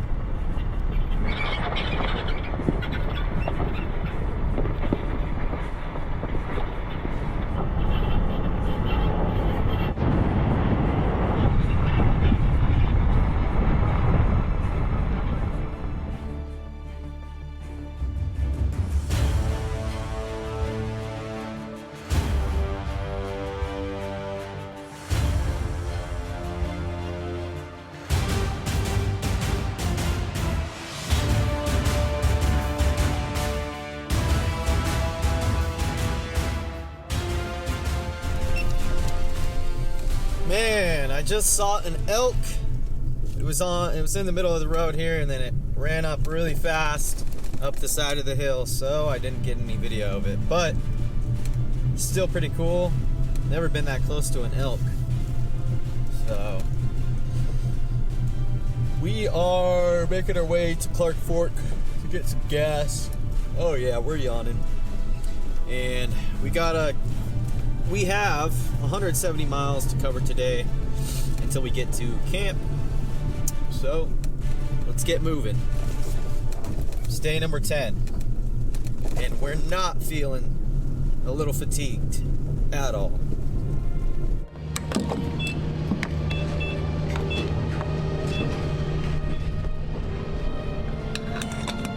We gassed up in the town of Clark Fork, as well as aired up our tires using the Morflate, and then proceeded on to the town of Bonners Ferry. Bonners Ferry is a small town in the northernmost part of Idaho, located near the Canadian border and along the beautiful Kootenai River. The town has a population of about 2,500 people and has a rich history that dates back to the late 19th century. Originally a hub for logging and agriculture, it was named after a local businessman, Edward Bonner, who operated a ferry on the Kootenai River in the mid-1800s. Over the years, the town grew as a trading and transportation point in the region.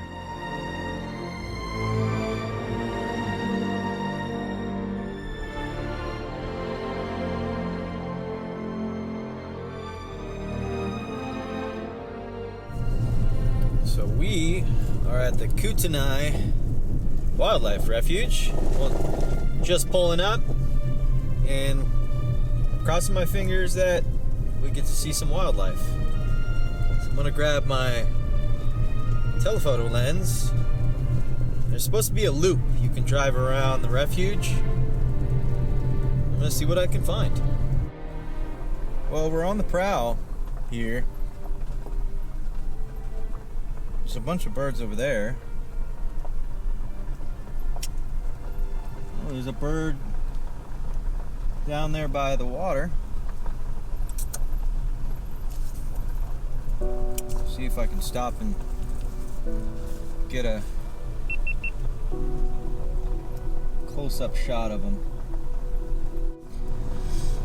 So that bird got away from me, but I did get some shots over on my right there, but still too far away, even with this big old lens. So I'm gonna keep driving, see if I can get closer to some wildlife. They look like geese. I'm not an animal expert though, so don't quote me.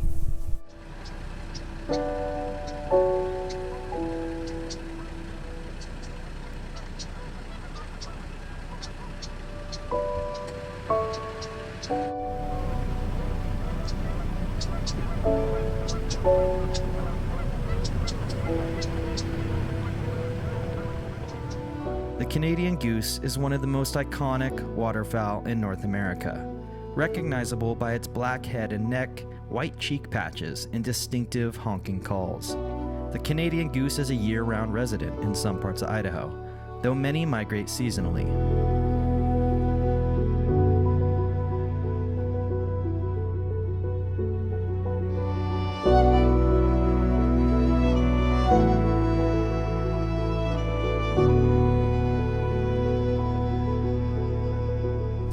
I didn't find any more animals.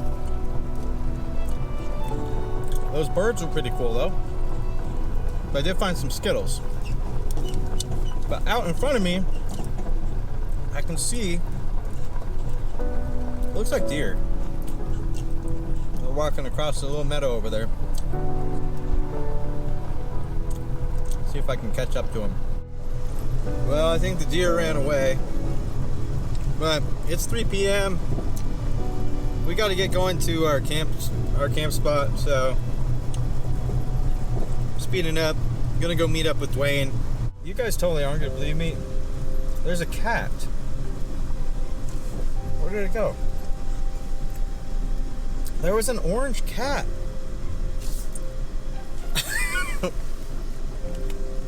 It's probably in the bushes now. That's weird. It wasn't a fox. I was first thought, well, it was probably a fox, but no. It looked back at me and it was a cat. It's like a tabby cat.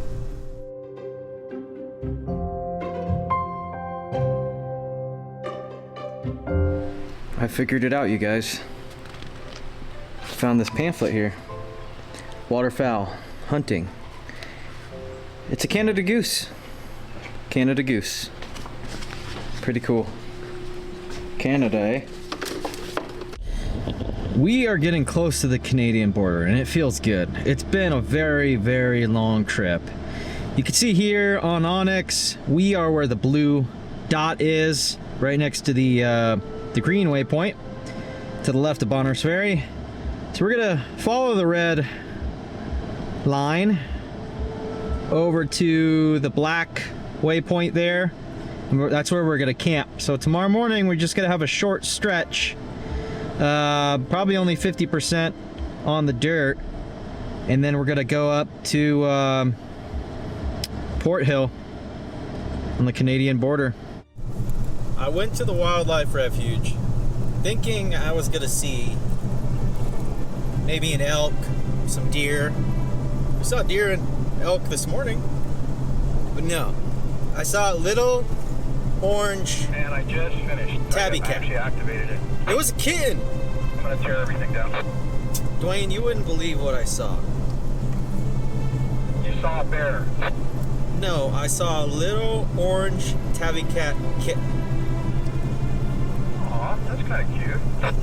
No, it's not cute. I wanted to see an elk. I can't believe we're all the way up here.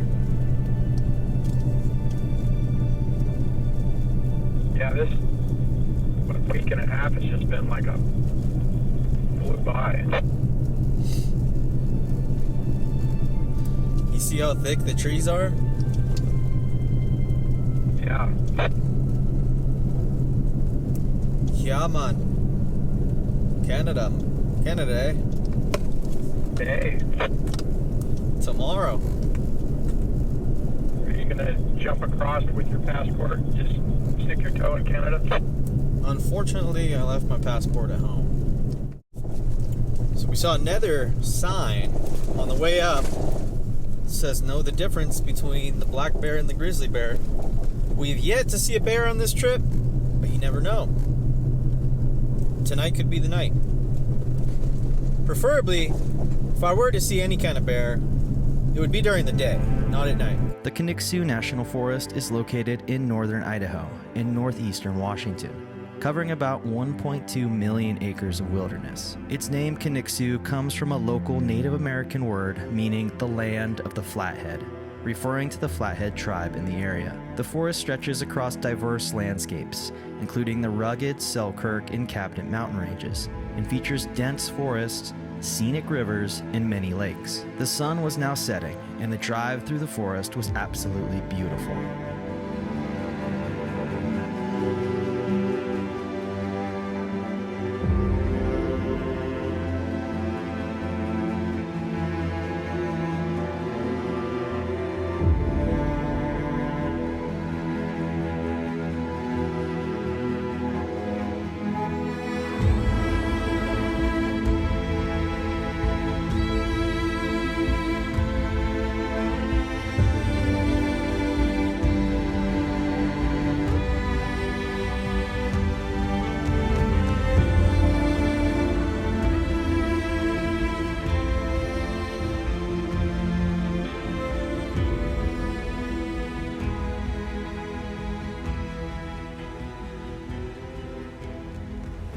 Trying to find a campground.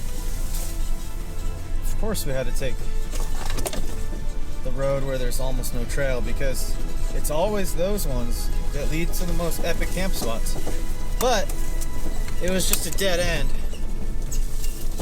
And there was another Tacoma at the end that made it a little harder to turn around, but we did it. We're We're gonna cruise back down. Pick one of the spots that we passed already. Oh. Man. I'll see you guys at camp. We found a place to camp, which wasn't far off the main road, but it was tucked away nicely in the trees.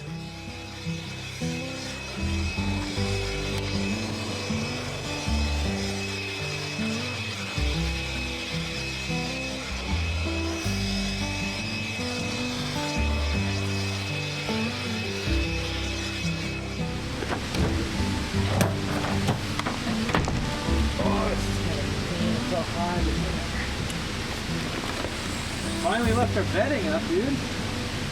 Mine was all nice and dry. Oh yeah. Yeah. Finally. Now you're just making fun of me.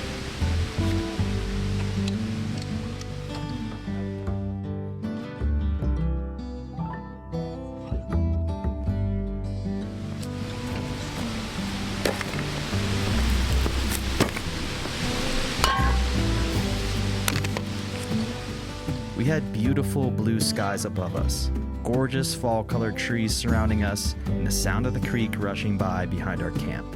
What more could we ask for?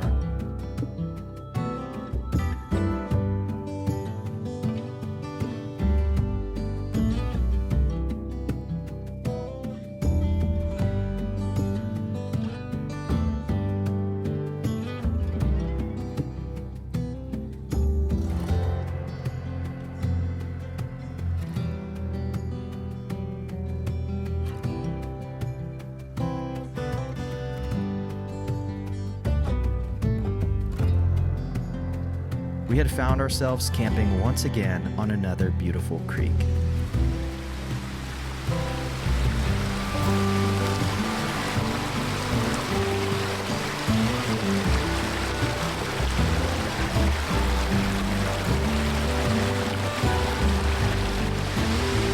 So it's 5 p.m. and we are glad that we found camp. Not only did we find camp, we found camp on a creek, which is really nice. So we'll have the sound of the water going to bed tonight. We got enough firewood tonight. We got a few bundles here. We got the Epic Camp butane torch. If you haven't checked it out yet, link down below. It's my new butane torch, which is on my website and on Amazon. We're gonna pull out the front runner chairs and relax. Finally relax. This is day number 10.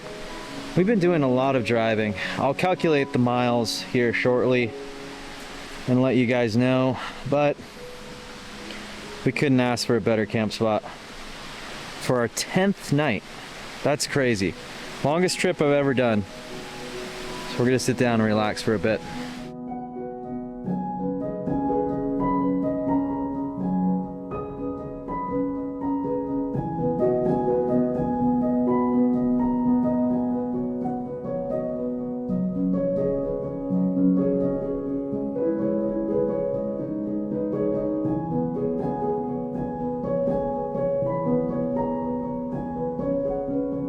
The temperature had dropped, so it was the perfect time to make a hot drink.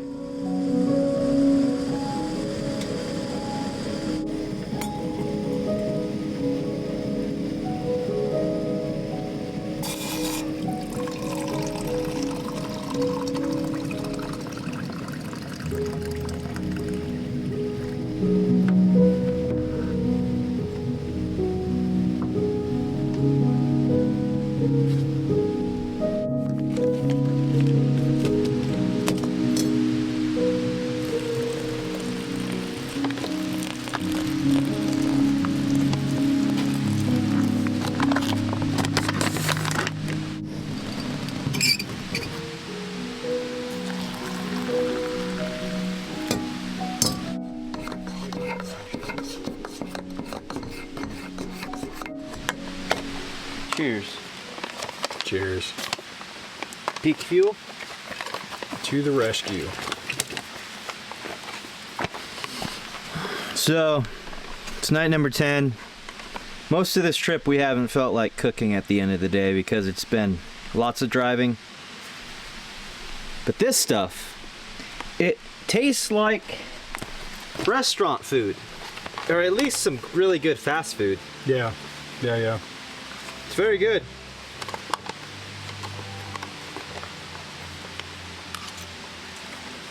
Ooh, ow. Ooh, it's hot.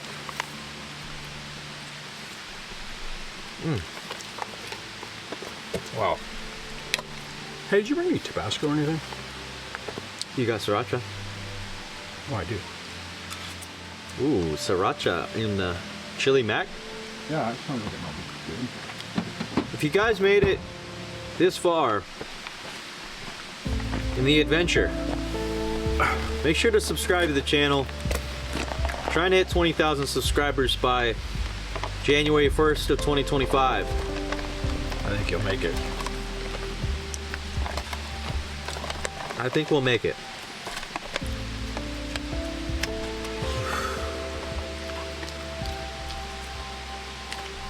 We're gonna enjoy our food.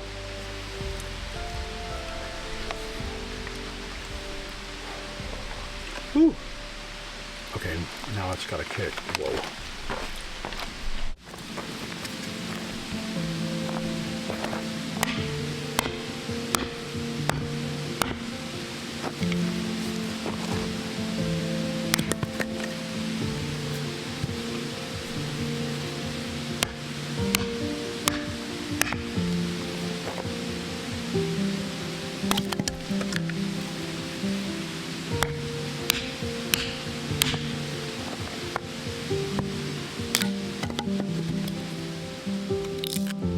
You can now order your very own Epic Camp butane torch on my website or on Amazon. Check the link in the description.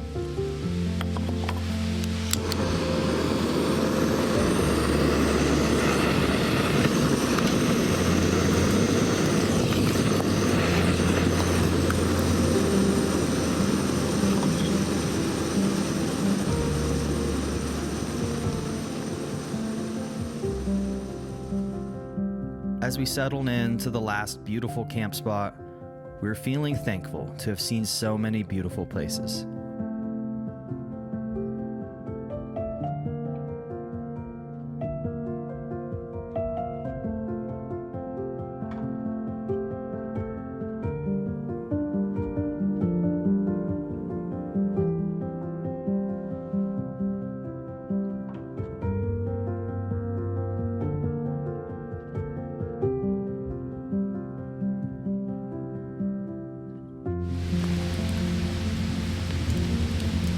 So right now we are at 1,114 miles. It's pretty awesome. Pretty awesome. It's been the longest trip. Saw so many cool places. If you've been following along, then you know we started out in Oregon, in the Owahis, beautiful canyons, had an awesome camp spot, and after that we went into the Boise National Forest, found a cool camp spot right next to this old mine that we realized we didn't want to climb into, and after that, that's when we gassed up in Lowman and found out that we wouldn't be going any further. So we had to replan, reroute. We took the detour, gassed up in McCall, and then we went down to Schiefer Campground where ash was raining down on us and we had to relocate. We crossed this really beautiful bridge. We had the campground all to ourselves, but we had to move. Oh, I also took a bath in the river, which was amazing. We found ourselves camping on the side of the road, which was nice and quiet. That following morning, we found ourselves passing Bergdorf and exploring a fire lookout tower called Carey Dome, which was insanely tall. and I found the courage to climb up to the top. We then made our way down the French Creek grade, which was absolutely stunning. We drove over the Salmon River, Manning Bridge. The drive down the Salmon River was absolutely stunning. I think of the entire trip, the Salmon River was my favorite spot. We ended up finding a BLM camp spot right along the Salmon River. We went through Riggins the following morning, and on the side of the road just happened to be a coffee shop, which Dwayne was really excited about. We made our way north, continuing the Salmon River, which was absolutely beautiful. We had empty roads, and then we got off and started going back into the forest, which was a beautiful area. We climbed Hungry Ridge, and we drove through McComas Meadows, which was another beautiful spot. We stopped at the Lookout Butte Fire Tower, which was extremely foggy, but it was a beautiful spot. I didn't climb to the top because it was raining, and I didn't want to slip with my camera. We wanted to make our way down to Cool Water, but a closed road made us change our plans, and we had to reroute 30 miles around, which made us be low on fuel. But we made it to the gas station the next day near Powell Campground, where we found a Sinclair. We gassed up, had a fabulous meal at the Loche Lodge. Then we aired up the tires and headed back into the National Forest, the Clearwater National Forest. We explored a little bit, we drove a little bit on the Lolo Motorway, and we found a beautiful camp spot right next to a creek that was totally picturesque. Just the most beautiful camp spot of the trip. The following morning, we continued north into Montana for a short while, passing through Hoodoo Pass and finding a stunning lake, Missoula Lake, which had a beautiful turquoise color. We continued through Hoodoo Pass, where we found a nice camp spot next to a creek in Montana. We continued north and eventually made it to the town of Avery, where we got gas and we had another good meal. From Avery, we drove through Moon Pass, driving over a beautiful bridge and through many old railroad tunnels before we came to the town of Wallace, where we aired up the tires and gladly got a hotel. The following morning, from the town of Osborne, we went back into the National Forest, and we found ourselves eventually camping overlooking Lake Pend Oreille. The following morning, we made our way into the town of Clark Fork, where we got gas, and then we took a drive on the highway to a wildlife preserve where we saw some Canadian geese, and I saw a little tabby kitten running around. We drove through Bonner's Ferry, and not much later, we found ourselves here, the final campground of the trip. Tomorrow morning, we'll make it to the Canadian border, and man, it's gonna be an awesome day. If you guys have been following along for this adventure, thank you guys for watching. Subscribe to the channel if you're not already subscribed. Give the video a thumbs up, leave a comment below, and we'll see you guys tomorrow morning.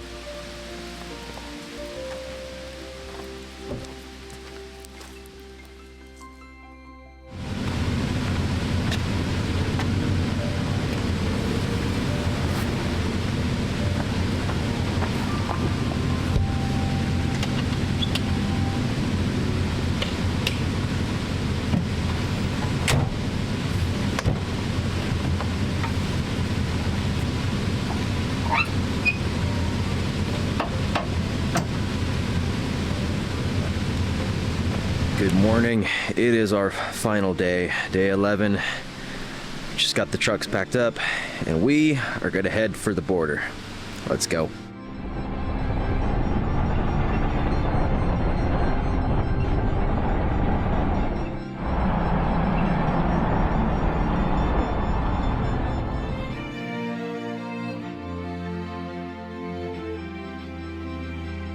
It's been fun, but we are ready to make it to the Idaho-Canadian border and call an end to this incredible overland adventure.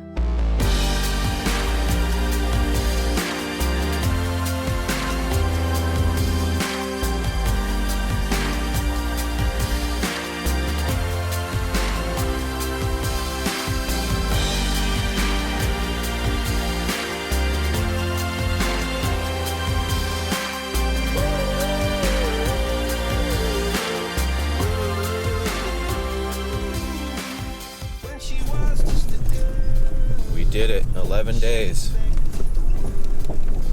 Pretty amazing. You want to camp another night?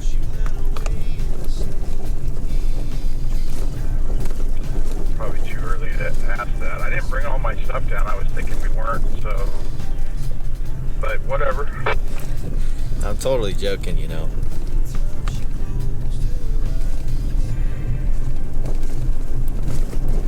Still got a long way back. Yeah, I think we got like a 23-hour drive home.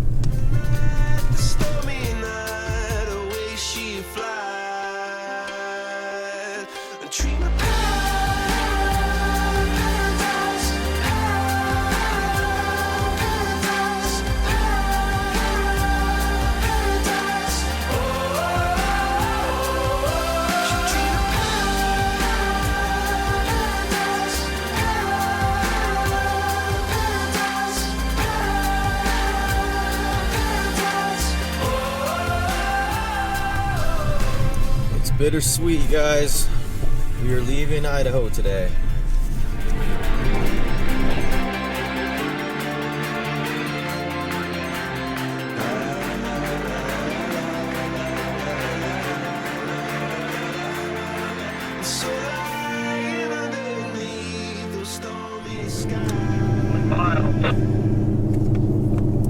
One mile to Port Hill, eh? Did that sign say 1 mile to the border? No. Oh man, I'm seeing things up here. We're almost to Port Hill. It's pretty wild. There's lots of farmland out here. We're still going. We're still cruising. Truck is driving fine. Thank God. Thank God. And I think Dwayne just passed the gas station. Did we pass the gas station? Maybe. I think we did. Let's try turning in right here. U.S. Customs. I don't think we want to go there. Oh, welcome to the United States of America. Let's look at the map here. Welcome to Idaho. No way. Let's get out here.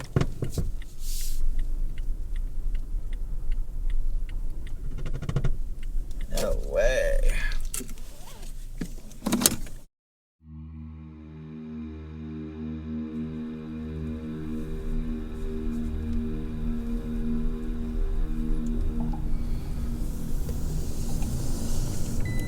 Wish me luck.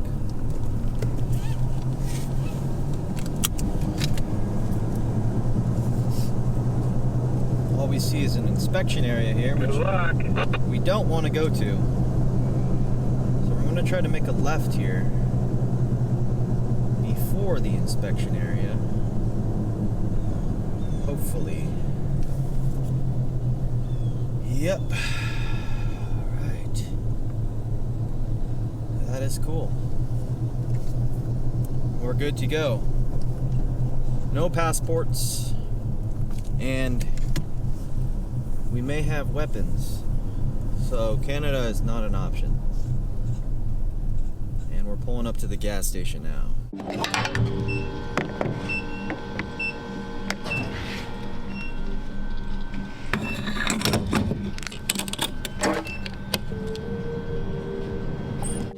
Well, Dwayne, the last fuel up, how does it feel? Surreal. It feels surreal to actually be here. So we just arrived in Port Hill, got some gas. It's pretty surreal being here. It is surreal. It's hard to believe. What was it, 11 days ago we started this journey? We started this journey 11 days ago, and we just checked our mileage. Mostly on the dirt, we covered 1,155 miles. Probably average about 10 miles a gallon on most of the trip. Probably about 10 miles per gallon. Port Hill, it's like a ghost town. There's a few shops here, and they're all closed. Nobody's here. Feels like the end of the world a little bit, man. A little bit. Peaceful though. This little puppy made it 11 days with us. She's a trooper. She loves adventuring. She wants to go walk. I'm gonna let her walk. If you guys made it all the way to the end here, subscribe to the channel, give the video a like, all that good stuff. And I truly hope you guys enjoyed this Idaho adventure. And I'll see you guys on the next one.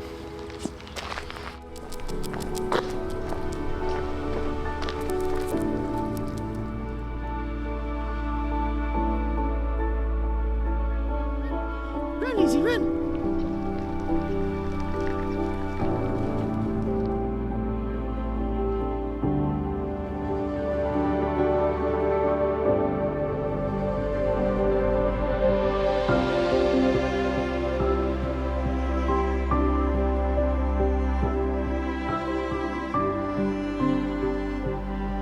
Woo! We made it. We made it.